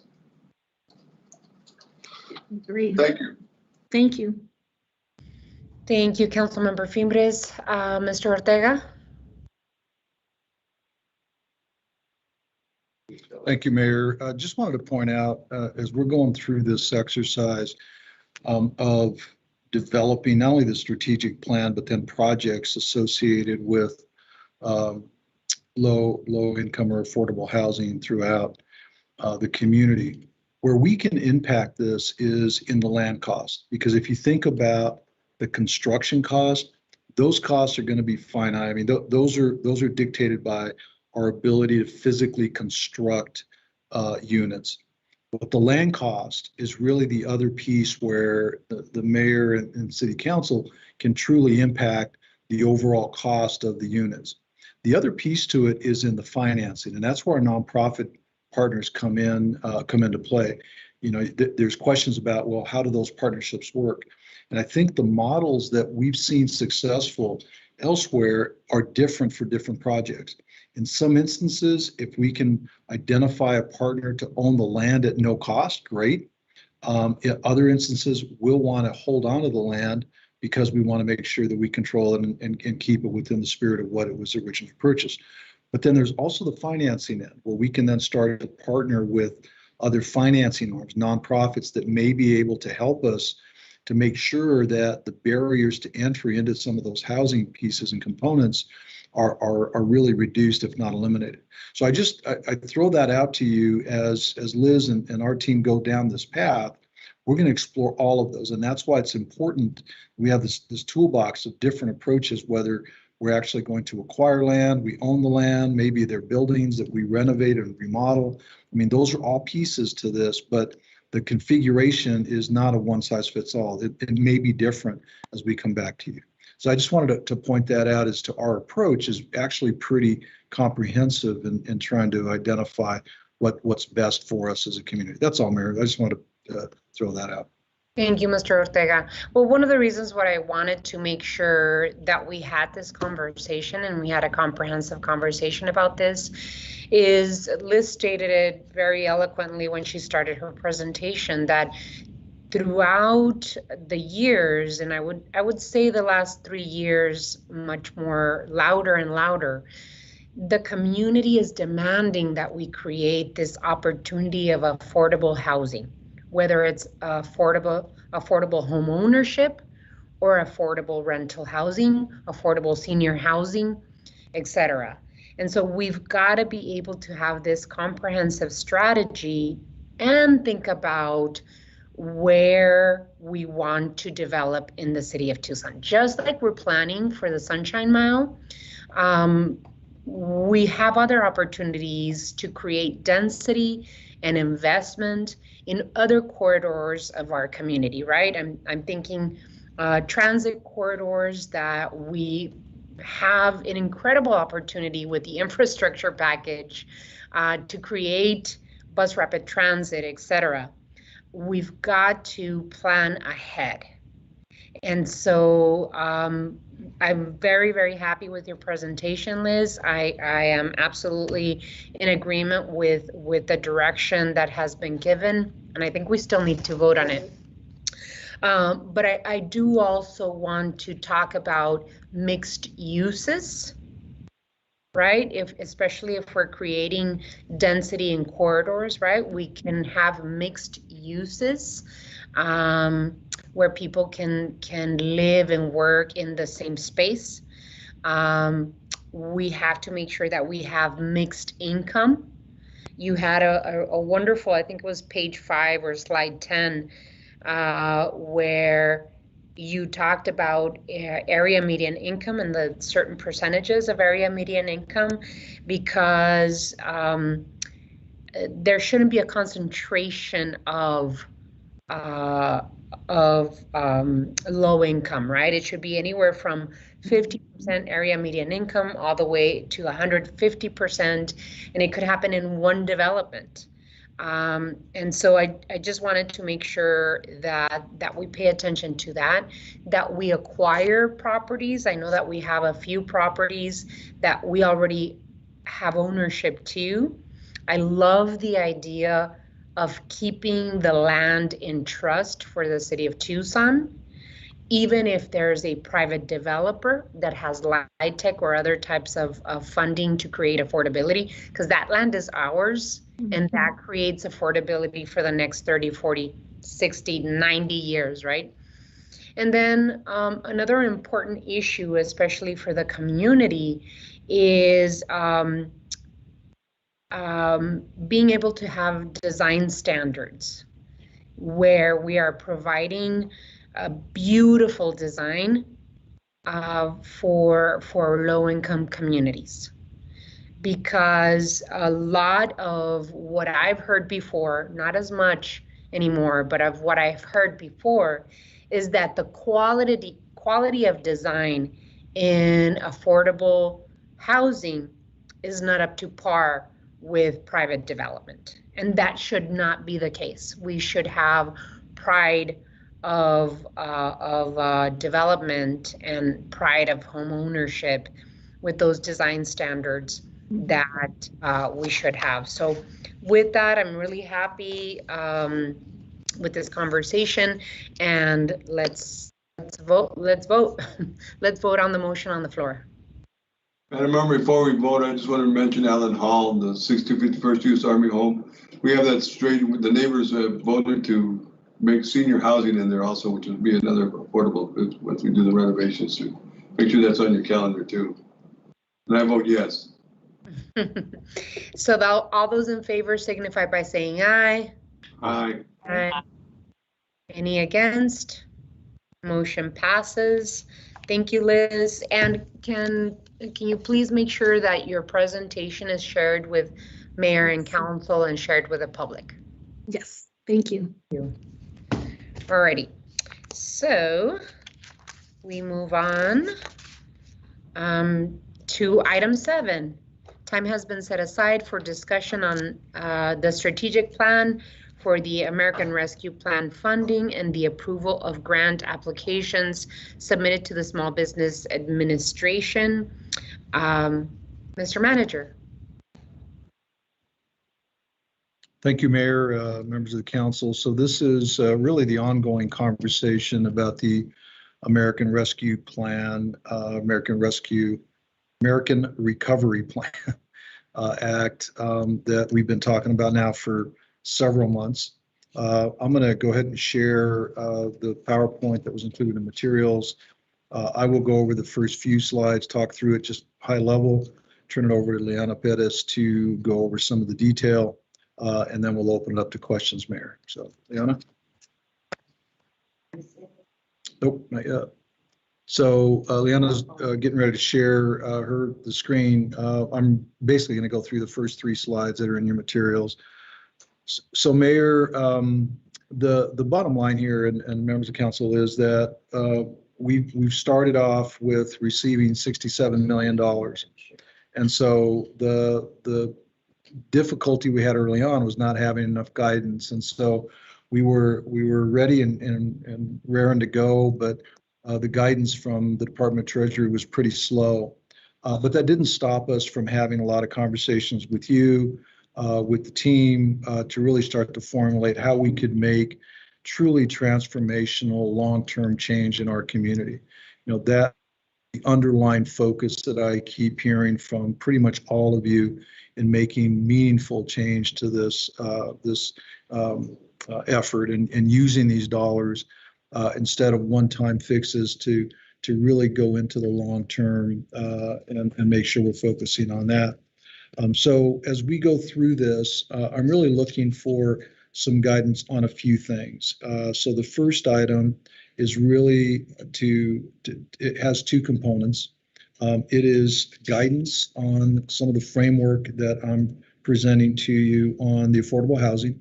You've already given us direction on that. I think we're pretty well covered there. But as we keep going down the path, if there are some things that you all would like to give me further guidance on that, I'd be up for that. The second is in the community investment and violence interruption. I'd like some guidance on that. Now, the piece that's important there, we got our presentation, I think, coming up here shortly. What's important there is we have work to do. So this isn't a one and done, and I don't want to give you the impression that this will all be finished today if you give me direction. The idea is that if you give me direction to proceed down those 2 paths, then I'm going to start immediately going down and having conversation with some of our community partners. As I mentioned in the materials, some of the partnerships are existing, and others we're going to have to forge and create new ones. So that means we may have to go through an RFP or RFQ and go down the path of establishing those relationships. But what's important there is for us to keep you in real time. So we'll bring those items back to you as appropriate, keep you in the loop. You'll know who the partners are. Some of you have asked me, well, who do you have in mind? Well, it just depends. And quite frankly, I don't really have anyone in mind right this second. We're going to be going through this. I didn't want to expend a bunch of energy and effort on that without having at least some general direction from you on where we're headed with that. So next slide. The City Council, you all met on June 7th and gave me some direction, gave us some framework, and I won't read them. You all can see those. But it basically started to set the stage for where we're headed.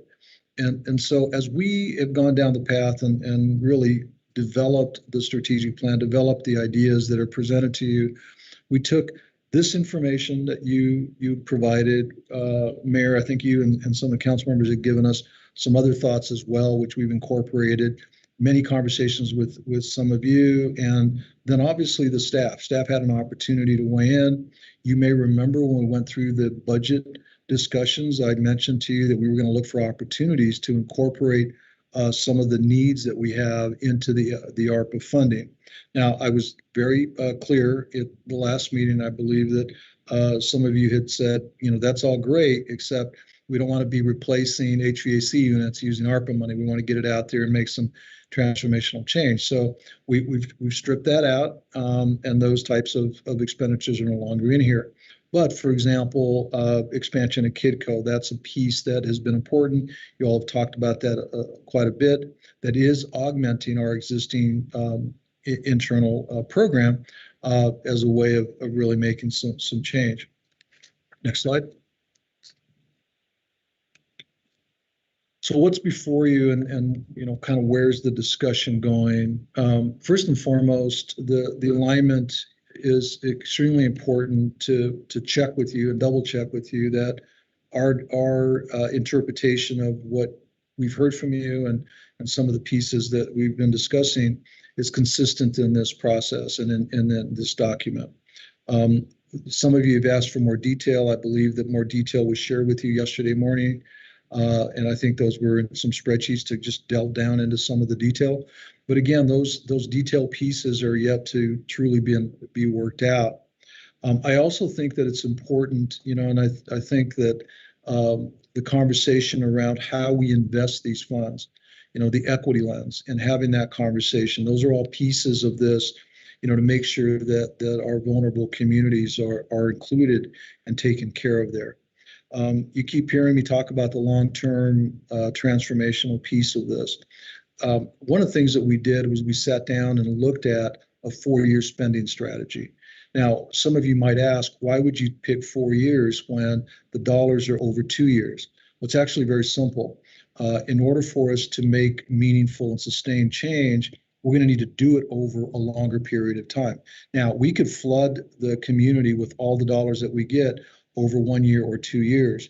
But my concern is that we won't necessarily memorialize or put into action in a sustained manner some of these programs. And so I think that as we look at the programs and we extend them out over that 4-year period, it gives us that opportunity to make sure that they're sustained.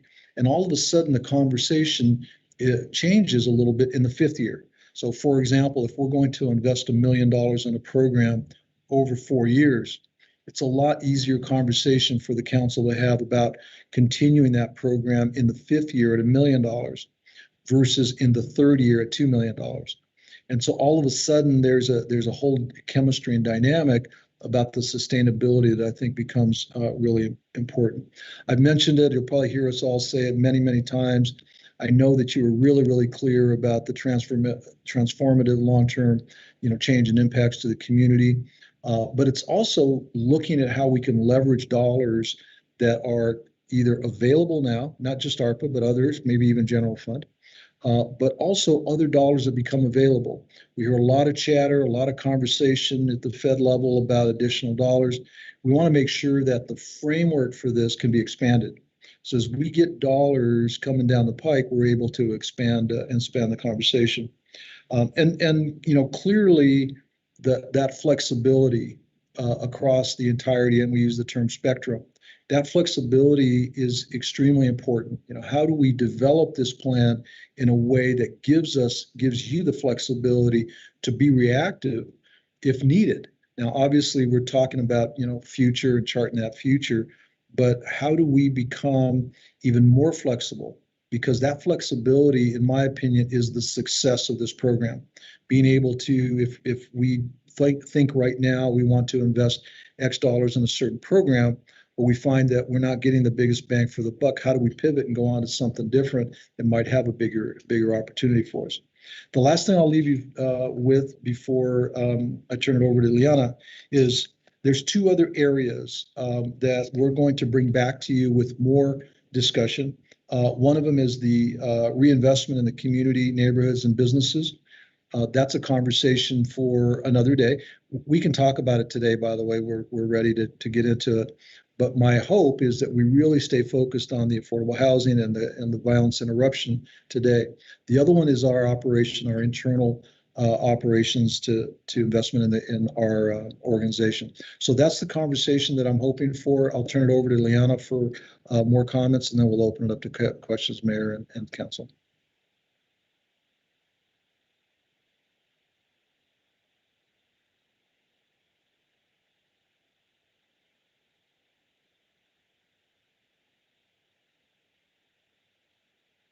Can everybody hear me? Sorry.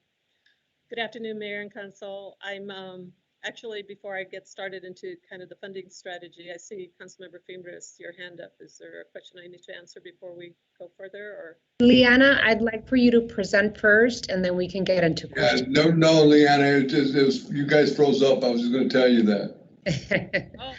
We're good to go. Go ahead. Councilmember Fimbres. So as Mr. Ortega stated, you know, these are the areas we're going. You know, all these areas, no doubt, are flexible and subject to change and, you know, modification as we move forward. We wanted to present, you know, the framework and the strategy stretching out those 4 years, just to give you an idea of what it looks like. As we were going through all these areas of need with, you know, the information that Mayor and Council has provided to us, you know, along the last several months, and of course, everything in alignment, as Mr. Ortega said, with, you know, what is allowable under the ARPA federal guidance. We're really putting everything in 4 basic categories, if you will.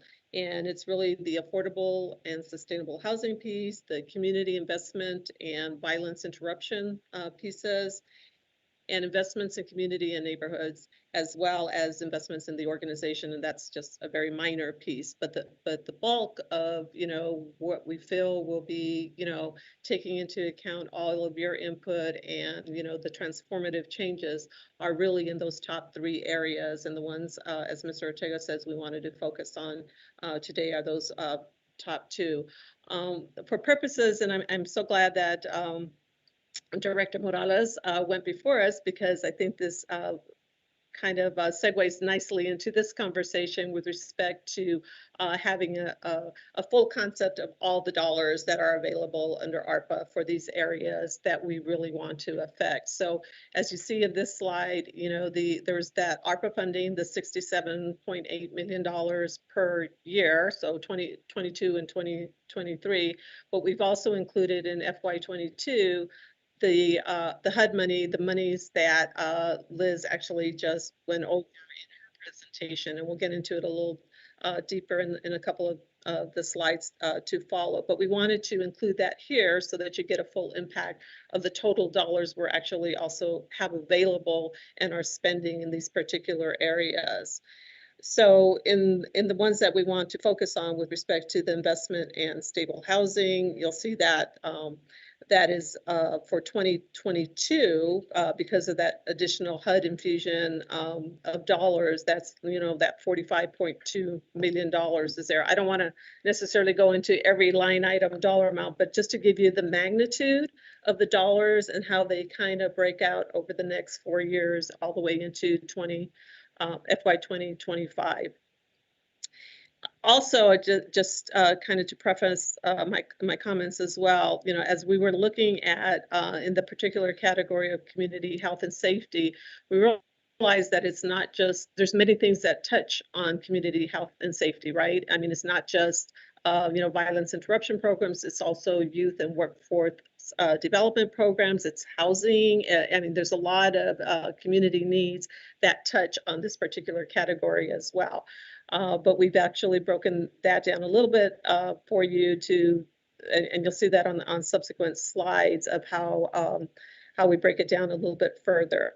And then the other section, or the other categories, if you will, the investment in community neighborhoods and businesses will be something that we will bring back to you with more information, and then the investment in the organization as well. But I wanted you to see kind of how the numbers break down over a 4-year period. Again, one of the things we want to try to avoid also is, you know, having challenges for our capacity to spread the money over just, you know, 1 or 2 years with respect to really making changes and what we can actually go forward with. So in the area of, we talked a little bit about this in the last couple of presentations with respect to using community partners. There's no way we will be able to do what is transformative and has impact just with our city managed funds. We will need to have those partnerships in the community. So this is how this bucket, if you will, and that's what I'm kind of referring to them, breaks down to as the community partners investment would be a little over $2.2 million each year over the next 4 years. And then our city investment, you know, what we would manage as our with our city properties and investments would start this year again at that 42.9 million, and then over the next couple of years, you see how it, 7, 7, and 2 for a total of almost a $59 million investment over the 4 years. And I can get into some more specifics about this in a second, if examples, but this category, the community investment and violence interruption piece, as we said, there too, we will need community partners. We are looking at possible community partners. Again, we haven't contracted or had conversations with any of them, but we know we are going to need partners that have, established programs that affect, gun violence, such as, gun violence, buyback programs, or investments in, youth programs that deter, issues, after school programs, anything that you can possibly think of that are possible programs that we would be able to partner with in the community. So our community partners are going to be very important in this particular category. And then we know that there are some areas that we can have, city managed programs and investments in, such as, the KidCo programs and youth development programs to affect this particular area as well. We also have that separate category. We did break it down a little bit more further with respect to the workforce and youth community partners, because we know that there are some very good partners in the community that can assist us with that as well. So we have that broken down a little further there.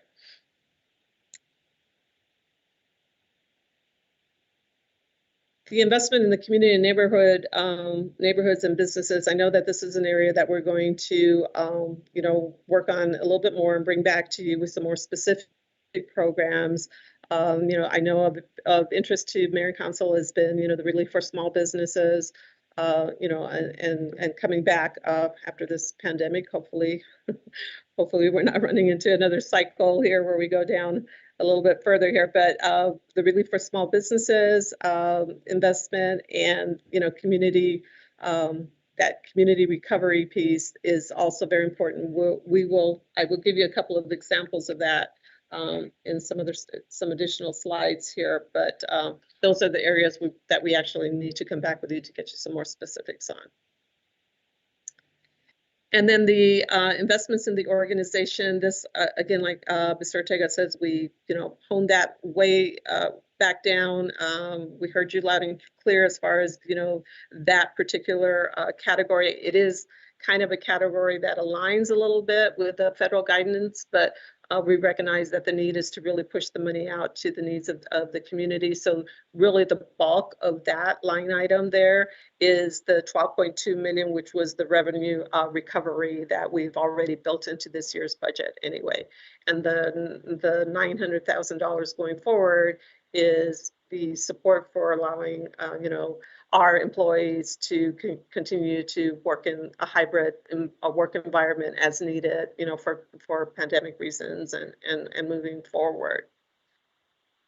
So I suspect you have some more specific questions about some of the categories, which I'm happy to answer because, again, we didn't get into line items specifically, but as Mr. Ortega said, yesterday we sent out the actual more line item under each of the categories, so you can kind of get an idea of some of the programs and projects that we would look towards in some of these categories. So I'd be happy to answer any questions right now, or maybe go into some of those examples if you'd like.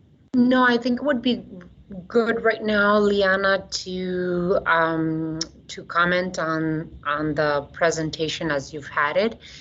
I wanted to make sure that we had this presentation based on the guiding principles that I and Councilmember Santa Cruz and Councilmember Ulick had previously in our, I believe it was a March memo that we sent, establishing the guiding principles for the usage of the American Rescue Plan dollars. Because we have to remember the objective of CARES funds as well as American Rescue Plan dollars are to be used and focused in areas that have been hardest hit. And so I want to make sure that we go back to the guiding principles that we talked about at that memo, which I believe my colleagues on the council unanimously approved, establishing those guiding principles, which was to leverage American Rescue Plan dollars to be focused in areas where the pandemic has hit vulnerable communities, including women, low-income folks, seniors, medically vulnerable individuals, displaced workers, Black, Indigenous, and communities of color, single-parent households, formerly incarcerated individuals, mixed-status household refugees, veterans. And to make sure that we're working in strategic partnerships with Pima County and the school districts and the state of Arizona. I would love to be able to add to the objectives of the strategy to include in those objectives the equity framework and the guiding principles of focusing on the highest areas of need, because we've talked about maps before, right? Maps, where are the low income areas of our city, the lowest income areas of our city. If we were to look at maps, the low income areas of our community are the areas where we saw the biggest incidence of COVID-19, and it's still happening. The highest spread of COVID-19. On top of that, when we talk about gun violence interruption, which is something that I would personally love to be able to move on as quickly and urgently as possible, and starting to invest in our community partners and in programs that will interrupt gun violence and crime in our communities. If you look at, based on the data from Tucson Police Department, the same areas, the low-income areas that have been historically disinvested in, that have had the highest incidence of COVID-19, are the same areas where we see crime and gun violence happen as well. And that same map, if we weave another map on top of that, is where we see the highest heat island effects in those. And so it's layered needs. So it's very, very important that the Biden administration and the US Treasury gave local governments the flexibility to spend ARP dollars on community violence interruption programs, because they have very specific definitions, right? I mean, the definition is to use funds, American Rescue Plan funds, on domestic violence prevention, on mental health and substance abuse disorder programs, on investing on formerly incarcerated individuals, on communities experiencing high levels of violence, on workforce readiness programs, apprenticeship programs, on skills development, placement services. All of these programs that we could potentially partner with nonprofit organizations that are evidence-based and that could really target these funds for what we have been saying for a long time, for transformative long-term effects, positive effects in our community. So I'm really happy with the presentation. I know that we need to add detail to how we go about it, but I would like to have my colleagues consider a motion where we would approve. I know that you haven't had the presentation, but where we would approve the SBA grant as submitted, which is part of this item, to continue to work with Mayor and Council to develop the specifics for American Rescue Plan investments, beginning with moving immediately with affordable housing and community investment and violence interruption, and developing a immediate, medium, and long-term goals for each area with transformative outcomes as long-term goals. So I'd like to submit that for consideration as a motion. I will offer that as a motion, Madam Mayor, and really appreciate again, as we attended to in the last motion, affordable housing as a priority, and in particular as well, the violence interruption investments. Really, Liana and Mike, really identifying rapid evidence-based strategies that we can deploy. Everybody's devastated to see the rise in violence, the rise in crime, and in particular the involvement of juvenile and young adults. We need to reach young people in this community with alternatives and support and intervention. I'm also very glad to hear of the acknowledgement of domestic violence and how we might better intervene and follow up on incidents of domestic violence so that weapons are no longer present and there are opportunities for people escaping domestic violence to get better support and care, and for perpetrators to be engaged in a way that does not allow for that path of further violence and deterioration. So I support the vision that you're laying out, Mayor, and would be pleased to offer that as a motion. I'll second that, Madam Mayor. So there's a motion and a second. Thank you so much for that motion. I really appreciate it. Any other of my colleagues want to step in here? Councilmember Kozachik, and then Councilmember Santa Cruz. Yeah, two things. One is on slide 5, the money is really heavily front loaded, and we are halfway through the fiscal year, well, quarter of the way through the fiscal year. So these are just aspirational targets. And if we're talking about land purchases, for instance, property purchases, we need to be flexible. You know, these dollars are going to roll over in the next fiscal year, very likely. So that was just a way of a comment. I'm sure you've got that in mind anyway, but we're not locking in on these dollar figures, right? Mayor, Councilman Kozachik, so keep in mind a big chunk of those on slide 5 are the affordable housing strategies, which Right. Liz outlined. And so a big chunk of that will be the ERP, or the Emergency Rental Assistance Program. So those dollars are flying out the door now. And that's a big chunk. Now, obviously, they are aspirational. If I can figure out how to spend them down and buy purchase or buy parcels, et cetera, then we'll do it. But a good chunk of that housing money will be spent here in the very near future. Within probably 90 or 120 days, we'll be spending that. All right, good. Thanks for that, for clarifying that. Secondly, yesterday or day before, whatever, I was in a meeting that included people from El Rio County Health Department, a couple of hospitals, Clinic Amistad.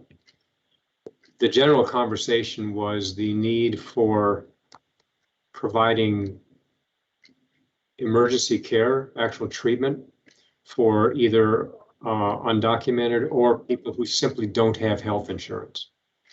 And so while we're looking at allocations, probably would fit best under the third tranche, community neighborhood businesses under community. The El Rio Foundation was thrown out as a possible repository so that Nancy Johnson and her team can filter out dollars to clients that are referred to them through Amistad or some of the others. And also they do negotiations with Banner and TMC and the other hospitals to try and get the cost of treatment down for the patients that are walking in their door or delivered to them. So I just want to throw that foundation out as a contact for the context of that probably the third tranche. It doesn't really fit in the, I don't know, well, not doesn't really fit in the other ones. Finally, I'm sure we all saw the email yesterday with respect to the navigator pilot that we're voting on. And I think it's important for the public to understand a couple of the dynamics about that. Number one, what is the reporting line? You know, whose employees are those? And the reporting relationships. Who's going to audit the deliverables? And the implementation comes with a 2-year sunset, clarifying, you know, what happens with the program as we reassess it after 2 years, and what our financial commitment is if we don't get the grant. I just think it's important for the public, and in particular the people who are sort of throwing stones at the program right now, to understand those dynamics or those particulars. So Mike, I think that. Yeah, thank you for that question, Right. Councilmember Kozlowski. Mr. Ortega, do you want to clarify some of the factual pieces of the SBA grant? Absolutely, Mayor, and I was just taking notes here so I could get Councilman Kozachik's question. So I appreciate that. I did see the email. We will be responding, and we'll respond in writing. I'll copy you.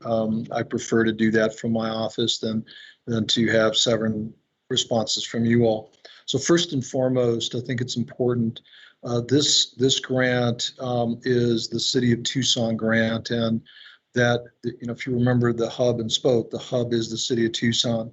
So the responsibility for that in the reporting is directly the cities, which is under my office. Now, the actual reporting of the employees, those will be in our business services function. I've already allocated space for them. They'll be here at City Hall. And so they're not going to be doing anything but that grant. And by the way, they will be reaching out to your offices to solicit thoughts and feedback and so forth as we go down the path, assuming we get the grant. The second question is the audit function. Because it is a City of Tucson grant, it will be subject to our auditing provisions. So we will actually I was going to say write her, that's probably not appropriate. We'll make sure that we're watching over it. And then we're going to be subject to whatever either our audit process or even a federal audit process. Keep in mind that this SBA money is actually ARPA money. So it's ARPA money that's funneled through the SBA to get to us, hopefully. The last question is really what happens after the 2 years, you know, after the grant. So a couple things can happen. So one is I'm hopeful and believe that this will be a very, very successful program. If that's the case, then about a year from now to a year and a half from now, I'll have a conversation with you all and say, okay, this program is going well. Let's have a conversation about what this looks like going forward. Keeping in mind that the navigator piece, that hub piece, is really the one that I'm going to focus on, at least initially, to make sure that becomes the foundation or foundational part of moving this forward. Now, should we not get the grant, then I'll bring back to you some thoughts on how we might want to continue down the path of this program.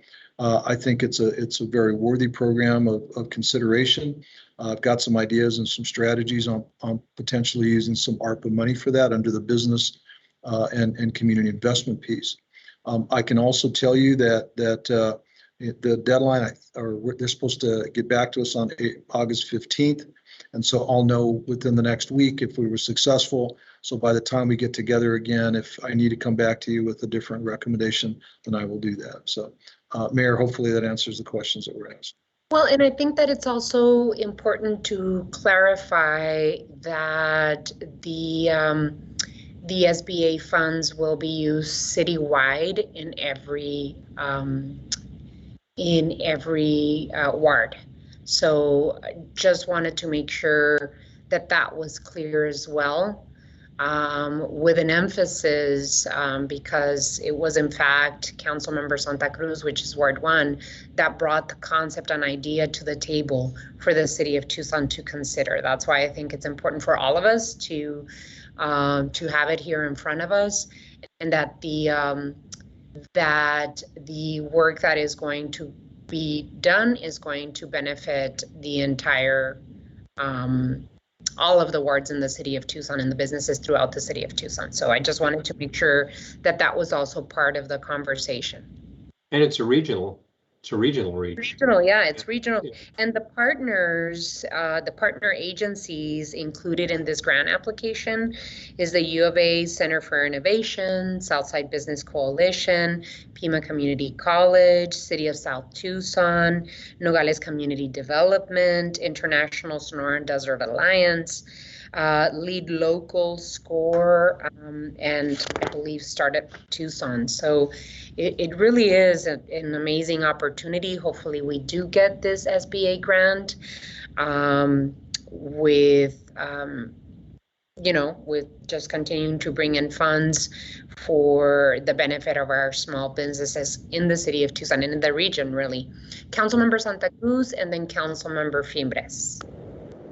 Thank you, Mayor. Just to chime in on this piece is that really it's a continuation of the work that was started with our small business continuity grants with our CARES dollars, and really stemming from the need and what we heard from businesses. Like, all of this has been a learning experience for all of us, especially early on in the pandemic, when we realized that a lot of the funding for small businesses wasn't getting to a lot of the businesses in our communities. And so that was kind of why we had to shift gears with how we strategize around the CARES dollars, and that this is a continuation of that, because there's a lot of areas of technical assistance that we've found that a lot of our minority owned businesses or legacy businesses have been struggling with for decades. And so we're trying to build capacity. I'm going to continue to push, because again, when I was at the doors trying to get elected to get into office, this was one of the issues that came up a lot. So I am trying to do my part, and of course, not only to support businesses in Ward 1, but also, so many of our small businesses and legacy-owned businesses across the city. And really just, I want to thank the community partners that have stepped up and said that they wanted, to be part of the solution in helping us address this need. As far as the framework, or like the funding allocation for the different line items, in the ARPA, and I know that we're going to continue to have this conversation.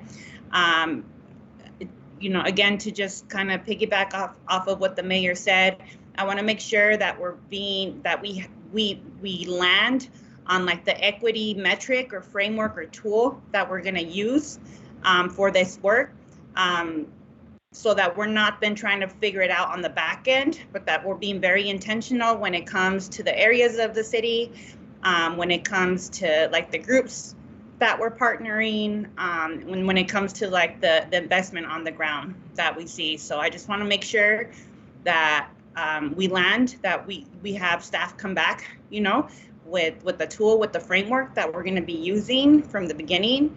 And then lastly, that we have an assessment of like, what are the programs, or where is there opportunity for partnership with outside, community-based organizations, and when is it the city that needs to be the lead on some of the programming and the funding. And I say specifically around the youth investment. In the past, the city had its own, youth employment program. During the recession, that went away, and we've never brought it back. In the past, our city recreation centers had a lot of free programming for young people, and that's gone away. So I want to make sure that we are propping up and investing on our city youth employment, city programming for our youth, and not, like just passing, kind of passing the buck. I know that in some instances it makes sense to do that, but I just want to push and encourage us to really, have an analysis around that as well. Thank you. Thank you, Council Member. And I just wanted to include on that because in terms of violence interruption and investment in communities that are low income, high stress, high incidence of crime, one of the efforts that we have amazing partners in, but it really is City of Tucson led, is the Thrive in the 05. We've had incredible partnerships with our ASU School of Social Work and Pima College. And is there a possibility through these, some of these funds to replicate the Thrive in the 05 in other areas of our city where we see high crime in the city of Tucson? Can we look at the replication of services that are really working with partnerships that have been amazing partners? In the data that I see in terms of crime and gun violence, incidents of crime and gun violence, the Thrive in the 05 area is one of those areas where we see that data and the incidents of gun violence happen there. It happens in 85719, 85711, which is the Golf Links area, high incidents in Sunnyside, South Side areas that tragically we've seen, right, the West Side as well. We've seen that happen, right? We have seen that happening in terms of homicides happening and the tragic incidents of July 18th, where we've lost neighbors to gun violence. And so I do want to reiterate what Council Member Santa Cruz has said. If there are successful programs that the City of Tucson knows how to run with partnerships that we already have, how can we replicate those programs for gun violence interruption programs? So Council Member Fimbres and then Vice Mayor Lee. I agree with you and Lane that the youth programs need is critical to stir people away from the gang issues and the gang involvement in the schools, keeping the schools and people doing it in positive tracks. And it's important. The other one is organizations that we keep talking about, organizations that need help right now because they couldn't rent the halls for them because of the COVID-19. So there's lots of challenges for us. Now the other one is getting people back in. Now we got the Delta strand. So they're going to keep people out of work. So those are things we have to look at. And then if you've proved positive, you have to stay home for at least 10 days. So what's going to happen if you can't stay home? A lot of people continue to work because they can't stay home because they got to eat. They got to feed their families. So that's another challenge we're going to have. So we're looking at considering some of the funds maybe we could use for helping these folks. Just thoughts. Thank you, Flowers Council. and bullets, 1 can a week, and other programs that are 501c3 status, they need help. También. Thank you. And I think that would be in the reinvestment in the community, neighborhoods, and businesses tranche that still needs additional work. So that input from you is always really good. Vice Mayor Lee. Thank you, Mayor. I just wanted to first applaud all the work toward the SBA grant. That's very exciting, and hopefully we will get that. And to that point, seeing the numbers for our small businesses, it's a relatively small number compared to the amount that we're getting in. And I just wanted to point out, we're front loading or we have more of an investment in different areas the first year or two.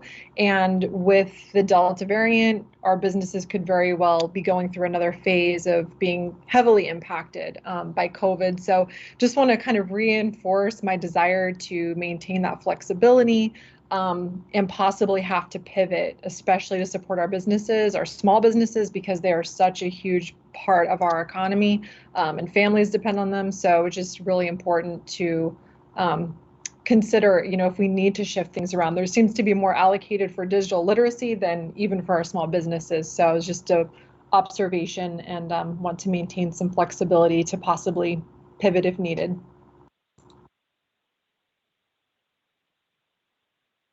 Thank you, Vice Mayor. Any others?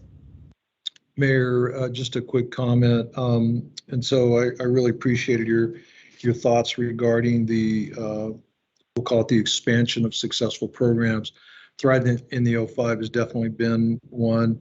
We're exploring the 1-9 area and maybe an opportunity. We are not looking at that as a violence interruption effort, more of a community investment. So it's in that piece. So we'll still be working through some of those things, and we'll consider, I think you said the 1-1 area code as well. So we'll be looking at that because I agree with you. We've got some great community partners, even ASU. I'll even say that, even ASU. But no, they've been great, and it's been amazing to be able to bring them to the table, and then they bring others to the table because they really have done some amazing work with us at that. So we'll definitely bring that back to you as a part of the community reinvestment and neighborhoods and business piece. That's all, Mayor. So there's a motion and a second on the floor. All those in favor of the motion indicate by saying aye. Aye. Aye. Aye. Any opposed?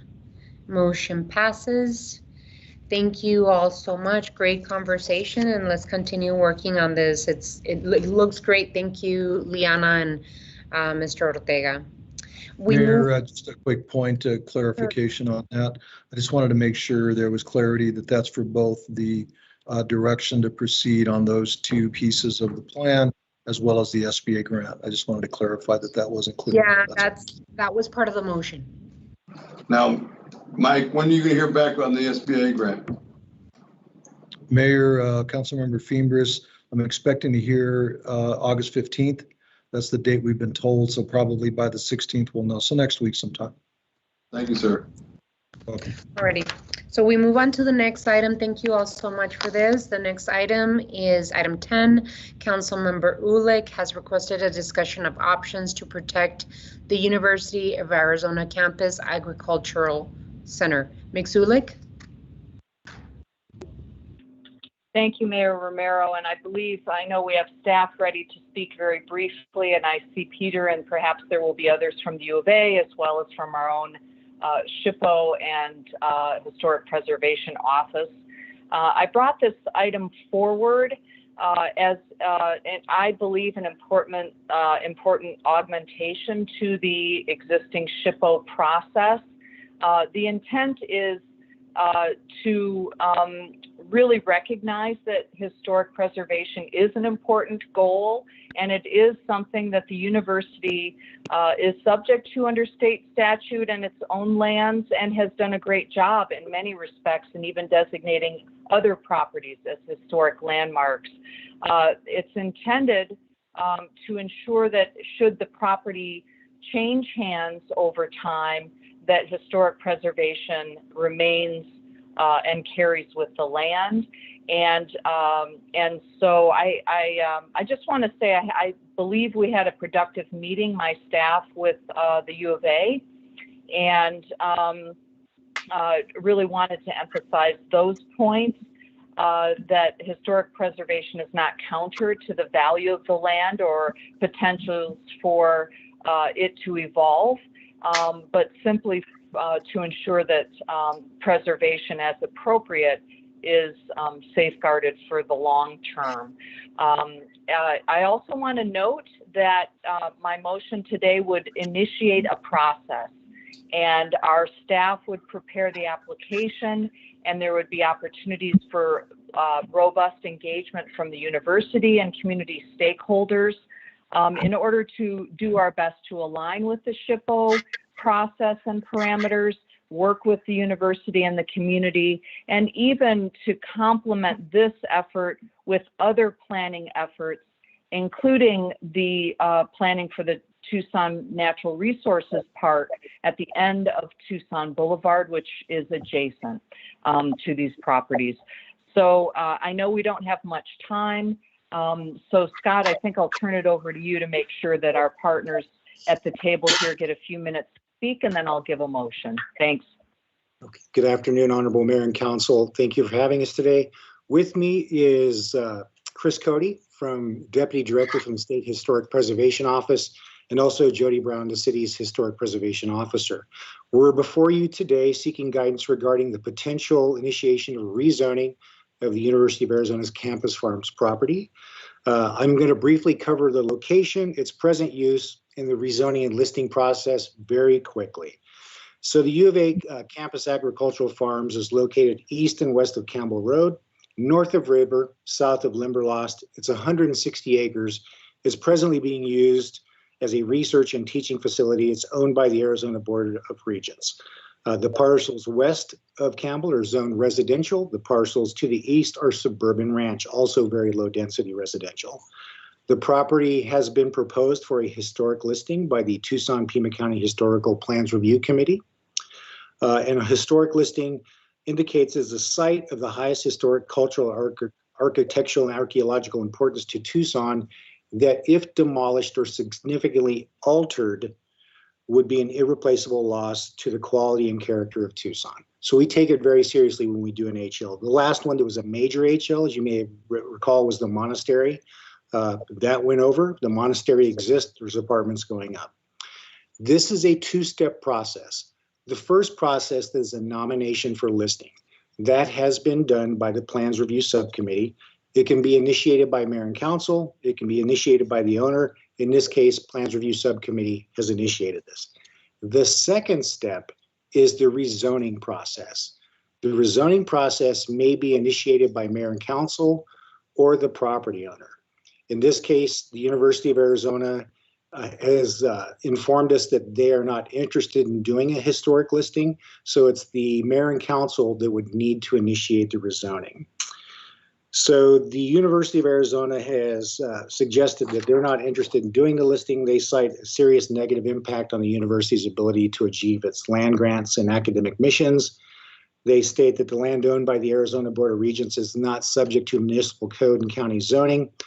City attorney has provided a opinion on that. I'll let him speak to that. And the university also refers that they are under obligation to work with the State Historic Preservation Office to develop a program that identifies and a plan for protecting the resources. Unfortunately, we have tried to facilitate a meeting between the Tucson Historic Commission and the University of Arizona to develop a path forward. We did meet with them, both groups, same room, a discussion occurred, but unfortunately, we weren't able to come up with a path forward. So before you today, the council could initiate this rezoning. You could demonstrate support for the SHPO process through resolution, or perhaps there's a third option. With that, I'm going to turn this over to Chris Cody very briefly, because he's going to talk about what the state's interaction with the U of A is and could be. Chris. Well, good afternoon, everyone. Thank you so much for having me here to discuss this very important topic. The State Historic Preservation Office is always available to Tucson Mayor and City Council to help with any historic preservation matters. To get right to the point, our interactions with the University of Arizona about this property began many, many years ago. It was actually identified as potentially eligible for the National Register of Historic Places all the way back in the early 90s by the University of Arizona during the survey that they did. We recently re-engaged with them about this property out of concern by the community over some alterations to the Equine Center there. And during those conversations, we're able to work with the University of Arizona, and they have committed to us that they will move forward with a National Register listing for this property in the future. To be clear about our legal nexus and statutory authority, ARS 41862 requires that state agencies, of which the University of Arizona is, are required to have a program to locate and nominate to the Arizona National Register of Historic Places, historic properties that are under their control. Several other statutes, all of which are contained within the law known as the State Historic Preservation Act, require that the University of Arizona also exercise care and consult with SHPO when dealing with their historic properties. It's under those auspices and those laws that we have our interactions with the University of Arizona. I will quickly opine that it is our opinion, our understanding, and I don't think there's much debate, that indeed the University of Arizona is exempt from any local zoning or anything else that the city of Tucson would choose to do. So I will caution that any rezoning of this property by the city at this juncture, while it is still under state control, would simply be a gesture. The process that the university is required by law to go through is the nomination process of this property, the National Register and Arizona Register of Historic Places. That is a public process that our office administers. They would submit their application for listing to our office, and then the application is heard by a public board called the Historic Sites and Review Committee that our office staffs, that meets quarterly. If approved by that board, committee, The application is then sent to the National Park Service for final approval and listing on the National Register. Just to be clear, the fact that this property has been identified as potentially eligible triggers all of the same protections as were it to actually go all the way through the listing process and be found eligible. So right now, even without it being listed, the university is still bound by its responsibilities under the State Historic Preservation Act to consult with our office. I will at this point offer a solution that is best practices in the historic preservation community and would potentially solve this issue from Tucson's point of view, allowing you to do as much as you can to protect this property. Best practices dictate that if something is listed on the National Register of Historic Places and is recognized by the National Park Service as historic, and if it's listed on the Arizona Register of Historic Places and recognized by the state as historic, a local community should also recognize that it's historic. And right now, that's not the way that Tucson's historic preservation scheme works. A simple ordinance addition, which we'd be happy to work with your preservation team on, that simply says that any property that's listed on the National or Arizona Register is hereby included in our HP overlay and designated as historic by the city, would solve this problem. If it was ever deaccessioned by the university, it would automatically be protected under your historic preservation zoning overlay. So right now it's protected under this suite of state laws. And my office does everything that we can do to work with the University of Arizona to protect the property.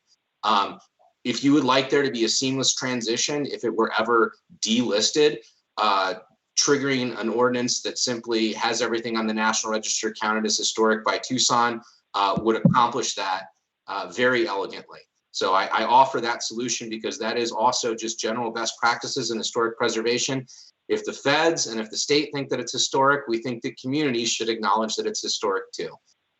So with that being said, I know that the entirety of our actions with the University of Arizona and the intricacies of the State Historic Preservation Act are complex and nebulous, and I'm happy to answer any further questions about that. But with all that information that I've now presented to you, and with all that being said, I'm happy to answer any questions. And also, our office is more than willing to continue to engage on this issue to try and achieve the best outcome for this important historic resource. Mr. Cody, as always, you are so helpful. I really appreciate your input and feedback on this. I'd like to recognize, though, that part of the concerns that the surrounding neighbors and the historic preservation community have had with this particular piece of property owned by the University of Arizona, or ABOR, is that it is, of course, one, historic, but also it's a very important green space, an open space surrounding a historic community as well. And so because of the pandemic and COVID-19, and I had this conversation with Dr. Robbins as well, the University of Arizona started talking about the possibility of having to sell property. And I think that is what triggered the neighbors surrounding this area to be concerned about the potential sale of this property and not having protection for its historic nature, and then of course in losing valuable green space in that particular area. So I'm just identifying what triggered us to be at this point. Appreciate your suggestion for a possibility of fixing the processes that we have in the city of Tucson. I think it's brilliant to be able to just have whatever the feds and the state deem historic, we will too. It just avoids us a lot of confusion. I do see my colleague, Councilmember Ulick's hand up, and then we'll go to Councilmember Cunningham. If I could, Madam Mayor, could I allow for Peter from the university to say, to have an opportunity? I know we all received a letter from President Robbins and want to hear his comments, and I'm ready to offer a motion to further the discussion. Go ahead. Thank you so much, Councilmember Ulick. Go ahead, Peter. You have a few minutes. Okay, great. I'll be quick and brief. Thank you. I appreciate your diligence and your stamina. Madam Mayor, members of the council, my name is Peter Dorline. I'm Assistant Vice President for Planning, Design, and Construction and University Architect at the University of Arizona. As was recently articulated in a letter from President Robbins to you, we respectfully request that you not initiate the process for a historic landmark designation of our campus agricultural center on Campbell, as has been sort of articulated. And, you know, it is really an important part and a hub of our research and education in veterinary medicine and life sciences, and simply not simply just a farm. So it's our understanding that the designation would have a serious negative impact. I understand you're going to get a read on that relative to development of our public and private research and educational collaborations related to advancing research in the areas. Right now, we're focused on food security, energy and water use efficiency, veterinary medicine. By the way, I'm sure you know, woohoo, we have a school of veterinary medicine that offers a doctorate in veterinary medicine in Tucson, finally. Biomedical devices, human health and wellness, and other sort of emerging areas of research and academic achievement. All of these require a diverse array of facilities, you know, laboratories and outdoor space as well. The reason I'm here is to articulate and maybe re-articulate for the record 4 main points. That we highly value our campus agricultural research center and its assets, that the campus agricultural center is not subject to municipal and county zoning, that the U of A is strongly committed to historic preservation and working with the state, and the U of A is also committed to our partnership with the city of Tucson. So lightly on each one of those 4. The first consideration, we highly value our campus agricultural center. We have no intent to sell this important asset. In fact, we've recently invested over $4 million there. You may know we spent $3 million on the Vet Med Equine Center, which we just submitted for the Governor's Historic Preservation Award, Honor Award recently. We've invested over $500,000 on a bovine training center. We've invested another over $500,000 in the Tucson Village Farm, which is a community teaching kitchen. All of these are, you know, this is part of the U of A cooperative extension. And then we have some sizable investments we're looking to make in the near future relative to research. The second point, campus ag center property is owned by the Arizona Board of Regents and the university, so it's not subject, in our opinion, to municipal or county zoning. We think that's well settled in the law in Arizona. We are, however, subject to Arizona laws, and we are taking important steps to appropriately preserve, protect, and list the historic assets there. Number 3 was we're committed to historic preservation and working with the state. There seems to be some assertion that the university may not be concerned with preservation. I think Chris could assert that we have had some important discussions on that area and been working collaboratively with SHPO for many years. We take our stewardship of historic assets very seriously. It's in our culture, it's in our DNA. We champion historic preservation on the main campus, at Tumamoc Hill, at the Phoenix Biomedical Campus, and certainly here at the Campus Ag Center as well.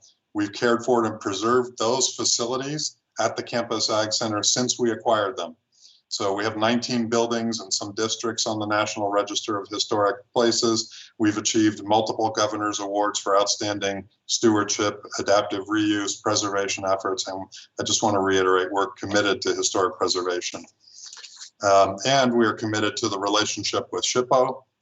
As required, we're actively working to prepare a state and potentially a national register submission to SHPO for the 8 buildings and the silos, and an appropriate district.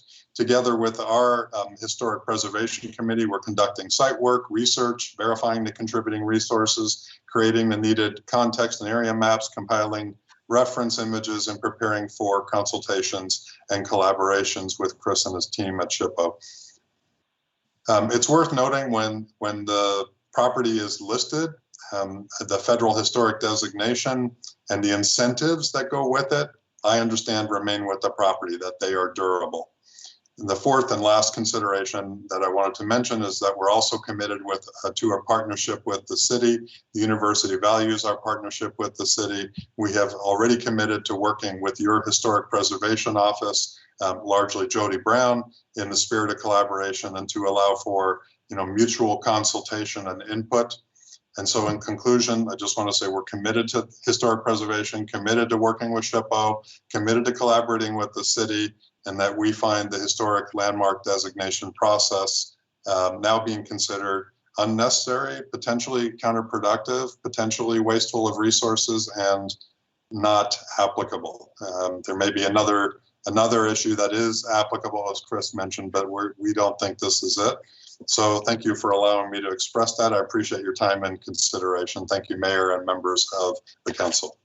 Thank you, Peter. Thank you, Peter.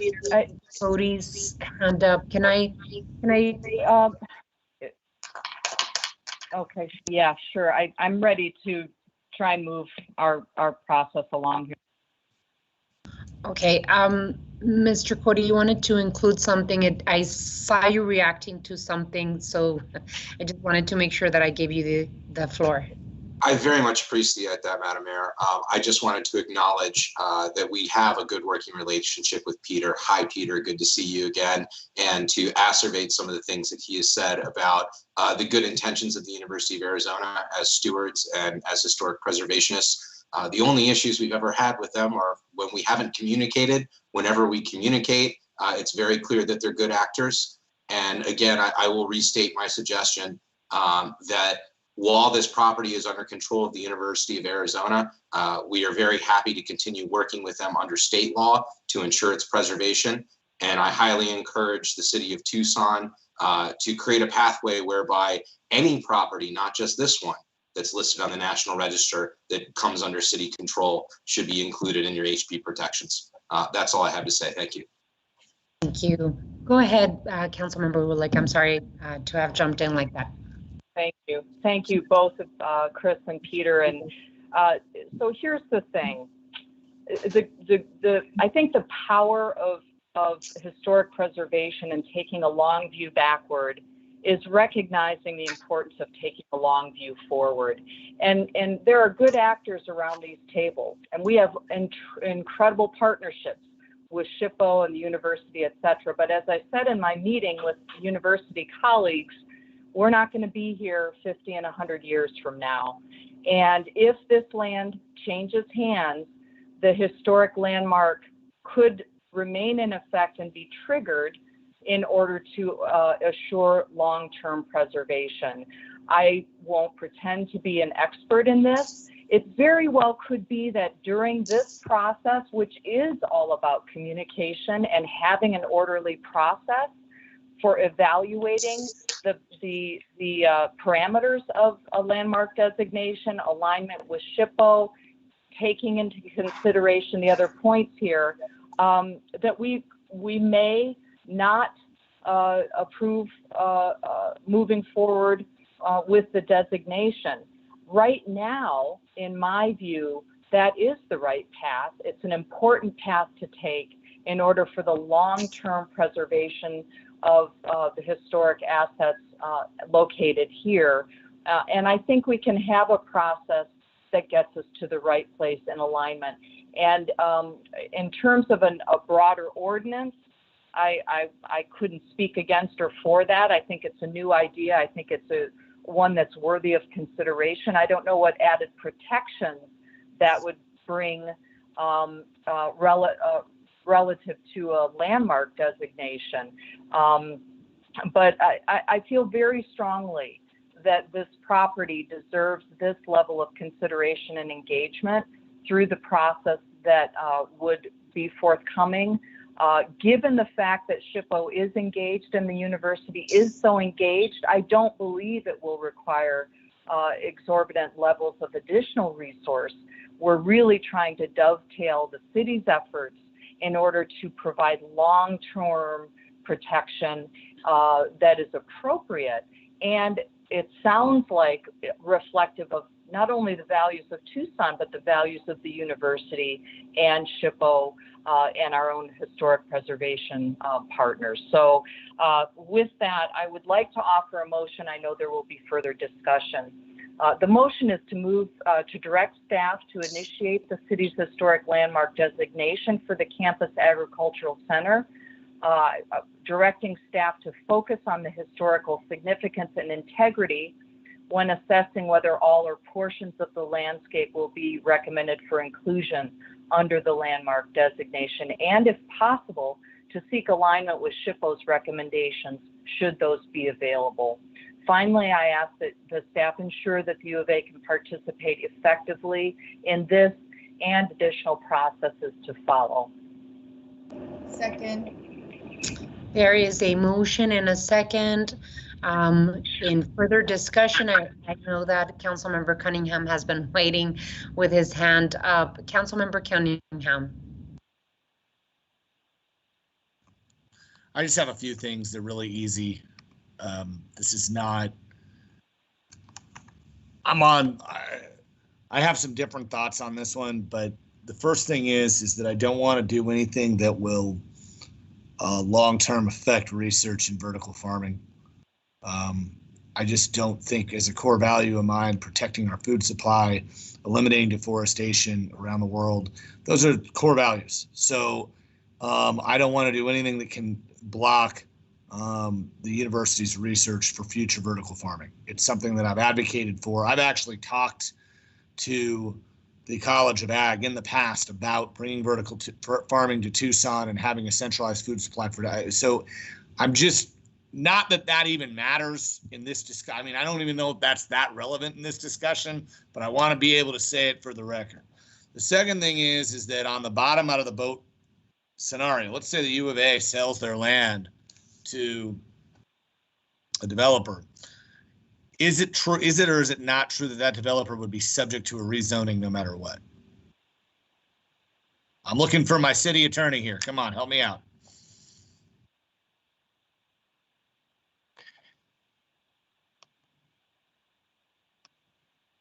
Councilmember Cunningham, so if the, let me just address the issue of sovereign immunity. I'll chime in and say I don't think that there is any legitimate question to the fact that as long as the university continues to own and to operate the property for a governmental purpose, which the research and educational uses are a governmental purpose, then it enjoys sovereign immunity from the application of our zoning, including any HL designation. If that changes, and it goes to a private use or a proprietary use or private ownership, then city zoning does apply. And then the question would become, would that new owner and user need to do a rezoning? Well, they would need to do a rezoning if their proposed use of the property is not consistent with the existing underlying zoning, which, as Scott Clark described earlier, is residential and suburban ranch on the two sides of the street. So it's already zoned as residential. It's zoned as residential, and I'll ask Scott to correct me if I'm wrong. But on the west side is low density residential. On the east side is suburban ranch. They, Honorable Council, they are both extremely low density residential. So the reality of city development, if this was acquired by a private developer, there is almost 100% certainty that they would seek to upzone it to something substantially more dense. And this is my other question. Does it have a, so why doesn't it have an agricultural zoning? I'm just curious about that. Because wasn't it I mean, growing up, it was the U of A farm. I know it's the agricultural center now. I know that's a sensitive subject. So I don't want to. Honorable Mayor and Council, I'll have to get back to you on that. That goes back decades. That is close to the site where I had my first job as a busboy in Casa Molina. So I'm interested in knowing how that happened. Well, I'm just curious because if it was set up as an agricultural facility and zoned as an agricultural facility originally, did they change it in? I mean, well, why even change it? So that's kind of my thought. Look.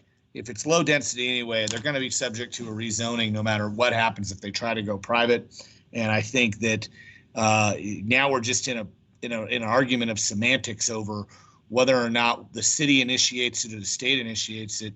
Look, I don't want to be the one to say that the U of A, you should have done this a while ago, and they might say that they've already kind of started this process. Well, okay, well then if everybody wants to make it historical or at least certain buildings, let's go ahead and do that. So I think we should support Karen's proposal here. I think she's totally honoring this process and at least trying to make sure it's collaborative and that everybody's involved. So I understand the U of A thinks this might be a waste of resources, and I get where they're coming from, but the bottom line is, come on, we're trying to be total partners here. I think we're making this motion in good faith, and I'm going to support it. I just want to call attention to the time. It's already 5:30 and we've spent half an hour on this item. We still have a couple of other items to go. So Councilmember Kozachik, and then we move forward. Okay, I have some questions. First of all, I also had conversations with people from College of Ag, and their feeling about this, the whole site, east and west of Campbell, was, paraphrasing, we have no reason to get rid of the site east of Campbell, but we have no reason to retain the site west of Campbell, where the horses and the sheep and the barn and the silo are, because that is the most developable area in terms of residential. And evidently that's what Scott is identifying as the low density residential. That was just a comment to me, and it was probably as off the cuff as Bobby Robbins' comment about everything's on the table, which is really how this whole conversation began a year and a half ago. So the site is owned by ABOR. It's under the oversight of SHPO. It's not subject to city HL zoning, and the plans review subcommittee has already voted to recommend HL. So why isn't ABOR supportive of the goal if preservation is indeed in their wheelhouse? And why didn't anyone get back to the plans review subcommittee until this process started? I think that whole lack of responsiveness is sort of how we got to this point right now of where, all right, if we're just going to get, we being the plans review subcommittee, and what if no one's even going to answer our letters, then screw it, we'll start our own process, and maybe that'll draw out the conversation. That's how we got here, frankly. Just a couple of questions on the differences in designation. I don't know if these are for Chris or for Jody, who knows this. What is the difference between being listed on the National Register and an HL in terms of what can be done with the property? Because my understanding is that an HL prevents demolition under any circumstances, but being listed on the National Register leaves that as an option if you provide certain documentation. Am I right about that, Chris? Yeah, I'm happy to answer that question. The National Register and Arizona Register are both purely honorific. All they do is make a property eligible for incentives. There's no restrictions that are placed on the property. Your historic landmark zoning, however, which I would defer to your own planning department to speak to the details of, does come with restrictions on how the property can be redeveloped and used. Right, and do you know what those restrictions would be when it comes to, for instance, the fields the sheep are grazing on right this very second? You know, I would have to more properly defer to your own staff to answer that question. It's outside of the purview of the state in a way. So the historic listing would require, if an applicant were going to substantially change a site or demolish something, to come back to mayor and council to seek the authorization to do that. So they can still demolition and substantially change a site, but they've got to come back to this legislative body to seek the authorization to do that. So that's the additional protection you get. And that's not true of being simply listed on the National Register. That is correct. However, there is one further layer that I can offer. Because this is a state-controlled property, it's subject to the State Historic Preservation Act. So while just being on the National Register doesn't add any protections, the fact that it's controlled by a state agency and is on the National Register means that the state of Arizona has a protection scheme in place prior to any alterations to any of these buildings that would have what we call an adverse effect on their historic integrity and value. The agency is required to consult with SHPO just to get another set of eyes, expert historic preservation eyes on it, to see it's not about stopping projects. It's about how to make projects better, how to mitigate damage to historic integrity and resources. And, and any discussions as well about the protections that are offered by historic preservation zoning overlays. It's a process. It's not an absolute, and the option will always exist for mayor and city council. And I heard Councilman Cunningham's very wise opinion on vertical farming and the importance of some of these activities. Being in a historic preservation zoning overlay, even with all of its protections, it doesn't lock anything in. The city can still decide to allow the U of A to do what they would like with this property in the end. But an HL, and this is exactly why we did it with the Benedictine, an HL prevents that demolition. So that monastery is there in perpetuity. And that's the concern, I believe, that I'm hearing from community members, is that I'm speaking principally of the pieces on the west side, the barn and the silo and all the buildings over there. They want to see those preserved. So maybe a question for Peter: how would an HL affect the land grant mission, and maybe just cutting to the chase, what's planned, what's envisioned in terms of development that an HL would compromise? Does your HL actually fully prohibit demolitions? Usually there's a process by which buildings can still be demolished. Yes. Yes, the process exists, and they do have to go through the plans review subcommittee, and they do have to come to mayor and council to seek authorization for the demolition. Right. And if you would like to answer, Peter, and then we're going to have to go to a vote. Okay, Madam Mayor, Councilman Kozaczek, we believe that the potential for third-party partnerships where there could be private use along with university research in a partnership format would be impacted or could be impacted by the HL designation, which that's where we're concerned about the ability to do the research and the education that we believe is part of our mission. We use public-private partnerships on occasion to do that, and certainly in this type of research that I listed off earlier, that's a potential. So the public-private use would not necessarily, but it would likely include vertical development along Campbell or on some of these properties. And that's what the concern is. And we saw that public-private partnership with the Honors College, and that didn't end well for a lot of the surrounding neighbors. Final question for Mike Rankin: if an HL designation would have no immediate regulatory impact because of sovereign immunity, would it ever have a regulatory impact?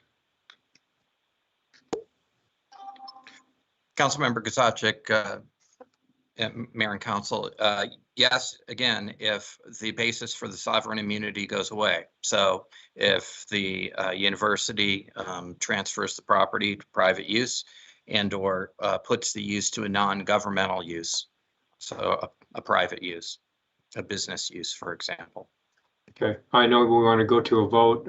Ask Karen if she'd be willing to accept a friendly amendment to include Chris's recommendation that we amend the city code as a part of this motion. And Councilmember Kozaczek, I'm just going to jump in quickly. I'd be happy to get from Chris what he's got in mind in terms of an ordinance. Then I'll pull it off. But I do want to caution that there is a specific statutory scheme that applies to designation of historic districts within cities that requires the zoning process for each of those designations. So, but happy to take a look at what he's got in mind. Okay, better. Fine, forget it. Good point. Yeah. Well, I wanted to. We can ask for that to come back to the table as part of the motion, but yeah. That's fine. Totally fine. There could be further study on those ideas. I just wanted to make sure that I said a couple of things, and then we'll go for a vote. I believe that the city of Tucson and this mayor and council are good partners to the University of Arizona. Many projects that we've collaborated on, and that the partnership and relationship between the city of Tucson and the University of Arizona continues to be important for economic benefit and partnership as we deal with the growth of the University of Arizona. But I also believe that the residents that live in that area deserve an opportunity for input as to what the long-term uses of those spaces are in the long term. And so I will be supportive of this motion, and I hope that the University of Arizona stays right there in partnership with the neighbors. So I feel it's important that we have those voices heard in this process. With that, Councilmember Ulick, do you want to go to a roll call or a voice vote? Why don't we do a roll call? Mr. Clerk? Mick Santa Cruz, Aye. Mr. Cunningham, Mick Zulik, Aye. Mrs. Lee, Aye. Mr. Fimbres, Aye. Mr. Kozachi. Aye, and Karen, could you have Roger send that motion to us? Because it was fairly long. Thanks. Mayor Romero. Aye. This is only starting the process, correct? That motion passes. Thank you all so much. We move on to item 11. Thank you, Mr. Cody and Peter, for being here with us. And let's continue working on this. I think we can get some really good stuff out of our partnerships. We move on to item 11, state and national legislation. Time has been set aside for discussion of state and national legislation and regional committee issues. Andrew, I believe that you're here to do a little bit of a presentation. Yes, Honorable Mayor, members of the council, I will pull up a very short presentation.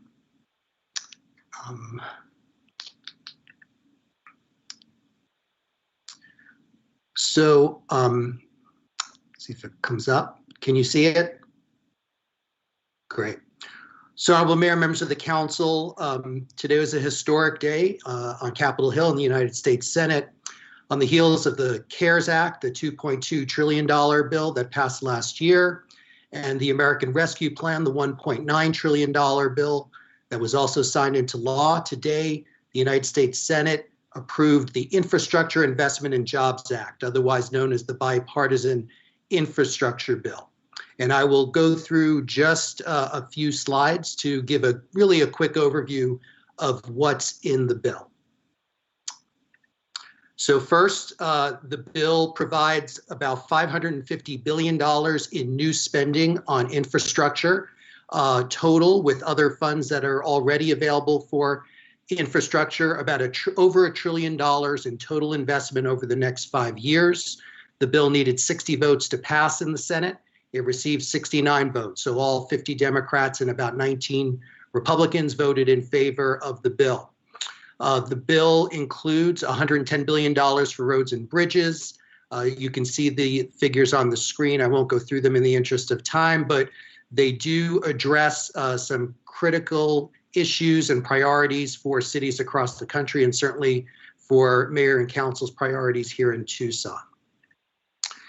The White House put out a quick review of for each state of the 50 states, what it may mean for their particular states. This is what they report for Arizona, about $5 billion for highway programs, $225 million for bridge replacements and repairs, over $800 million for public transportation. And then you could see EV charging network expansion, more funds for broadband. And as you're aware, there's that affordable connectivity benefit that was in the past bill that provided assistance to low-income folks who are eligible to access broadband service. And there's even more money in this bill for that. And then in addition to funds available for the state of Arizona, there's also competitive grants that are available to cities and states across the nation for roads, bridges, and EV charging stations as well that we can compete for. So just as a quick look for what it might mean for Tucson, looking through the different programs that are being funded in the bill, as the mayor mentioned earlier, there's the $10 billion for PFAS treatment. We believe most of those dollars will go to the state, and then we will access those dollars through the state. There's $8.3 billion in Western water infrastructure that will assist the federal government in meeting some of its obligations under the DCP. There's money for water storage and conveyance, water recycling and reuse programs as well. There's $15 billion or more than $15 billion for raise and infra grants. You're familiar with those. We've applied and been successful in some of those in the past for highways, bridges, rail projects. There's a Safe Streets and Roads for All program of $5 billion that's just for local governments to develop Vision Zero plans across the country. Over $2 billion for low, no emission bus grants. Again, we've been successful in a couple of our grant applications for that program to bring electric buses to Tucson, and now there's a significant increase in the amount of dollars available for that. There's $100 million a year over 5 years for what they're calling a Healthy Streets program, which can fund programs that reduce heat island effects. So perhaps our Million Trees program or green stormwater infrastructure projects could receive funding through that. Capital investments in transit, those could fund BRT, commuter rail, environmental restoration for Superfund and brownfields projects, and even dollars to increase the accessibility of existing transit programs for seniors and individuals with disabilities. So a lot in the bill. The ink is barely dry. This was just passed earlier today. So there's still a lot of analysis and details to come. For now, I want to echo what the mayor and other council members said earlier today. Thank you to our senators, Sinema and Kelly, for their work on this bill. They and their staffs have been very accessible to the city of Tucson, and they've wanted to hear about our priorities, and I think they're reflected in the bill. Thank you to mayor and council, of course, for your advocacy and setting priorities for the city. City staff throughout, as always, helpful both on the finance business side with the funding as well as in the individual departments. And of course, our partners at Bracy Tucker Brown for all their assistance. The bill now heads to the House. As the mayor said earlier, we expect the House to take up this bill in the next couple of months in tandem with, and this is the last bullet here, the $3.5 trillion budget resolution reconciliation bill. So that is something that Speaker Pelosi has said that the House will consider alongside the bipartisan infrastructure bill that was just approved by the Senate. That bill, again, you can see the size of it, $3.5 trillion. It will include funds for things like housing and a number of things that Liz and other presentations today alluded to. The current instructions are to come up with about over $300 billion in funding for affordable housing programs around the country. And that's just one component of the bill. There'll be components for childcare, climate, healthcare, expansion of ACA, in the education sphere, universal pre-K, tuition-free community college. There will be some immigration-related provisions as well. And then after the Senate voted for the infrastructure bill, they also voted today 50 to 49 to open debate. Again, what makes reconciliation different in the Senate is that it only requires 50 votes to pass instead of the 60 votes to overcome a filibuster. And again, we expect both houses of Congress to consider these bills into the fall. So with that, honorable mayor, members of the council, that's my presentation, and I'm happy to answer any questions. Any questions? All righty. We're in a hurry, Andrew, but that's wonderful news. Thank you so much for all of the information. We really appreciate it. And keep us posted. Thank you, Mayor. Thank you, Andrew. We move on to item 12. Does anyone have any items to remove from consent agenda? Madam Mayor, the only thing is the 7M, I wanted to have the discussion about covering the ability to cover some of the costs of the transportation parking fees. Alrighty, and I have a list of items on the regular agenda that I want to be considered separately, specifically for comment. I don't have the letter, but we wanted to pull the Pascua Yaqui, I think it's a D, the federal, no, it's not D. The I-11, which I believe is, let's see. I-11 is P, Your Honor. P, item G, which is intergovernmental agreement with Pima County for the incarceration of city prisoners and that jail board costs. So it's G, P, and O. So I'd like to consider those separately. Any others? Alrighty, we move on to item 13. Does anyone have any future agenda items? Okay, hearing none, we will adjourn study session, and then I'm gonna give you 10 minutes for us, actually 15 minutes. I'm gonna give you 15 minutes for a little bit of a break, and we'll see you in 15 minutes to start regular agenda. Thank you so much for all of your hard work. Good job, and we'll see you in 15.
We'll have a start to this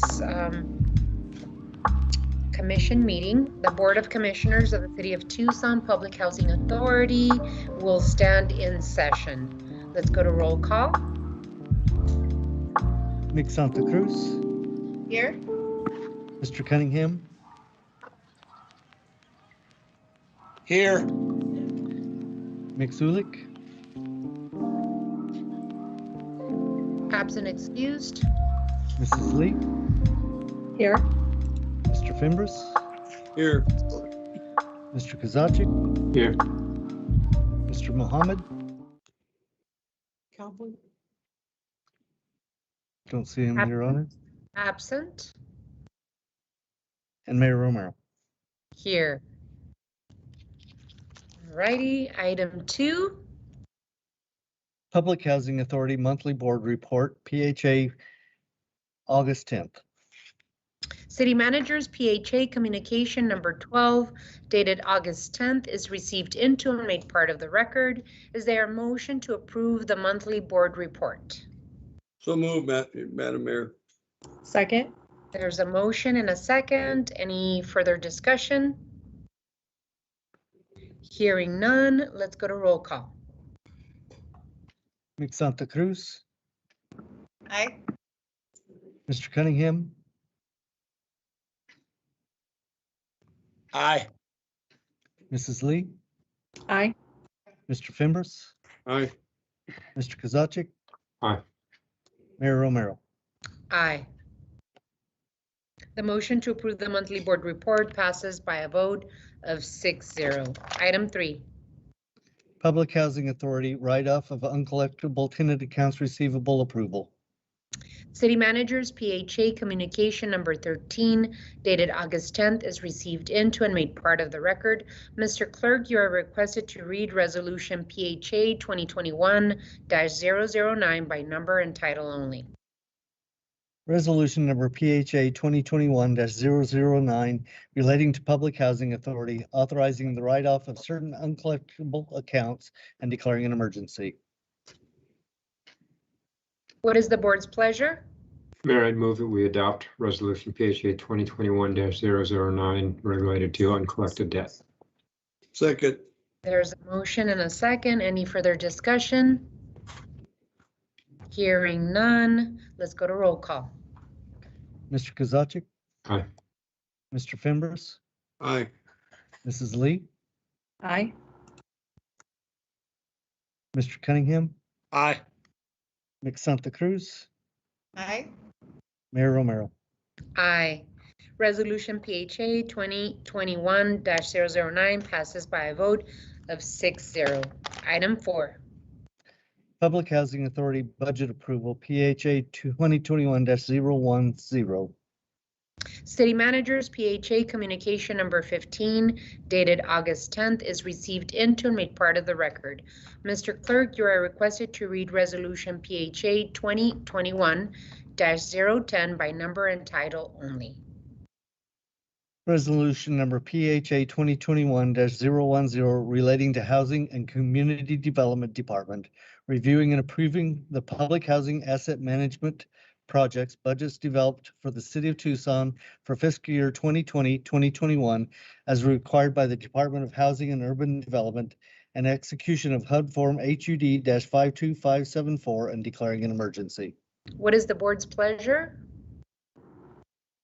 Mayor, I move to pass and adopt Resolution PHA 2021-010. Is there a second? Second. There's a motion and a second. Any further discussion? Hearing none, let's go to roll call. Mrs. Lee, Aye. Mr. Kozaczyk, Aye. Mick Santa Cruz, Aye. Mr. Fimbres, Aye. Mayor Romero, Aye. Mr. Cunningham. Aye. Resolution PHA 2021-010 passes by a vote of 6-0. Item 5. Approval of Public Housing Authority minutes. City Managers PHA Communication number 14 dated August 10th is received into and made part of the record.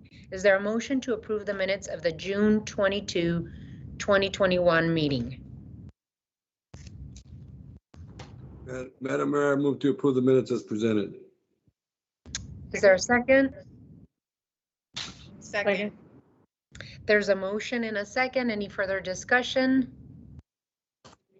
Hearing none, let's go to roll call. Mr. Fimbres? Aye. Mr. Cunningham? Aye. Mayor Romero? Aye. Mr. Kozaczek? Aye. Mrs. Lee? Aye. Ms. Santa Cruz? Aye. The motion to approve the minutes of the June 22, 2021 passes by a vote of 6-0. Item 6. Adjournment. The meeting of the Board of Commissioners is adjourned. The Mayor and Council will now convene a regular meeting. All right. Council will stand in session. Roll call. Ms. Santa Cruz? Here. Mr. Cunningham? Here. Ms. Ulick? She'll be with us later. Mrs. Lee? Here. Mr. Fimbres? Here. Mr. Kozaczek? Here. Mayor Romero? Here. Item 2. Invocation and appointments to boards, committees, and commissions. The invocation will be given by Ana Marrufo, staff member to the City Clerk's office.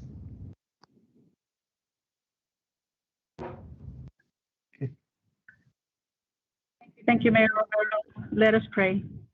Lord, thank you on behalf of all who are in attendance at this meeting here today. I pray for the government officials that they may represent the needs of the people of the city of Tucson.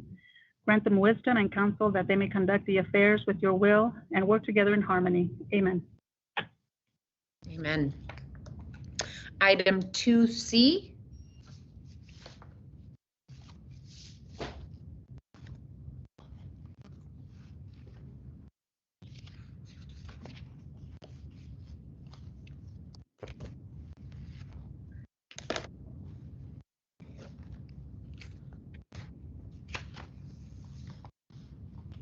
Madam Mayor, I see there are no appointments at this time. You made it this time. Right now, we're under presentations. So we do have a couple of presentations. Mr. Clerk, I was waiting for you to introduce the item, but okay. I apologize. That's Ron. okay. Don't worry. Don't worry. There are 2 presentations to make. First, we have a presentation proclaiming August 15th, 2021 to be the Father Eusebio Francisco Quino month. And I'd like to read the proclamation into the record. And I want to thank Councilmember Fimbres for organizing the event in recognition of Father Quino on Sunday. That included Pima County, as well as Mexico and representatives from Italy, from the Father Quino family, the Guinea family. So thank you, Councilmember Fimbres, for your efforts in putting this together. It sounded like a beautiful event, and I want to thank the city manager for going to represent me to read the proclamation on Sunday morning. So with that, I'd like to start reading the proclamation. Whereas in 1961, the state of Arizona proclaimed Father Eusebio Francisco Quino as Arizona's foremost pioneer, illustrious for his early missionary work, exploration, and cartography, and authorized the raising of private funds to place a statue of Father Quino in the United States Capitol as one of Arizona's 2 heroic representatives of our nation. And whereas through the publication of his maps and as a result of his 50 journeys of exploration, Father Kino introduced the world to the geography and people of the Sonoran Desert, and as the first European to visit our community. And whereas during a dedication ceremony in the United States Capitol on Arizona's Statehood Day, February 14, 1965, the state of Arizona presented the statue of Father Kino, which now stands as part of the National Statuary Hall of Heroes. And whereas Father Kino, joined by the Desert Sharing Otan people, established more than 24 missions, including Tumacacori, Gevavi, and San Javier del Bac, during his 24 years of tireless work in today's southern Arizona and northern Sonora. And whereas 3 statues for 3 centuries was the project honoring the continuing impact of the life and labors of Padre Eusebio Francisco Kino in our Arizona-Sonora borderlands, and resulted in 3 equestrian statues being erected 30 years ago in Tucson, Magdalena, Sonora, Mexico, and Segno, Italy, his birthplace, which is celebrated today as the 3 statues for 3 nations, to honor the cultural ties created by Padre Kino's legacy. And whereas international recognition of Padre Kino's legacy of building bridges between cultures and communities has come in the form of his being declared venerable by Pope Francis in 2020, a step in the process of canonization and the consideration of the Kino missions as a UNESCO World Heritage Sites.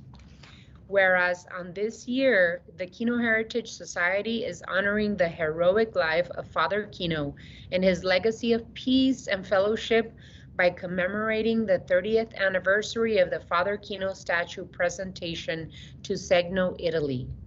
Now, therefore, I, Regina Romero, Mayor of the City of Tucson, Arizona, do hereby proclaim the month of August 2021 to be Father Eusebio Francisco Kino Month in this community, and encourage all of our citizens to honor the life of Father Kino and his lasting legacy by attending the 30th anniversary commemorating the Father Kino statue presentation to Segno, Italy, Sunday, August 8th, on 2021 before the Father Kino statue on Kino Boulevard in Tucson, Arizona. In witness whereof, I have hereunto set my hand and caused the seal of the city of Tucson, Arizona to be affixed on this 8th day of August, 2021. Congratulations and thank you so much for your work on this, Councilmember Fimbres, and I know that there's so many others that participate in creating this event. Thank you, Madam Mayor, and it was very well attended on Sunday morning, and today is his Father Kino's actual birthday. He was a Leo. Just saying. You could see that. Right, we could see that. Item 2C, presentation. I would like to proclaim August 15th to September 15th, 2021 to be Equity, Diversity, and Inclusiveness Month. And we have 2 representatives here that will receive the proclamation. And if you'd like to add a couple of words, I'd be more than happy to grant that time. Thank you so much, Madam Mayor. Thank you for this opportunity. We are extremely excited about the alignment with Tucson Unified School District and the city. However, our equity department is headed by Kanasha Brown, who is the assistant superintendent, and she is present with us today. So I'm going to allow her to have the words. Thank you so much. You're welcome. And I'm going to echo the sentiments of the Tucson Unified School District in celebrating with the city of Tucson Equity, Diversity, and Inclusiveness Month. It is what makes our city unique.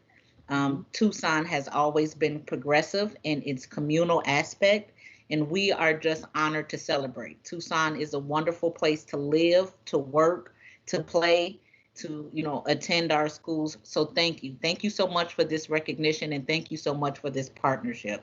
We truly look forward to just continue celebrating this together. Thank you. And thank you, Assistant Superintendent Brown, and thank you, USD, for really highlighting this activity and the importance of equity, diversity, and inclusion, not just in TUSD, but in the city of Tucson. You're valued, and we appreciate your attendance. So with that, I'd like to read into the record the proclamation for TUSD. Whereas the City of Tucson partners with Tucson Unified School District's Equity, Diversity, Inclusiveness Department to serve our students and family to the highest potential, ensuring that learning, development, and academic success for every student by eliminating the manifestations of racism, discrimination, and prejudice. And whereas every student in the City of Tucson is entitled to a high-quality public education, regardless of race, gender, zip code, ability, socioeconomic status, and/or language spoken at home. And whereas the core values of diversity, equity, excellence, integrity, innovation, and a caring community drive our commitment to eliminating the opportunity gap for our students. And whereas the Tucson Unified School District takes pride in recognizing August 15th to September 15th as Equity, Diversity, and Inclusiveness Awareness Month, celebrating our diverse students, their families, and community, while acknowledging and working to remedy the struggles that exist based on inequitable practices and policies. And whereas Equity, Diversity, and Inclusiveness Awareness Month is a celebration of equity in Tucson and provides an opportunity to highlight our education equity priorities, as well as the incredible work happening in schools across the city of Tucson. And whereas educational equity, diversity, and inclusiveness will only be achieved through the collaborative work of state and local policymakers and the dedication of local school district superintendents, school administrators, teachers, support staff, and community groups.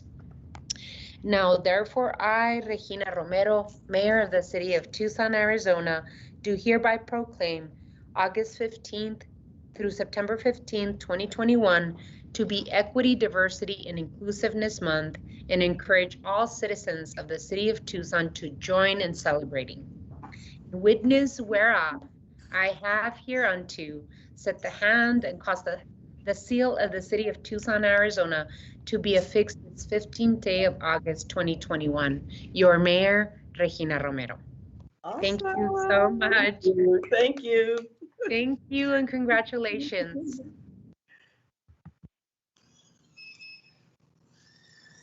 All righty, we move on to item 2D. Appointments to boards, committees, and commissions. City Manager's communication number 236 dated August 10th is received into and made part of the record.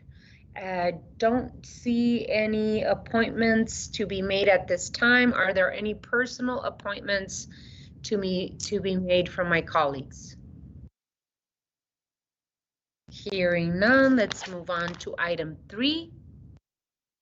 Mayor and council report, summary of current events. City Manager's communication number 237 dated August 10th is received into and made part of the record. This time has been scheduled to allow members of the mayor and council to report on current events. These are to be current events of activities within the community, not position statements on policy issues. Does any council member have anything to report at this time? We'll start like we usually do.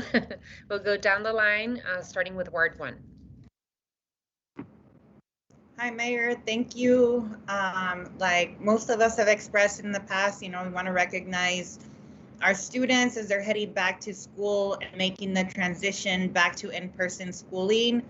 Last year, we know it was incredibly challenging for so many of our students, our educators, our school workers, and our parents, but As our students are heading back, we're praying for their health and safety and strongly, encouraging the continued use of face masks, especially to protect those, who can't get vaccinated.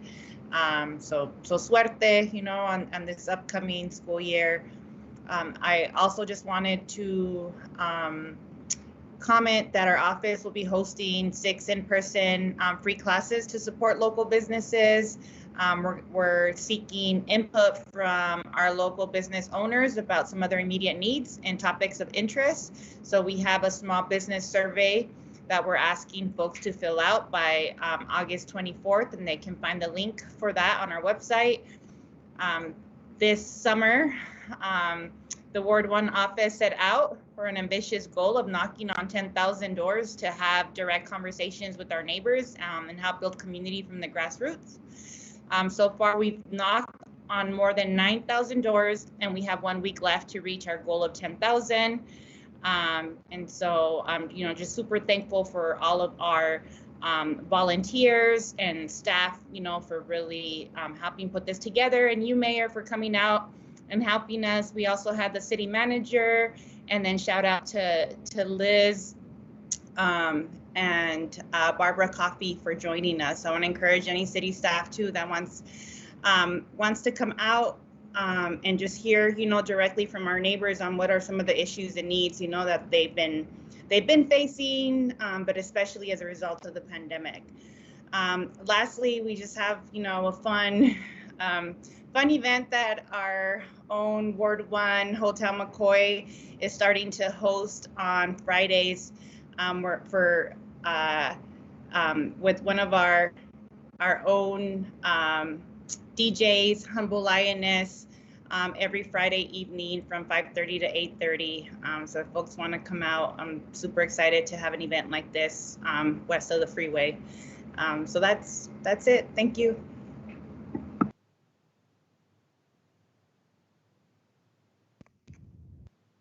Councilmember Cunningham?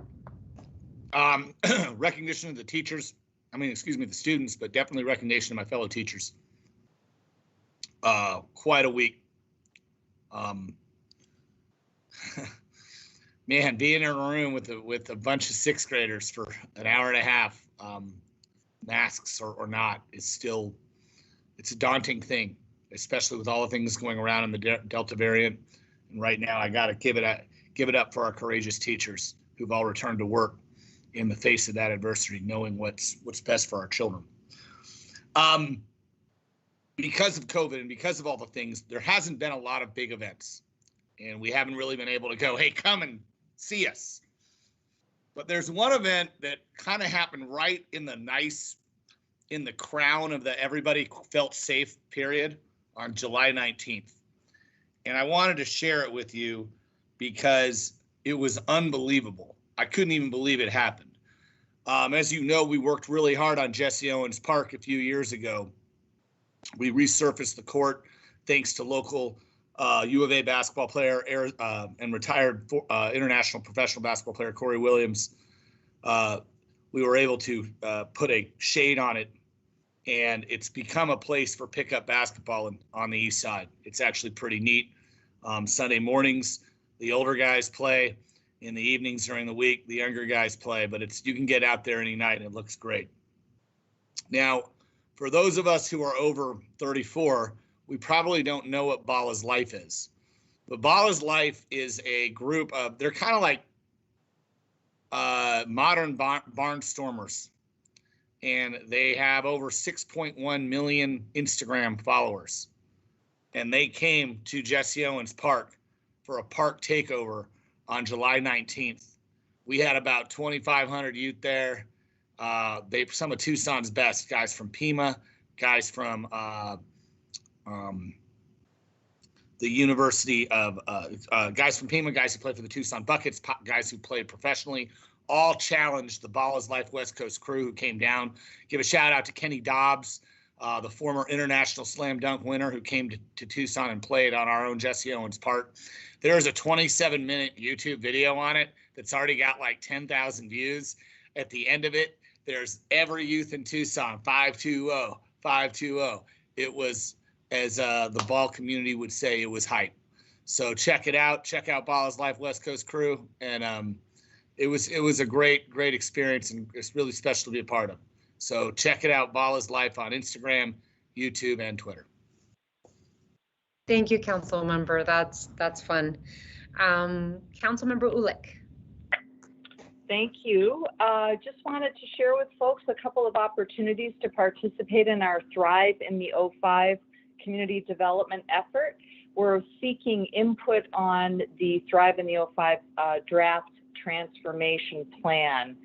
So there will be an in-person public meeting on Tuesday, August 17th from 6 to 8 at the PCC downtown campus in the Amethyst Room. RSVPs are required to attend. There will be a 50-person limit and masks will be required. And then there will be another gathering Saturday, August 21st from 10 a.m. to 1 p.m. in SER Park. There will be free food, music, raffle prizes, and family-friendly activities. And then finally, there will also be a virtual public meeting on Wednesday, August 25th from 5:30 to 7:30. And the link for that and more information on all of these events is at the Thrive in the 05 project website. Thank you. Thank you, Councilmember Ulick. Vice Mayor Lee. Thank you, Mayor, and I'm not Teresa. We're having technical difficulties on my machine. But I wanted to thank everyone, all of the volunteers and all of the sponsors for the Back to School Bash that we had last month. It was really successful, and we're just grateful for all the staff who came out and helped us and for all of the sponsors who made it possible. Also want to let you all know about our August Ward 4 Town Hall. It's going to be with the Stella Mann and South Harrison Neighborhood Associations. So again, that's August 26th at 5:30 p.m. You can find out more by going to tucsonaz.gov/Ward4. That's all I have, Mayor. Thank you, Vice Mayor. Councilmember Fimbres. Thank you, Madam Mayor. School has started in Tucson, in the school districts, and my hat's off to all the teachers and all the students. And we're masking and challenging the folks to pay attention to the crosswalks, the speed limits, and be cautious when you're going through school zones. It's so imperative that we protect our children. Good luck to the schools and their upcoming academic year. Remember, education is the key to success. You got to stay in school and graduate. I want to thank everyone who came to the Community Water Forum that took place on July 29th at the El Pueblo Senior Center. A lot of good questions were posted and posed by the residents of Tucson, water staff, and water quality and the PFAS issue. I want to thank Councilmember Lane Santa Cruz for co-hosting this forum and then attending to hear the concerns. I also want to thank Madam Mayor, your staff, for also being there to hear and work with us. I want to thank John Kimmick, Tucson Water Director, Jeff Biggs, Fernando Molina, James McAdams, and Tucson Water staff for their help and assistance for this forum. Plan on having a few more forums in the future, talking about water to make sure our most precious resource in this community is safe. Thousands of children and their families attended the 10th annual Arizona Bilingual Kids Expo at the Tucson Convention Center, July 31st. I was pleased again to be a co-sponsor of this event. Many businesses, group organizations, and services providers were present, and the children in attendance received backpacks and school supplies. I want to thank the sponsors of this event, Glenn Gabrowski and the TCC, for their successful effort. I also want to thank Supervisor Adelita Grijalva for attending this Kids Expo. I also want to congratulate and thank Alma Gallardo and her staff of great individuals for their work and community and the success for this event. On Tuesday, August 3rd, I had the privilege of giving Ward 5 certificates in appreciation for the Ward 5 first responders coins to TPD Lieutenant Jen Howell, Sergeant Richard Grable, Officer Ramon Acosta, Officer Melissa Ayan, and Officer Francisco Mangos for their work in recruitment in our community. Thank you for your service to the city of Tucson. Also on August 3rd, I hosted a meeting with Mel Hanna, co-chair of the Arizona Commission for African American Affairs and chair of the state NAACP Civic Engagement Council. Joe Delgado, African American Commissioner and liaison for the Arizona Secretary of State's office, and Dolores Snowden of the Tucson NAACP Cherie Meeks, President of the Tucson NAACP, Pastor Amos Lewis of Rising Star Baptist Church, and their Interdenominational Ministerial Alliance, Donna Liggins, formerly President of the NAACP Arizona Chapter, Clarence Boykins, Chair of the MLK March Committee, Black Chamber of Commerce, Urban League, and the Tucson Civil Rights Coalition. Minister Stephen Milling from Tyler, Texas, Pastor Sonny Campbell, Deacons Paul Stingley Jr., Deacon Lionel Holland, Annie Sykes, NAACP, Tucson Vice President, Minister Ben Coleman, and Van Marcel, former Attorney General Van Marcel, to discuss voting rights and restoring a person's civil rights. It was a good meeting. We'll have continued forums. I want to thank Mal and Joe and Clarence for organizing this meeting, and I look forward to the future meetings. Wednesday, August 4th, Madam Mayor, marked the 43rd anniversary of my marriage to my great woman, Mary Leonardi Fibres. I want to thank her for a great 43 years. Tucson marked 3 statues for 3 nations on Sunday, August 8th. 30 years ago, Tucson gave the replica statue of Padre Kino to the hometown of Segno, Italy. I want to thank Pima County Supervisor Rex Scott, Alita Grijalva for attending and reading the county proclamation. I want to thank Tucson City Manager Mike Ortega for attending and reading the City of Tucson's proclamation that was issued by Mayor Romero and just read by her. I want to thank Governor Doug Ducey and his staff, including CJ Carmoujian, for attending an accommodation letter for this event. I also want to thank City of South Tucson's Mayor Bob Tessel for attending and reading his proclamation. I also want to thank Roger Garcia, President of the Kino Heritage Society, and the organization for their work for Padre Kino. I also want to express my appreciation to the Mexican Consulate, Rafael Marcelo Dorazo, and Italian General Counsel Silvia Chiavilla for representing their governments at the event and the wonderful words they expressed. I also want to thank Bishop Emeritus Gerald Concanis for his attendance and enlightening speech, and also all the priests, Father John Arnold, Vicar, Father Chris Corbally, Father Greg Adolph, Father Stephen Watson, Father Richard Bayo, and Father Bayo Rosato for attending this event. I also want to thank the various chapters of the Knights of Columbus and who also made this with the color guard. I also want to thank Special Lady Barsuto, City of Tucson videographer, for her recording of this event, which will take place and will be passed on to Italy. So it'll be also aired next week at the same time, showing the 3 events that happened: Magdalena, Mexico, Italy, Segno, Italy, and Tucson, Arizona. And I want to thank our Parks and Recs people that really did an outstanding job with the setup and cleanup. It was outstanding. And my city staff who did an outstanding job working. A special mass was followed at St. Augustine Cathedral, and the reception followed. It was a great day for 3 statues for 3 nations. And he's 1 step away from being beatified as a saint, Father Kino. During the 2021 virtual awards ceremony of the Arizona chapter of the American Planning Association, Albert Elias, the former assistant city manager for the city of Tucson, was presented with a Distinguished Planning Pioneer Award. Elias dedicated more than 36 years to the city in various planning roles and departments before he retired this year. During his career with the city of Tucson, Albert played a major role in the revitalization of downtown Tucson, local funding initiatives, the Urban Land Institute, the annual Rose Fellowship, Imagine Greater Tucson, and many more plannings in the city of Tucson that looked at Albert as a melting during the career. Congratulations, Albert Elias, on his achievement. Lastly, El Rio Health, who has served in our community for 51 years, provided quality, affordable health care for more than 113,000 Tucsonans and people from Southern Arizona, opened their latest health center at El Rio Center for Opportunity at the Center of Opportunity on Monday, August 9th. This new chapter will be helping with the homeless at the Center for Opportunity with the home care needs. Congratulations, Nancy Johnson and the team of El Rio for their fine staff and fine work that they've done. Thank you, Madam Mayor. That's all I have. A lot. Thank you, Councilmember Fibres. Councilmember Kozachik? Now Richard wore me out. All right. I do. I actually, with the amazing conversation that we had about affordable housing today, as a matter of fact, Councilmember Kasachik talked about the Arizona Department of Housing Director, Tom Simplot. I'm excited to share that my office will be hosting a roundtable on September 7th with Director Simplot.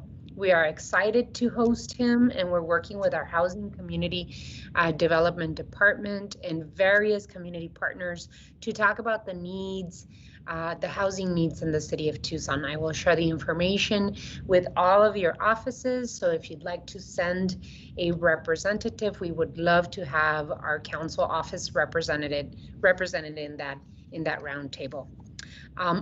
Also, we all know that the Tokyo Olympics are over, but I want to congratulate 18 Arizonans who participated in the Tokyo Olympic Games, especially Tucsonans.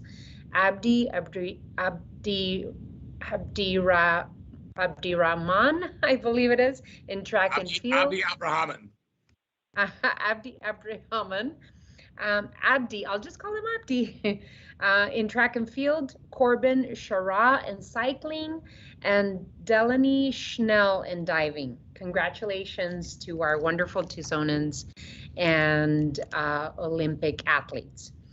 And last but not least, I too would like to wish the children across Tucson who have returned to school.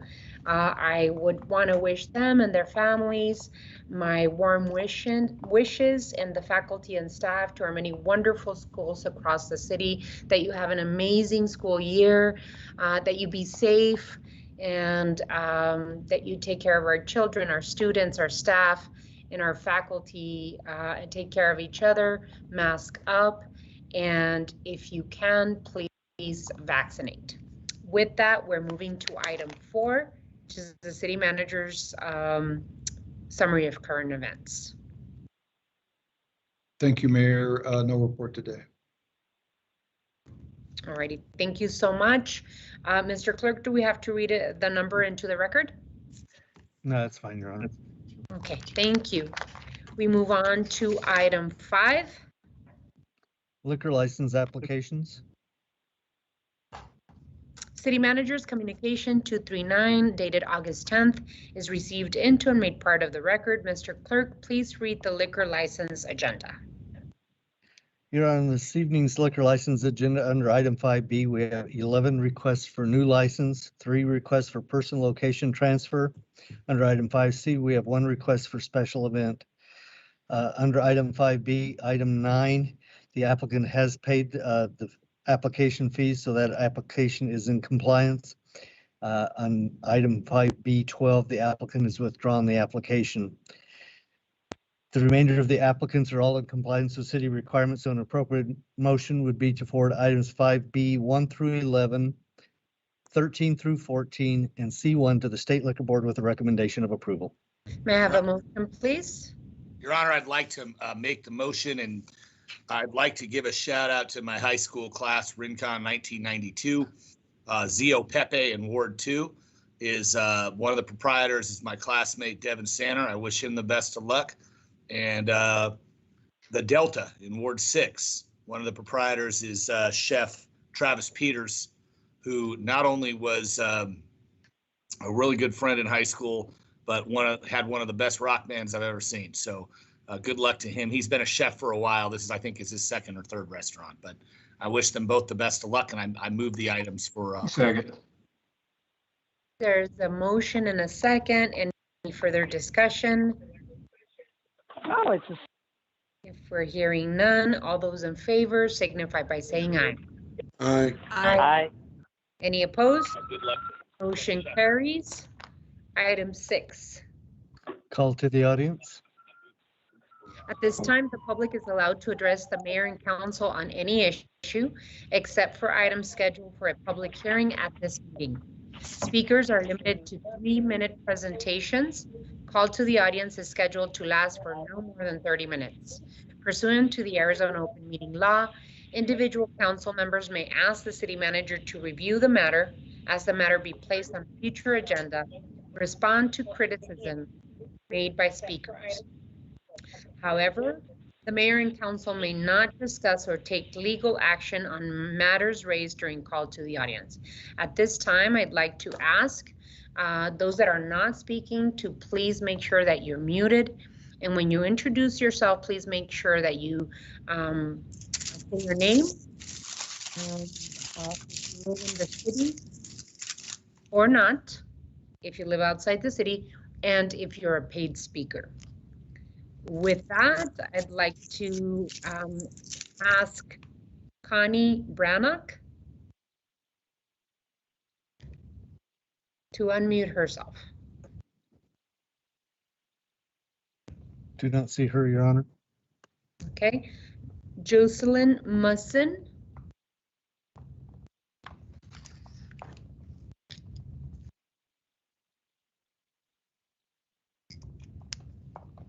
Do you see Jocelyn, Mr. Clerk? No, Your Honor. Carolyn Campbell? Yes, Your Honor. Okay. Hello, Mayor and Council members. This is Carolyn Campbell, and I'm here this evening representing the Coalition for Sonoran Desert Protection. And yes, I live in the city. I'm in Ward 6, and I am not paid to speak tonight.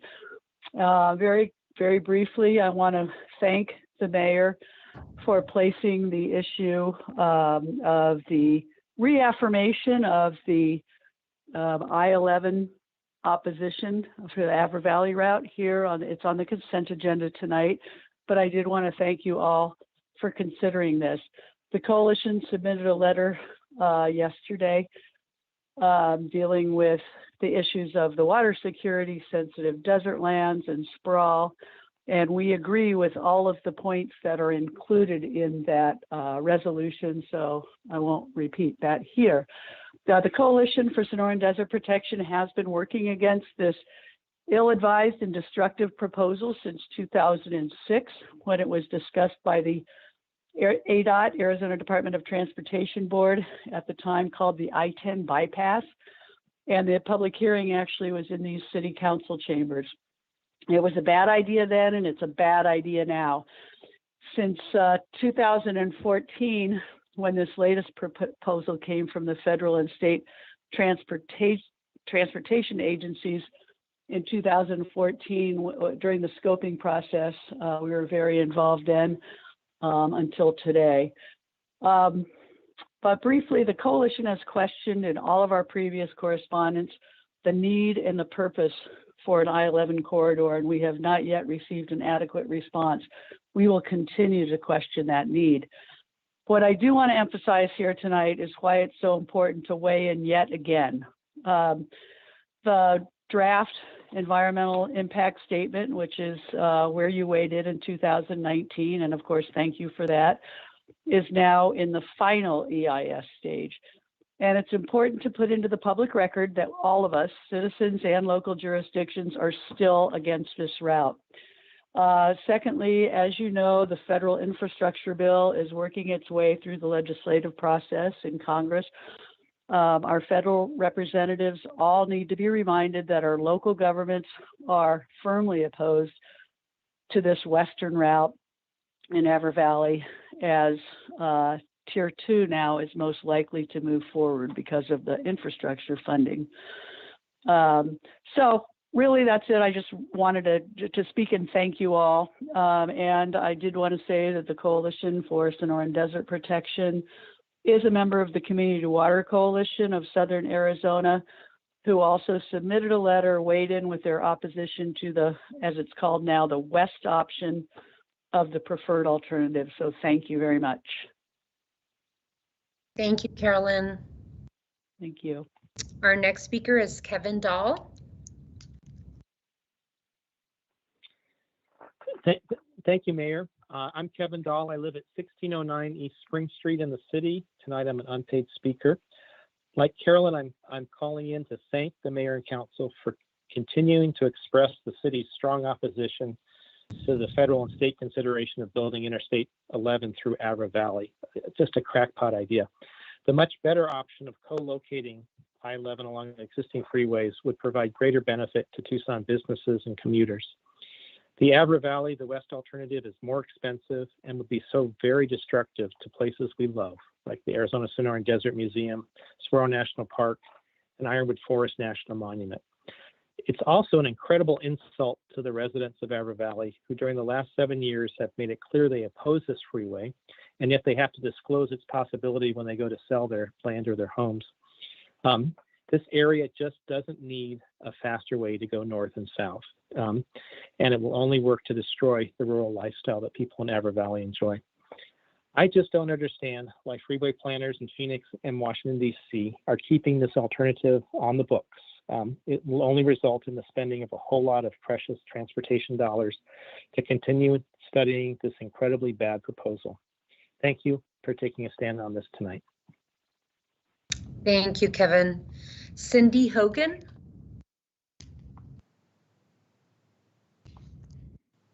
No, Your Honor. Diana Lett?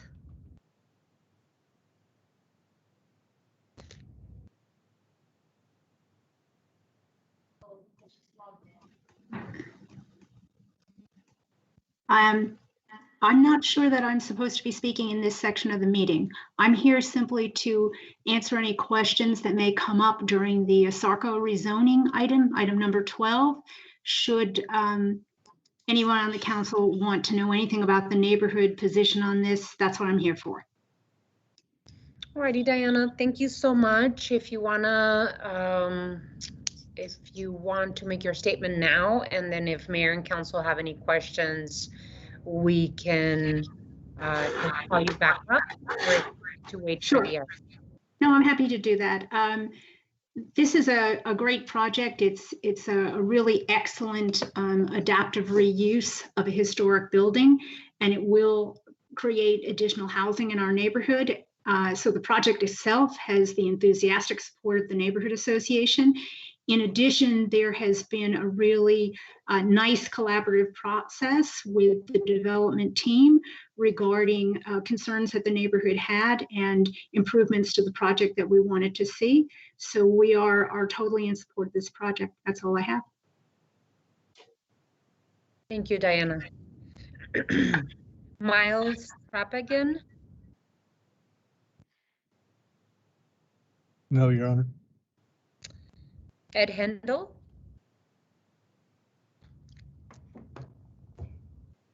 Hi, can you?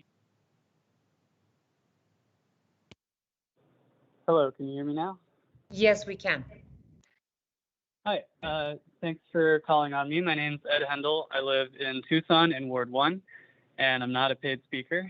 I strongly oppose the construction of I-11 through Avra Valley, and I thank you for bringing up the resolution to oppose it.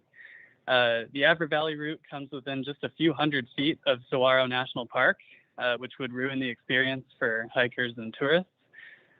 Saguaro National Park is the reason that I chose to move to Tucson and settle here, even though other cities had more job opportunities in my field. There's really just nowhere else in the world like the Sonoran Desert, and we need to protect it.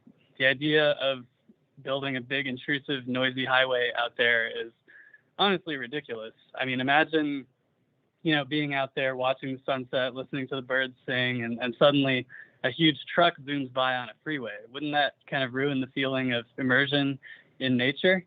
And I honestly believe that feeling is a big reason that so many people want to live here. So we shouldn't ruin that. It's also worth noting that in addition to this particular highway hurting our tourism and transplant economy, building more highways in general is antithetical to tackling climate change. I think we should build a passenger rail system from Tucson to Phoenix, which will take cars off of I-10 and reduce emissions, while simultaneously reducing congestion on I-10 and eliminating the need for I-11 altogether. As Carolyn mentioned, they haven't really said why they need it exactly, but presumably if I-10 were less busy, they could scrap it altogether. So I think that would help. I'll close by pointing out that Tucson has the unique status of being the closest major city to a national park in the entire country. And I think we need to embrace the responsibility to take care of it. So I thank you for bringing up this resolution, and I encourage you to please do everything you can to stop the construction of I-11 through our beautiful desert. Thank you. Thank you, Ed. M. Benjamin Saunders.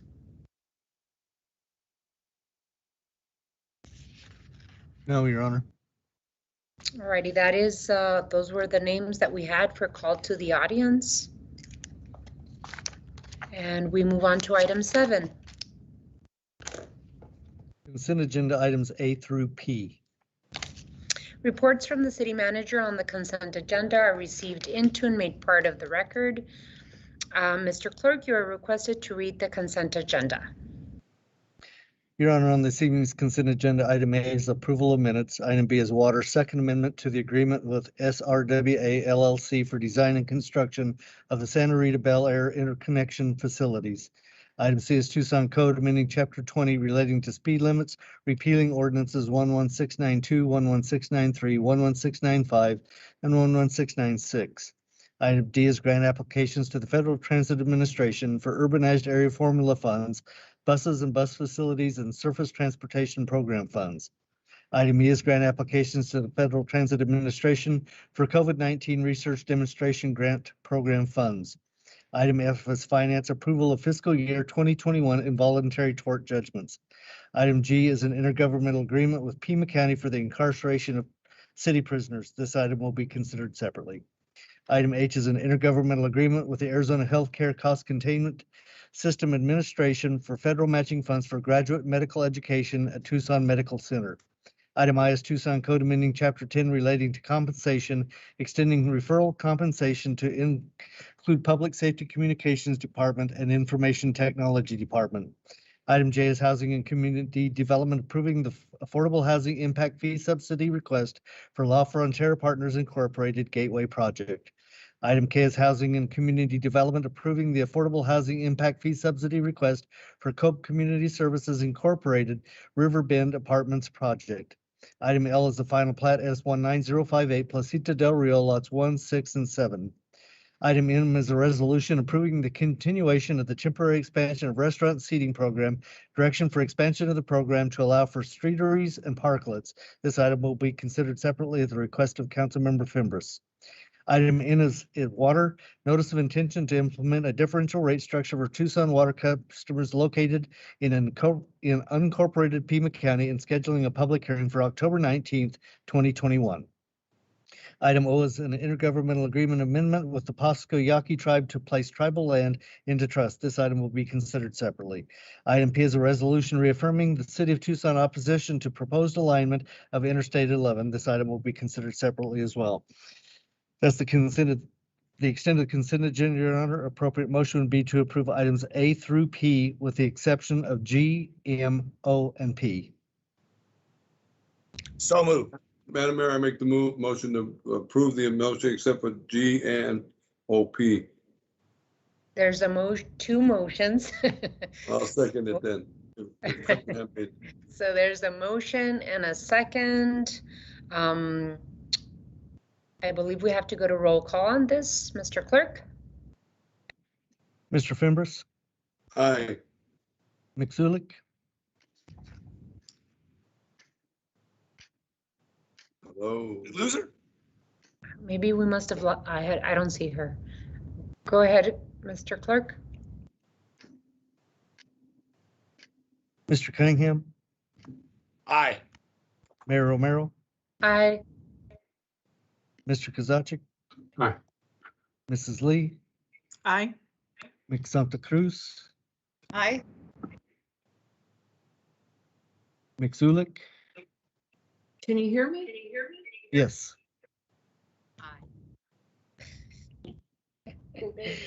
So the items on consent agenda are approved by a vote of 7-0, I believe. It's can you run through the ones that we're considering separately, Mr. Clerk? Yes, Your Honor. The first item would be item G, intergovernmental agreement with Pima County for incarceration of city prisoners. Yes, thank you, Mr. Clerk. I requested that item be considered separately. You know, one of the goals that the city of Tucson and its mayor and council have had is to decrease the number of incarcerated individuals in the city of Tucson.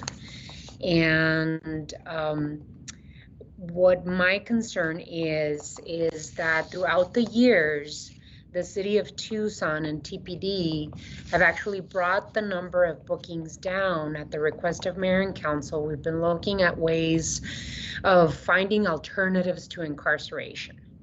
And TPD has done a wonderful job in bringing down those bookings by 30%. Roughly from 20,000 bookings in 2010 to about 14,000 people in 2020.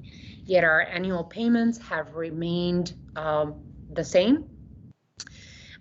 If we're booking 30% less people, we should be paying 30% less, which amounts to about $2 million annually. I guess I have some questions about the intergovernmental agreement with Pima County on the incarceration and the costs associated with that incarceration. Mr. Ortega, I'd like to ask a couple of questions about this particular item. Yes, ma'am. Okay, I'd like to ask if other jurisdictions pay the same jail services as the city of Tucson does, and if so, do they pay the same rates as the city of Tucson? Mayor, it's my understanding that the cost of service study that's performed by the county for the first day and the subsequent days are paid by all jurisdictions that utilize the county jail.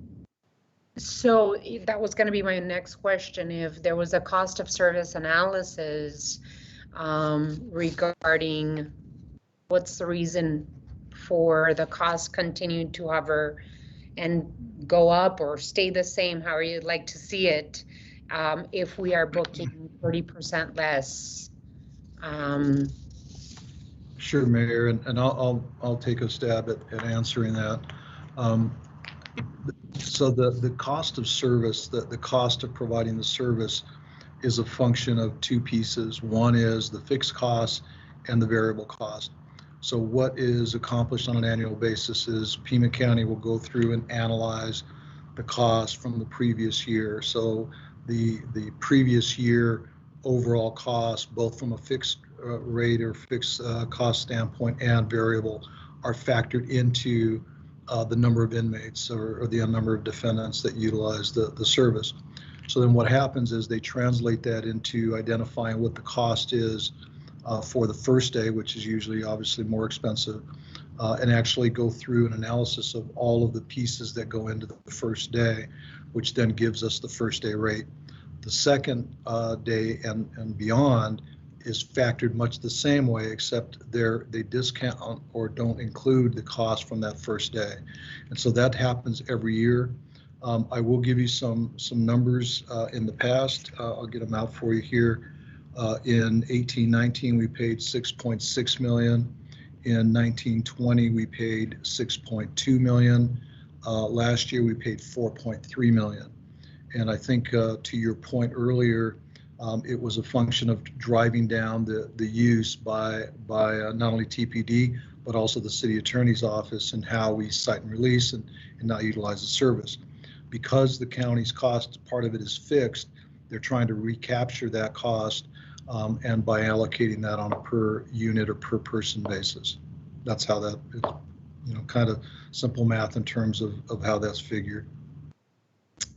If we are booking 6,000 less people to the Pima County Jail, has there been any discussion in terms of right sizing the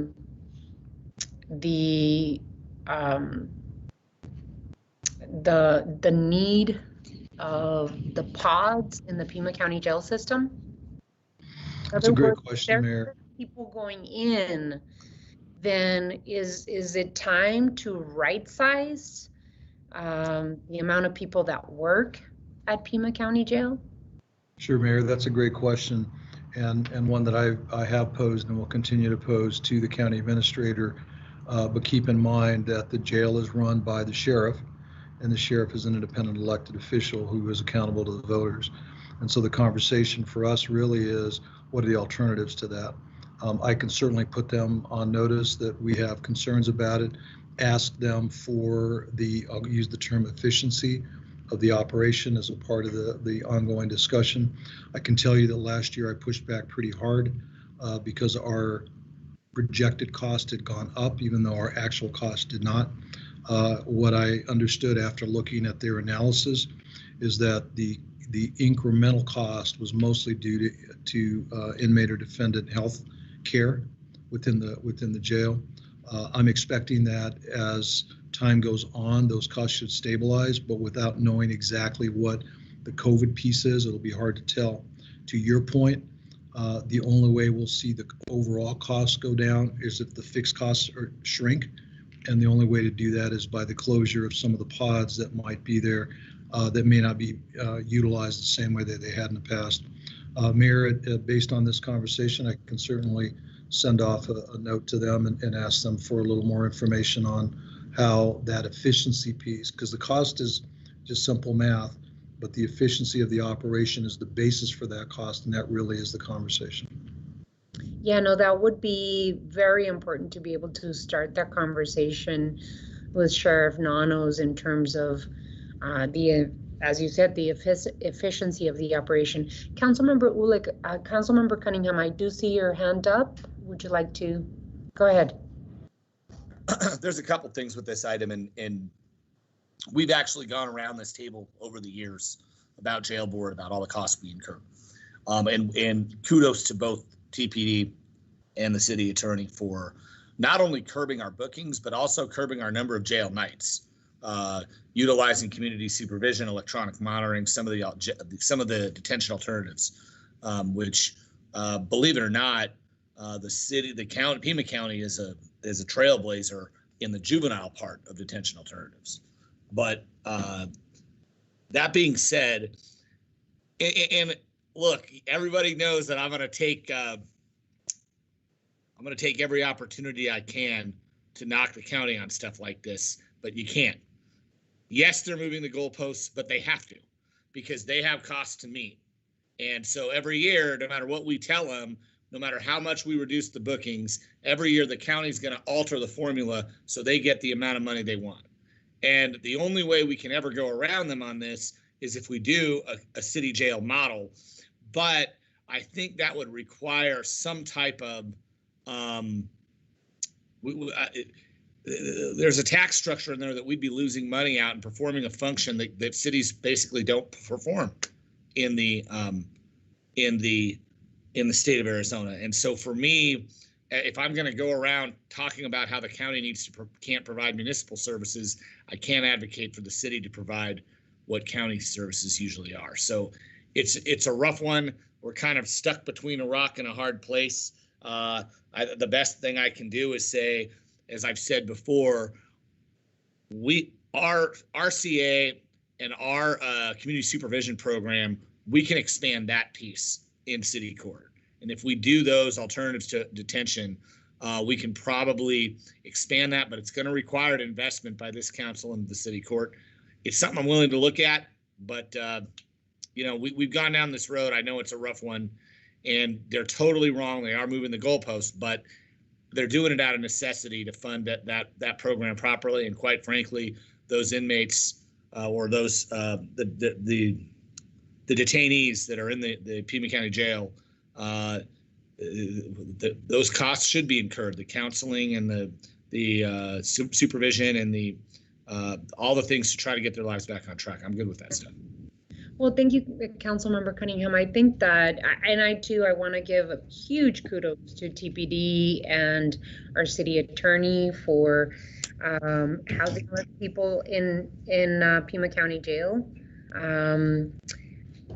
They're thinking creatively and partnering innovatively with the MacArthur grant that the county attorney and the city of Tucson, TPD, and our city attorney are using. So that's really good. I would much rather approach it, as the city manager suggested, through partnership and collaboration with Pima County, especially the Sheriff's Department, just to see how together the Pima County Sheriff and the city of Tucson and others might want to work on alternatives to incarceration so that we can spend less on incarceration and more on preventative care and other types of investment.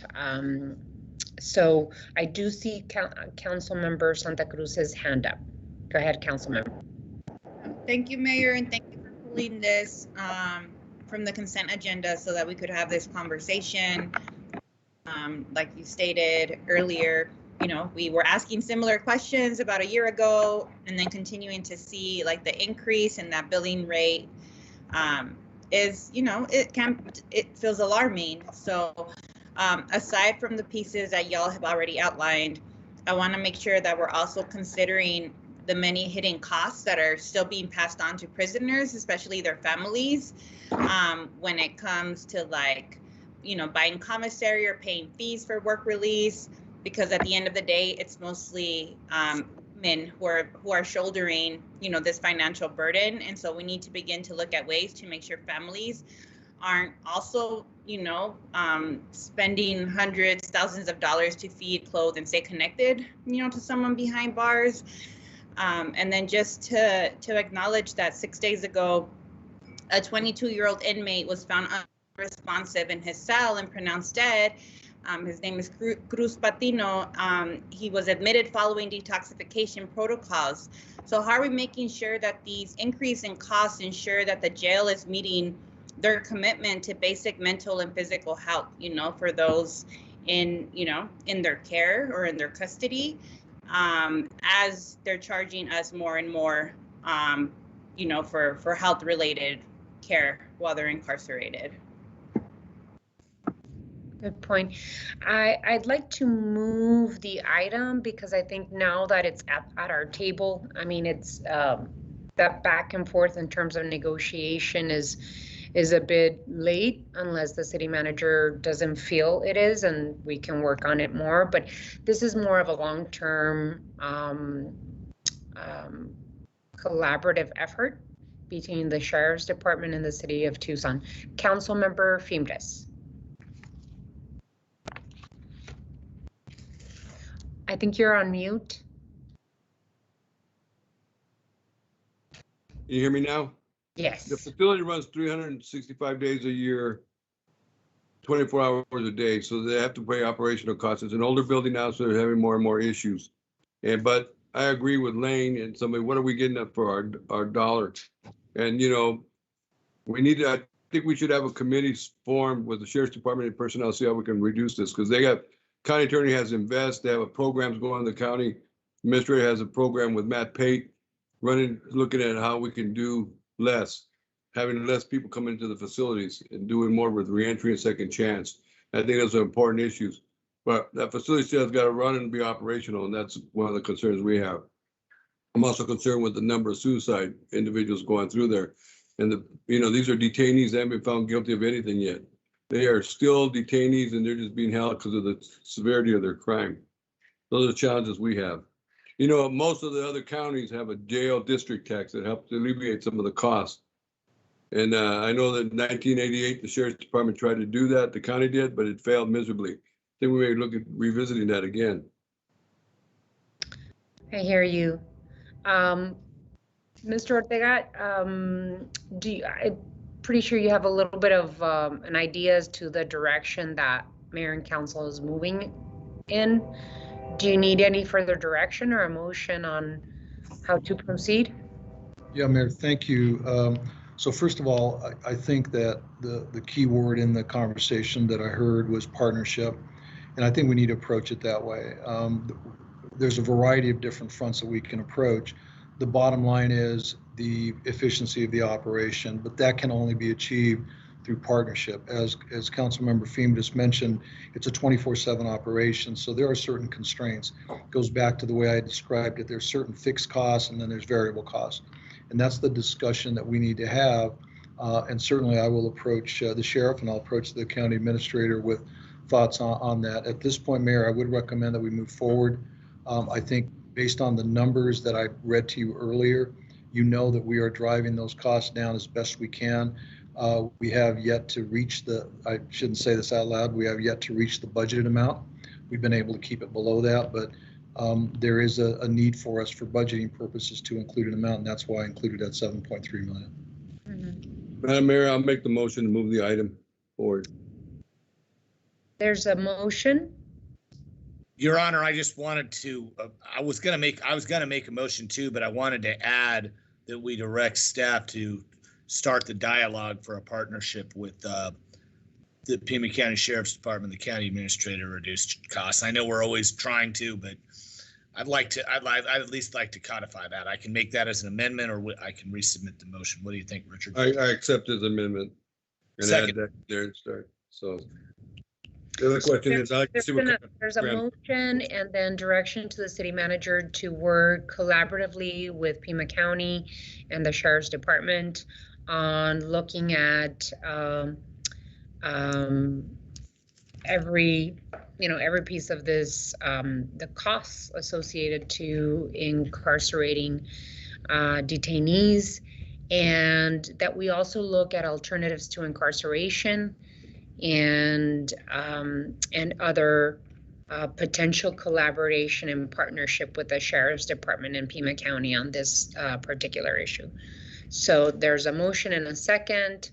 All those in favor, or if there's any continued discussion, but I don't see any other hands. All those in favor of the motion signify by saying aye. Aye. Aye. Any opposed? Motion passes. Okay, Mr. Clerk, which is the following item? The next item, Your Honor, is item M, resolution approving the continuation of the temporary expansion of restaurant seating program, direction for expansion of the program to allow for streeteries and parklets. And this item was removed from consent to be considered separately by Councilmember Fimbres. Yes, Your Yes, Honor. Madam Mayor, I just wanted to, I don't want to stop the motion or the parklets or the eateries, but I want to make sure that we have some other available for the parking, which is a challenge because a lot of the waiters and waitresses use that parking. And if we start putting a fee on there, it's going to impact their income. So I'm just looking at other options. I'm hoping the city manager can bring that back and see with the fees, but they are ARPA monies. We look at it as part of the consideration. That's all I wanted to do. For that, I'll make the motion to move forward, except for the caveat that I just made. Okay. There's a motion and a second. Any further discussion? Councilmember Cunningham? Oh, second. Oh, okay. The hand was from before. Okay, I guess there was. So if there's no further discussion on this item, all those in favor signify by saying aye. Aye. Aye. Motion passes. Mr. Clerk? The next item is item O, intergovernmental agreement with the Pascua Yaqui tribe to place tribal land into trust.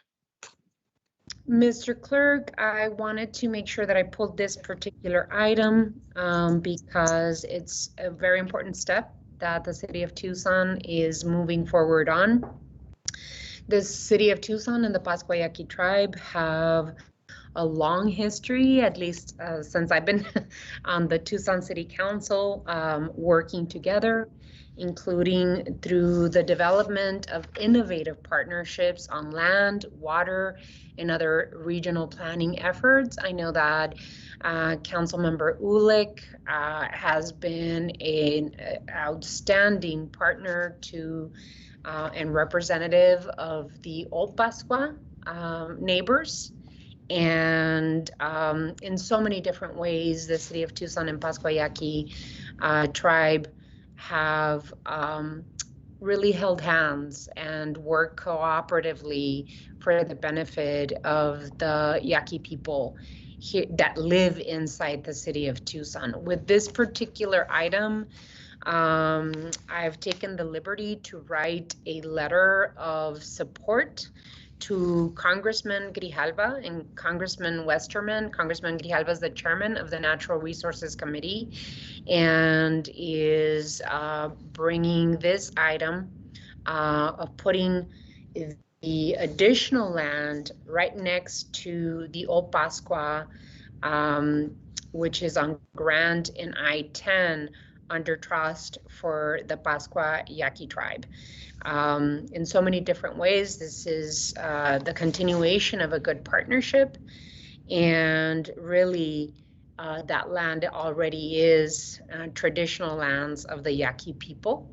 So for me, in my eyes, it is putting that land back into the hands and the determination of what the Pascua Yaqui tribe want to proceed and move in that land. So I just wanted to make sure that we highlighted this this continuation of this partnership. I want to personally thank Chairman Yocupicio, the Pascua Yaqui Tribal Council, Chairman Grijalva and his staff for moving expeditiously on this request by the Pascua Yaqui tribe. City staff, especially Chris Avery, Tim Tamir, and all of the parties who have helped make this historic agreement a reality. So I will be submitting a letter of support on behalf of the City of Tucson under my name and signature for the approval and the support of putting this land in trust. So with that, I'd like to move the item for approval. So moved. There's a motion and a second. This is Ward 3. Karen, you got anything? Oh no, we can't hear her. Erg. I even called in. Can you? There you are. With an echo.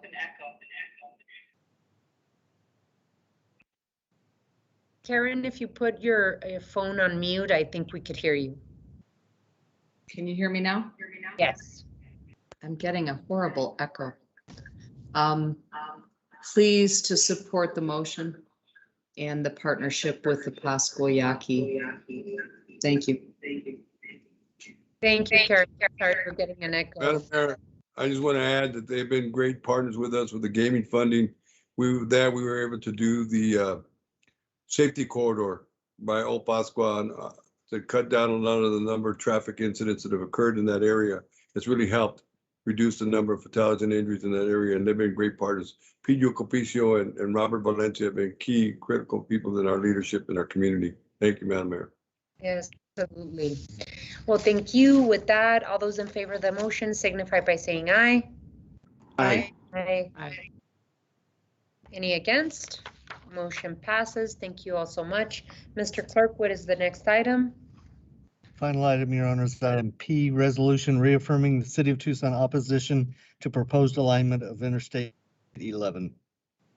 Thank you, Mr. Clerk. I put this item as previously stated by so eloquently by the speakers during call to the audience, both Kevin Dahl and Carolyn Campbell. This is just a reaffirmation of the City of Tucson's opposition to the proposed alignment of Interstate 11 through Avra Valley. On June 18th, 2019, the Mayor and Council adopted resolution number 23051 opposing the Avra Valley alignment for I-11. This route effectively bypasses the City of Tucson, placing our local businesses and economy at a strong disadvantage, posing a contamination risk to our water basin in Avra Valley, which provides water to about 90% of all Tucson water customers. And it cuts through pristine natural resources adjacent to Saguaro National Park and Ironwood National Forest. This is especially concerning during a time of historic drought and increased reliance on COP water due to PFAS contamination in other water sources. Pima County is scheduled to consider its own resolution next Monday. The public can comment until August 16th on ADOT's website. However, I will be sending a letter to ADOT requesting that the comment period be extended another 90 days in order to ensure the adequate community engagement that the community needs to have their voices heard. So just wanted to make sure that we had the opportunity to say and put into the record all of the concerns that I have on this issue.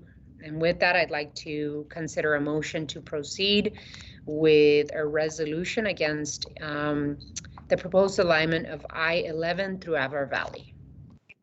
So moved. Second.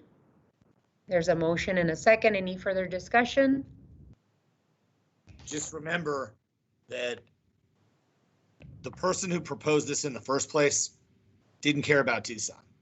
They don't like Tucson. They don't want Tucson to be successful. Just remember that. Any person the person who wanted to draw a new freeway through Avar Valley and bypass the city of Tucson had no regard for anybody who lives in our region. None. We'll make them remember that. Thank you, Councilmember Cunningham. Without any further discussion, all those in favor of the motion indicate by saying aye. Aye. Aye. Any opposed? Motion passes unanimously. Thank you all so much. Let's move on to item 8. Public hearing, approval of the demolition plan for the Stone Avenue Underpass Pump House. Hearing resolution number 23373. City Manager's communication number 242 dated August 10th is received into and made part of the record. Ladies and gentlemen, this time and place legally advertised for a public hearing on the demolition of the Stone Avenue Underpass Pump House located on Stone and 6th Street. This public hearing is scheduled to last for no more than 1 hour. Speakers are limited to 5-minute presentations. Mr. Clerk, do we have a speaker for this item? Yes, we do, Your Honor. Alrighty. Is Carlos Lozano? Carlos Lozano available? Mr. Lozano? Yes, can you hear me? Yes, we can hear you now, sir. You have 5 minutes. Okay, good. Okay, thank you, Madam Mayor and council members for allowing me to sort of present the case for preservation of the pump house, because I believe city staff is going to tell you all about the historic status, and that's not a matter of dispute. I think everyone agrees that the pump house is historic and adds to the character of downtown. But first of all, just a little bit of background. Remember that when the historic integrity of the Broadway and also the 4th Avenue underpasses were destroyed, assurances were made that the 6th and the Stone underpasses would be left alone. And so I believe this is sort of a chipping away of that understanding, and it's not a good thing.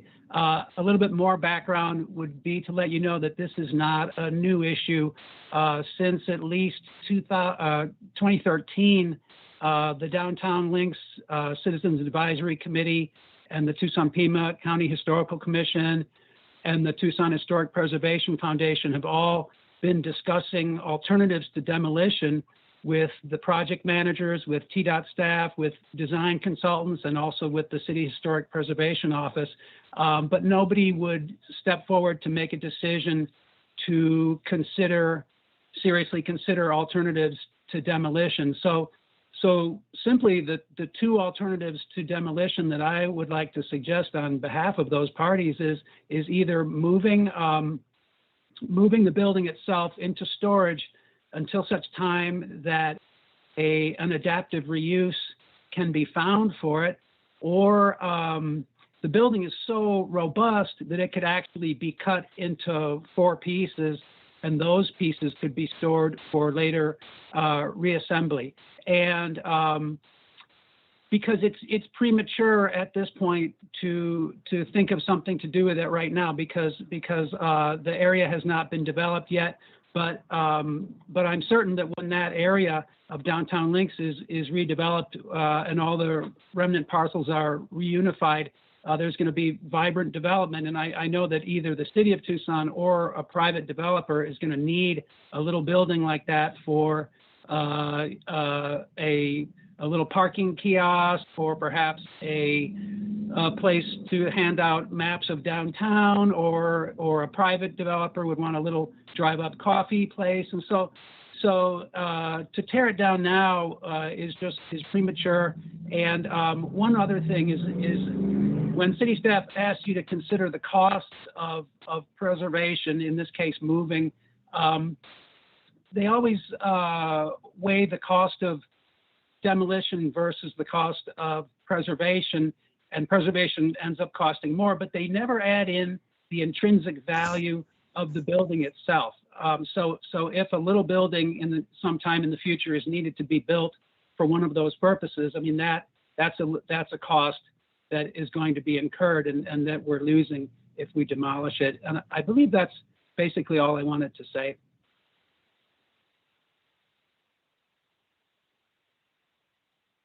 Thank you so much. Really appreciate it.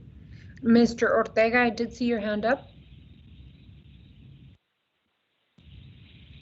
Mayor, I wasn't sure if you wanted some commentary during the public hearing or after it closes. I'm happy to provide you some context of this.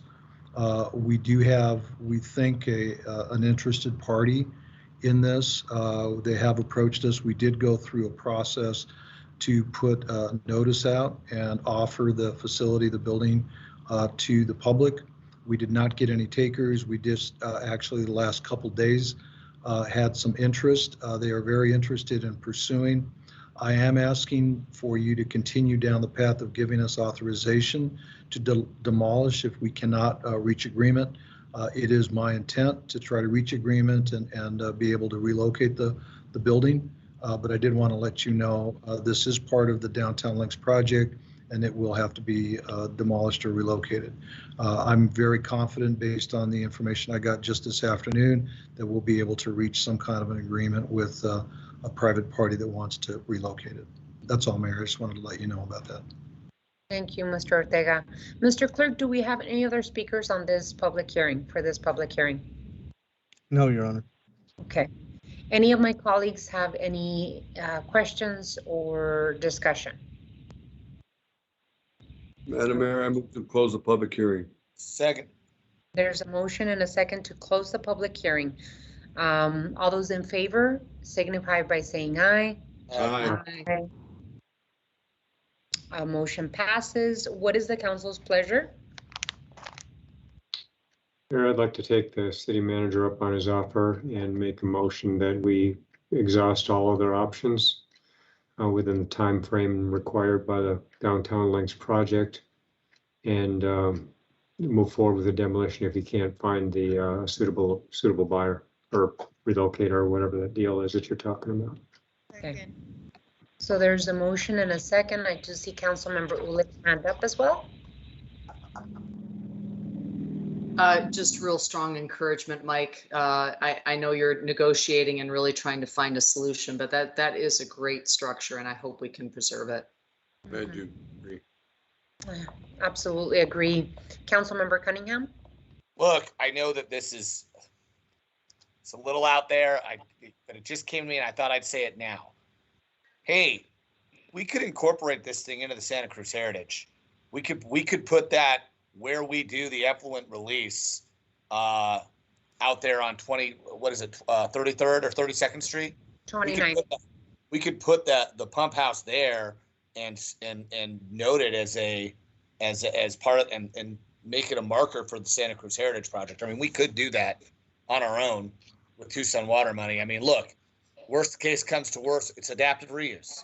So it's just something that the committee and all the people who kind of have stakeholders in that can discuss. But I'm just saying, we could take it and move it. It would actually work in that it's tied to that type of project. Well, I think the most important point is to do everything we possibly can to not have to demolish that structure and exhaust every possibility, as Councilmember Kozachik said. So I'm support the motion. All those in favor of the motion indicate by saying aye. Aye. Aye. Right. So, Mr. Clerk, I think you can still read Resolution 23373 by number and title only.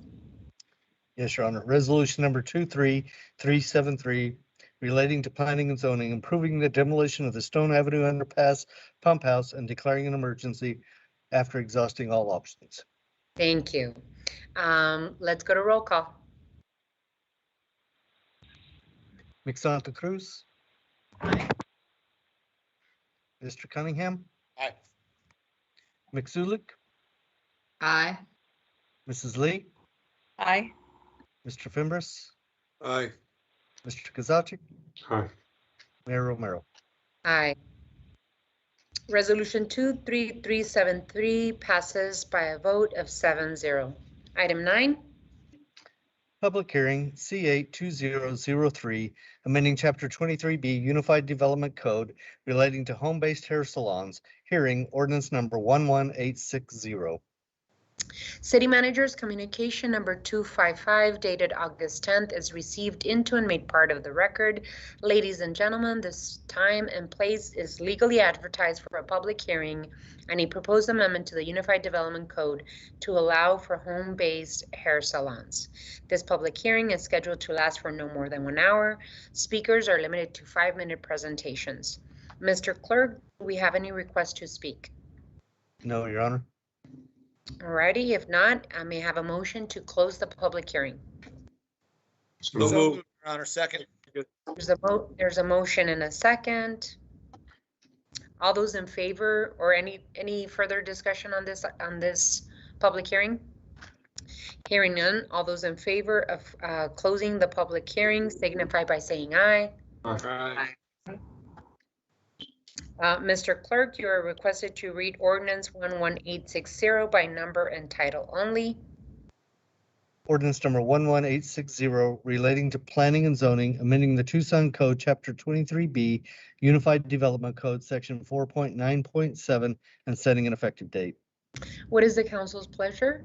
Mayor, I move that we pass and adopt ordinance 11860, and I can tell you from emails and phone calls I've gotten today, the women that we had at the public hearing are thrilled. Great. Second. There is a motion and a second. Let's go to roll call.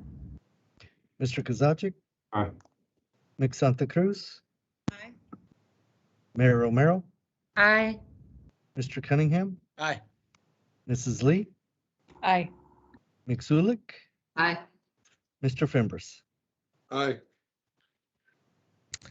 Ordinance 11860 passes by a vote of 7-0. Item 10. Public hearing, rezoning city manager's report, ordinance adoption C92011, Sunshine Mile District, R1, R2, R3, O3, C1, C2, C3, HC1, I1, I2, P, Pad 19, Pad 39 to Urban Overlay District. Your Honor, this item is continued from the meeting of July 7th, 2021. Staff and the applicant have both requested that this item be continued. So, Mr. Clerk, there wasn't any request to speak on this item? No, Your Honor. Okay, so the public hearing remains open for the Sunshine Mile for the specific area that we continued it, correct? Yes, Your Honor, we will re-advertise it for the September meeting as well, just to make a clarification. Okay, perfect. Alrighty, let's move on to item 11. Alvernon Valencia Annexation District, ordinance adoption for annexation of the Alvernon Valencia Annexation District, adoption of original city zoning, and adoption of planned area development rezoning. Ordinance adoption Ordinance 11864, ordinance 11865, and ordinance 11866. Alrighty, Mr. Clerk, there are several pieces of item 11, right? There's item 11A, item 11B, and then item 11C. Every piece is going to be considered separately, correct? Yes, Your Honor. Okay.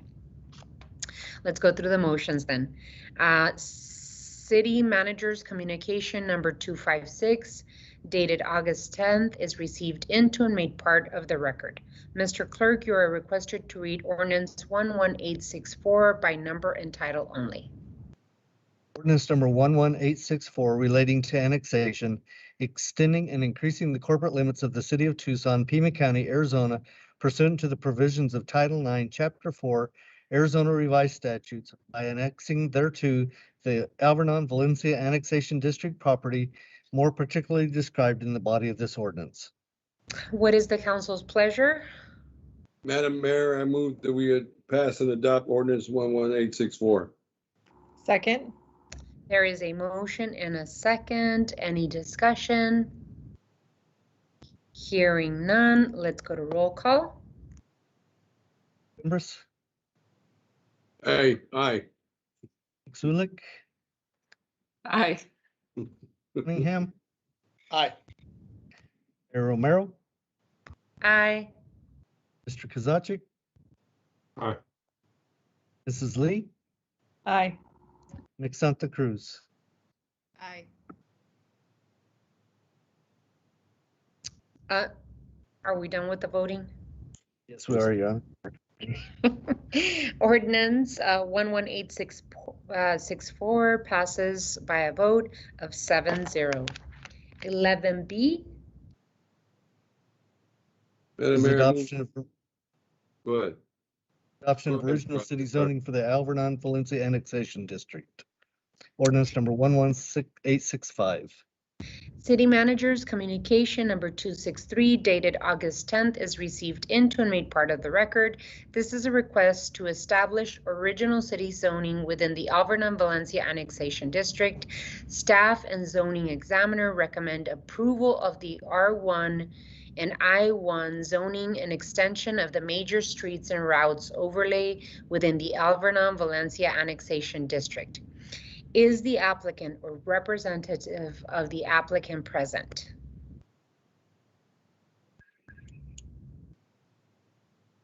Evening, Madam Mayor. Mike Chakowski, City of Tucson Office of Economic Initiatives. Say that 3 times fast. Representing City of Tucson for the original city zoning. Okay. Are you agreeable to the proposed requirements? Yes. Okay.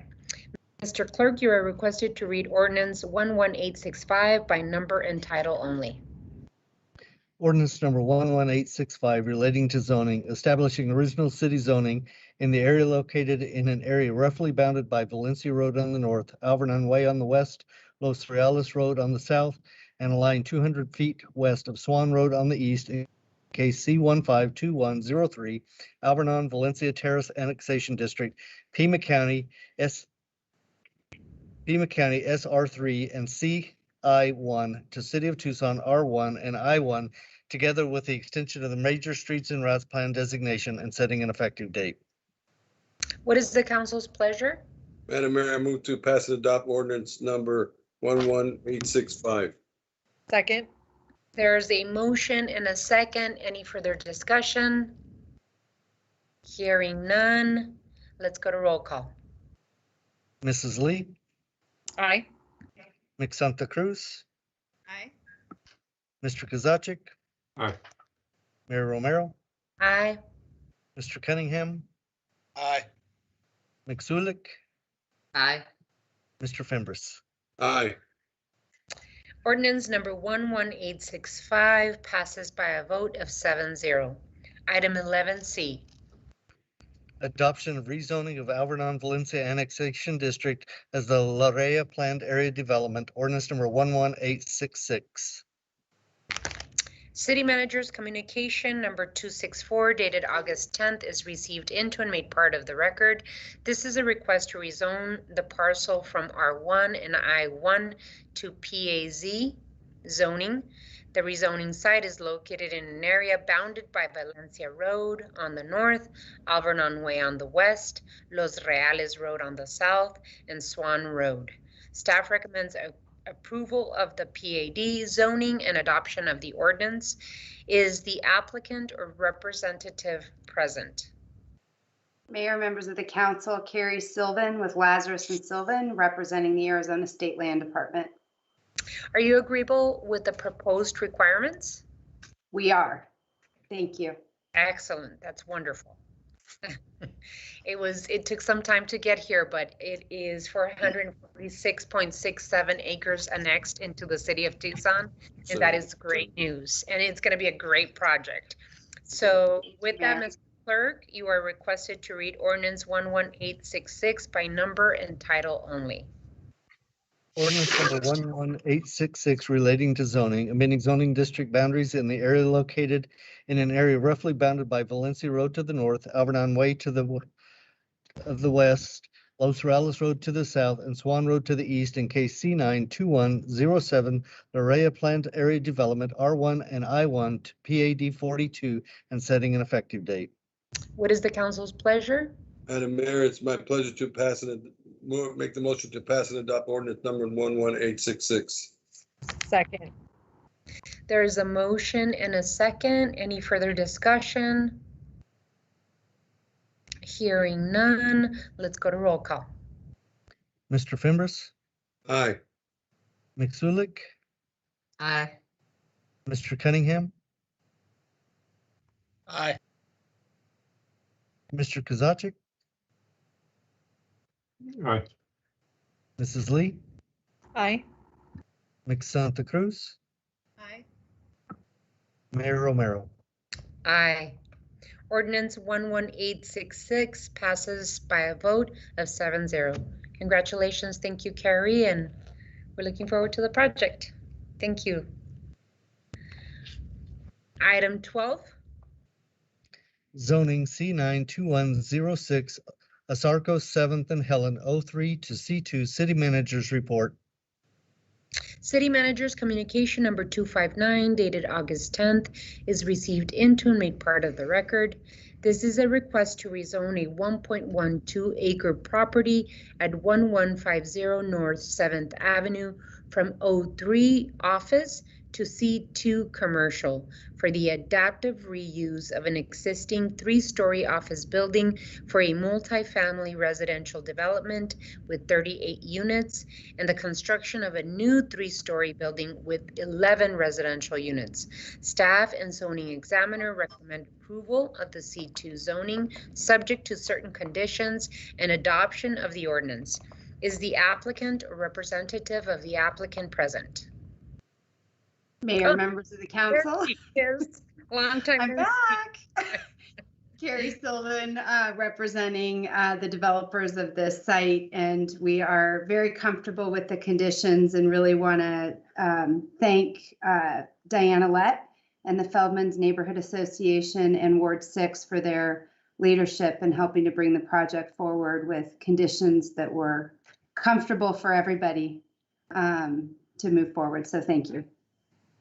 Thank you so much, Carrie. What is the council's pleasure?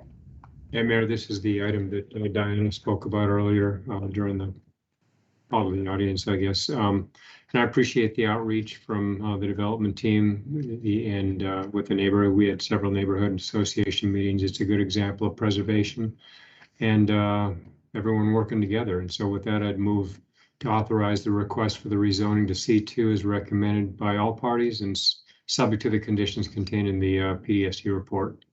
I'll second that. There's a motion and a second. Any further discussion? Hearing none. All those in favor of this item indicate by saying aye. Aye. Aye. Any opposed? Motion carries. Thank you, Carrie, and thank you, Diana. I know that you stuck till this time, and thank you all for working to put a building to reuse. Really great project. Item 13. Zoning C92103 Casas del Cerrito, Portilla Avenue, SR to R1, City Manager's Report.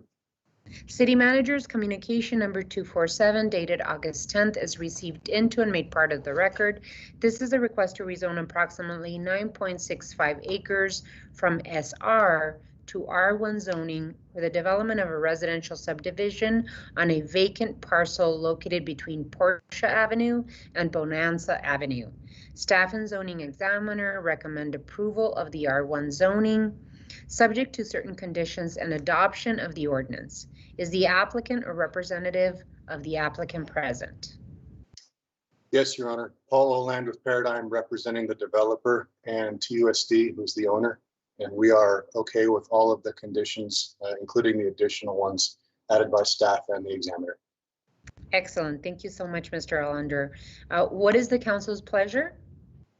Thank you, Mayor. Just wanted to share with my colleagues that the Ward 4 Council Office has been working with TUSD, TK Development, and the residents and board within the South Harrison Neighborhood Association for several years on this project. The neighborhood concerns were primarily focused around density, traffic impacts, and land elevation differences. And after numerous meetings, the developer very graciously agreed to several conditions that were important to the surrounding neighbors, including limiting the housing height to single-story only and moving the location of the neighborhood park. There were also a lot of additional conditions that were added, including removing excess dirt from the site to lower the elevations, adding additional landscaping, adding traffic calming signage, and several other things that are listed in the material. So I just want to share my gratitude with the neighbors for their engagement in this process, as well as TK Development for really reaching out and working with the neighbors to address all of their concerns. So thank you for that. And with that, I move authorization of R1 zoning subject to the recommended conditions in the mayor and council materials for this project. Second. There's a motion and a second. Any further discussion? Hearing none. All those in favor of the item indicate by saying aye. Aye. Aye.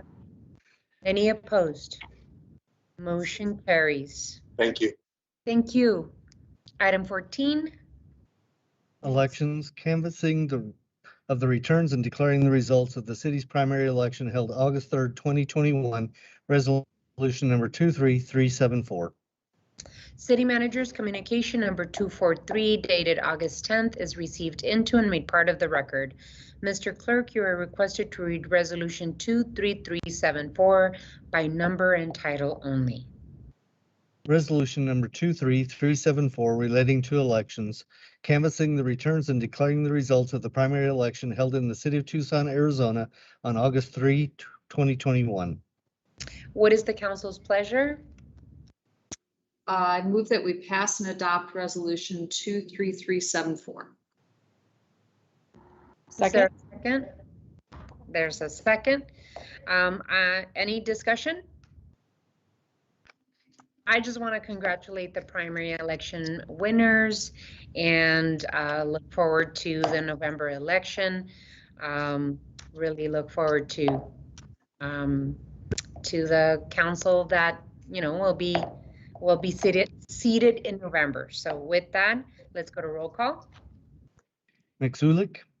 Aye. Mayor Romero. Aye. Mr. Fimbres. Aye. Mr. Cunningham. Aye. Mick Santa Cruz. Aye. Mr. Kozaczek. Aye. Mrs. Lee. Aye. Resolution 23374 passes by a vote of 7-0. Item 15. Elections, calling a special election for November 2nd, 2021 for the purpose of voter consideration of the Tucson Minimum Wage Act initiative and voter consideration of the recommendation of the Citizens Commission on Public Service and Compensation regarding the salaries of the mayor and council. Ordinance number 11867, ordinance number 11868. City Manager's communication number 262 dated August 10th is received into and made part of the record. Mr. Clerk, you are requested to read ordinance 11867 by number and title only. Ordinance number 11867 relating to elections, calling a special election on November 2nd, 2021 to submit to the city's qualified electors a question relating to amending sections 8 and 9 of Chapter 5 of the Tucson Charter to provide that effective December 2023, the mayor's salary shall increase from $42,000 to $54,000 per year, and the council member's salary shall increase from $24,000 to $36,000 per year, and to provide that the mayor and council members' salaries will increase each succeeding year by the percentage increase in the cost of living measured by the U.S. Department of Labor's Consumer Price Index and declaring an emergency. Oh, what is the council's pleasure? Move the ordinance. So there's a motion to move ordinance 11867 in a second. Any further discussion? I see Councilmember Santa Cruz. Hi, thank you, Mayor. So mine is kind of a question. So, I'm supportive of the, the ballot initiative around the minimum wage. As far as the salary for mayor and council, I'm not supportive of the recommendations, and so just trying to figure out what does that look like when it comes to voting on this item. Mr. Clerk? So, Your Honor, they are separated out as two separate ordinances. This first ordinance is for the mayor and council salaries. This is basically a ministerial act by the mayor and council to place this item on the agenda. I'm sorry, on the ballot in November. The commission is mandated by the charter to make a recommendation to place an item directly to the ballot. Your action tonight is simply to follow through with that charter requirement. So this particular motion, the one that we have in front of us right now that has a motion and a second, this particular piece is the mayor and council salary piece. Yes, Your Honor. Okay. And then so we're going to consider separately the minimum wage. Yes, that will be the next ordinance. In particular, if you're not supportive, Councilmember Santa Cruz, I don't know. I would say, Mr. Rankin, you're best qualified to answer the question. Thank you, Mayor. Councilmember Santa Cruz, by voting to put it onto the ballot, you're just carrying out your duties under the charter that the city clerk was just describing. It does not mean that you favor the adoption of this amendment by the voter. It's just putting it on the ballot for them to decide. That's all. Mike, so I know that on the charter, we have to consider this as mayor and council, but in the charter, does it mean that mayor and council has an obligation to put it on the charter? Like, aren't we voting on what's the point of the vote? The point of the vote is to actually refer it to the voters for their consideration. What the charter actually provides is that in any cycle where the commission recommends a change, that the council will forward that to the voters for consideration on the ballot. So question, so the commission could have recommended to not put anything on the ballot, as that could have been an option. Second, us as mayor and council, we can recommend for it not to go on the ballot. No.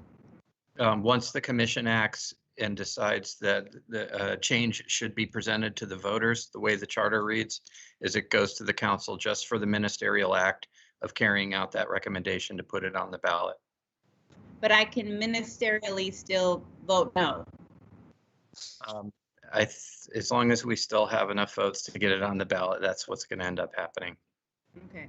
I mean, I guess for me, it's just, the recommendations that they put forward is demoralizing. I'm very disappointed.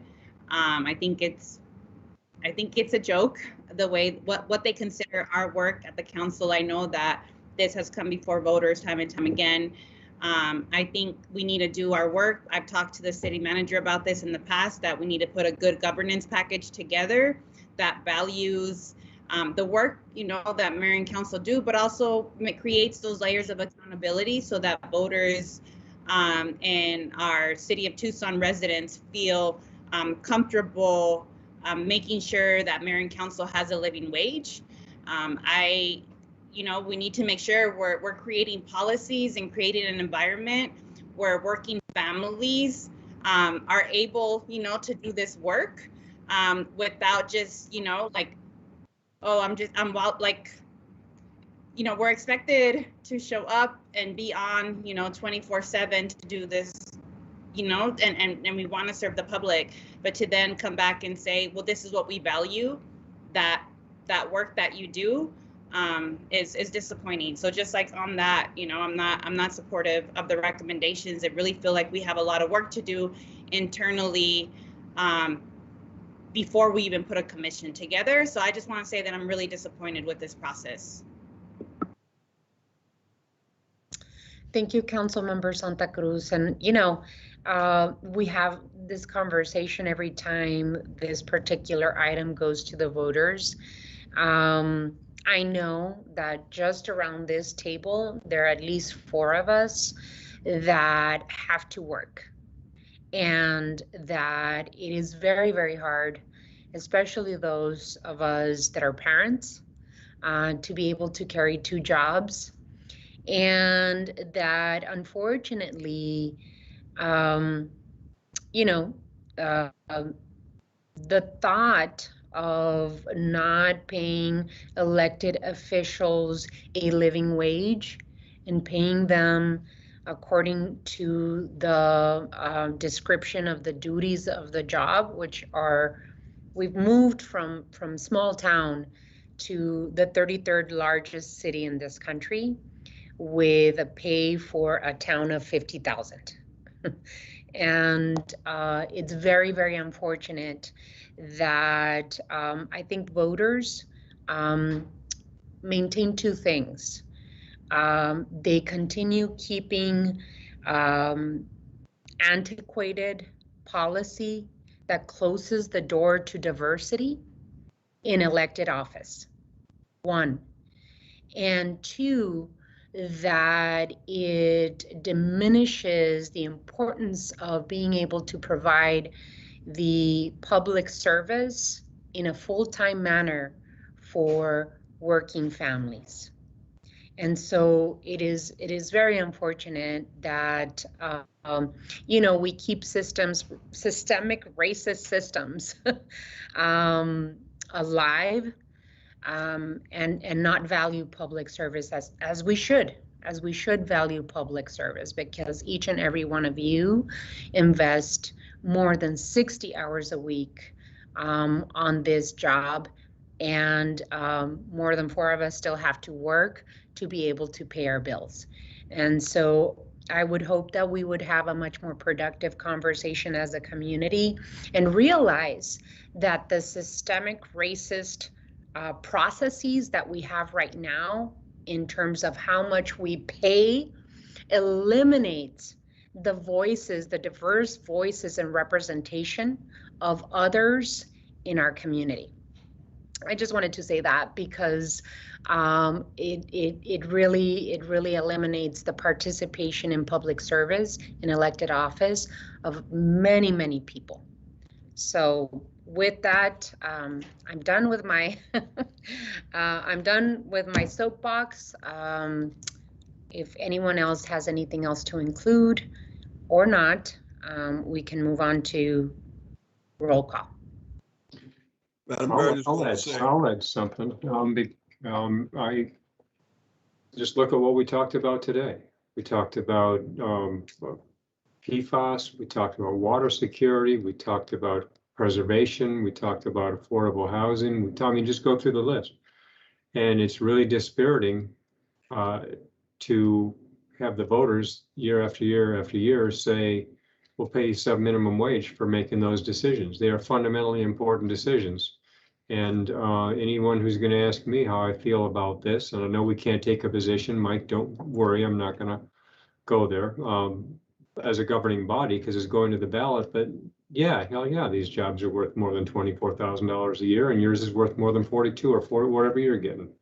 So yeah, I mean, it's the same conversation we have, and these are fundamentally important decisions that we're making for the region. The COVID policy that we're talking about and all that. And so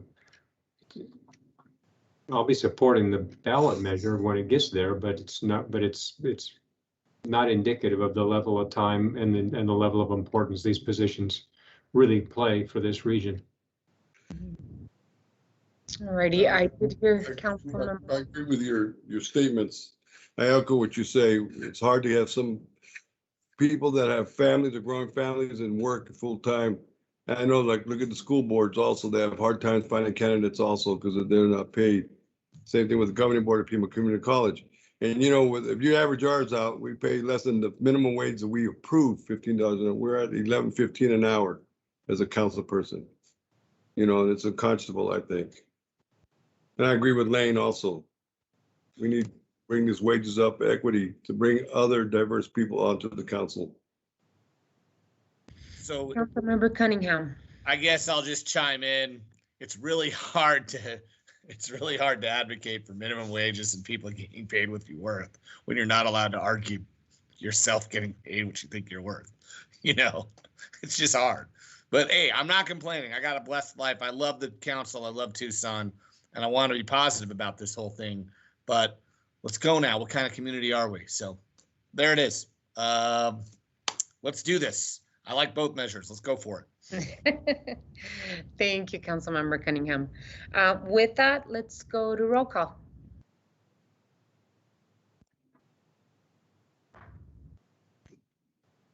Mr. Cunningham, Aye. Mrs. Lee, Aye. Mr. Kozaczek, Aye. Nick Santa Cruz, Nay. Mayor Romero, Aye. Fimbres, Aye. McSulik. Aye. Ordinance 11867 passes by a vote of 6-1. Mr. Clerk, you are requested to read ordinance 11868 by number and title only. Ordinance number 11868 relating to elections pursuant to Article 4, Part 1, Section 1, Paragraph 8 of the Arizona Constitution and to Tucson Charter, Chapter 4, Section 120, Chapter 16, Section 6, and Chapter 19, Section 4, calling a special election to be held on November 2nd, 2021, for the purpose of submitting to the city's qualified electors a question submitted through initiative petition number 2021-I001 entitled the Tucson Minimum Wage Act, relating to amending Tucson Code Chapter 17 by adding a new Article 10 comprising new Section 17-80 through 17-88, and also amending Tucson Code Section 8-1 and 8-8 and declaring an emergency. What is the council's pleasure? Remove the item. So there's a motion. Can I get a second? Second. There's a motion and a second. Let's go to roll call. Mr. Kozaczek? Aye. Nick Santa Cruz? Aye. Mayor Romero? Aye. Mr. Cunningham? Aye. Mrs. Lee? Aye. McSulik? Aye. Mr. Fimbres? Aye. Ordinance 11868 passes by a vote of 7-0. Item 16. Called adjournment. Council will stand adjourned. The next regularly scheduled meeting will be on Thursday, September 9th, 2021 at or after 5:30 p.m. Thank you all so much. Have a wonderful rest of your week and take care. I'll see you soon. And there might be a emergency meeting this Friday to make a decision, possibly make a decision on employee vaccinations and or however you'd like to present it, Mr. Manager. That's it, Mayor. I'll keep you all posted as best I can from a scheduling standpoint. Thank you, Mayor. Thank you all so much and have a wonderful evening.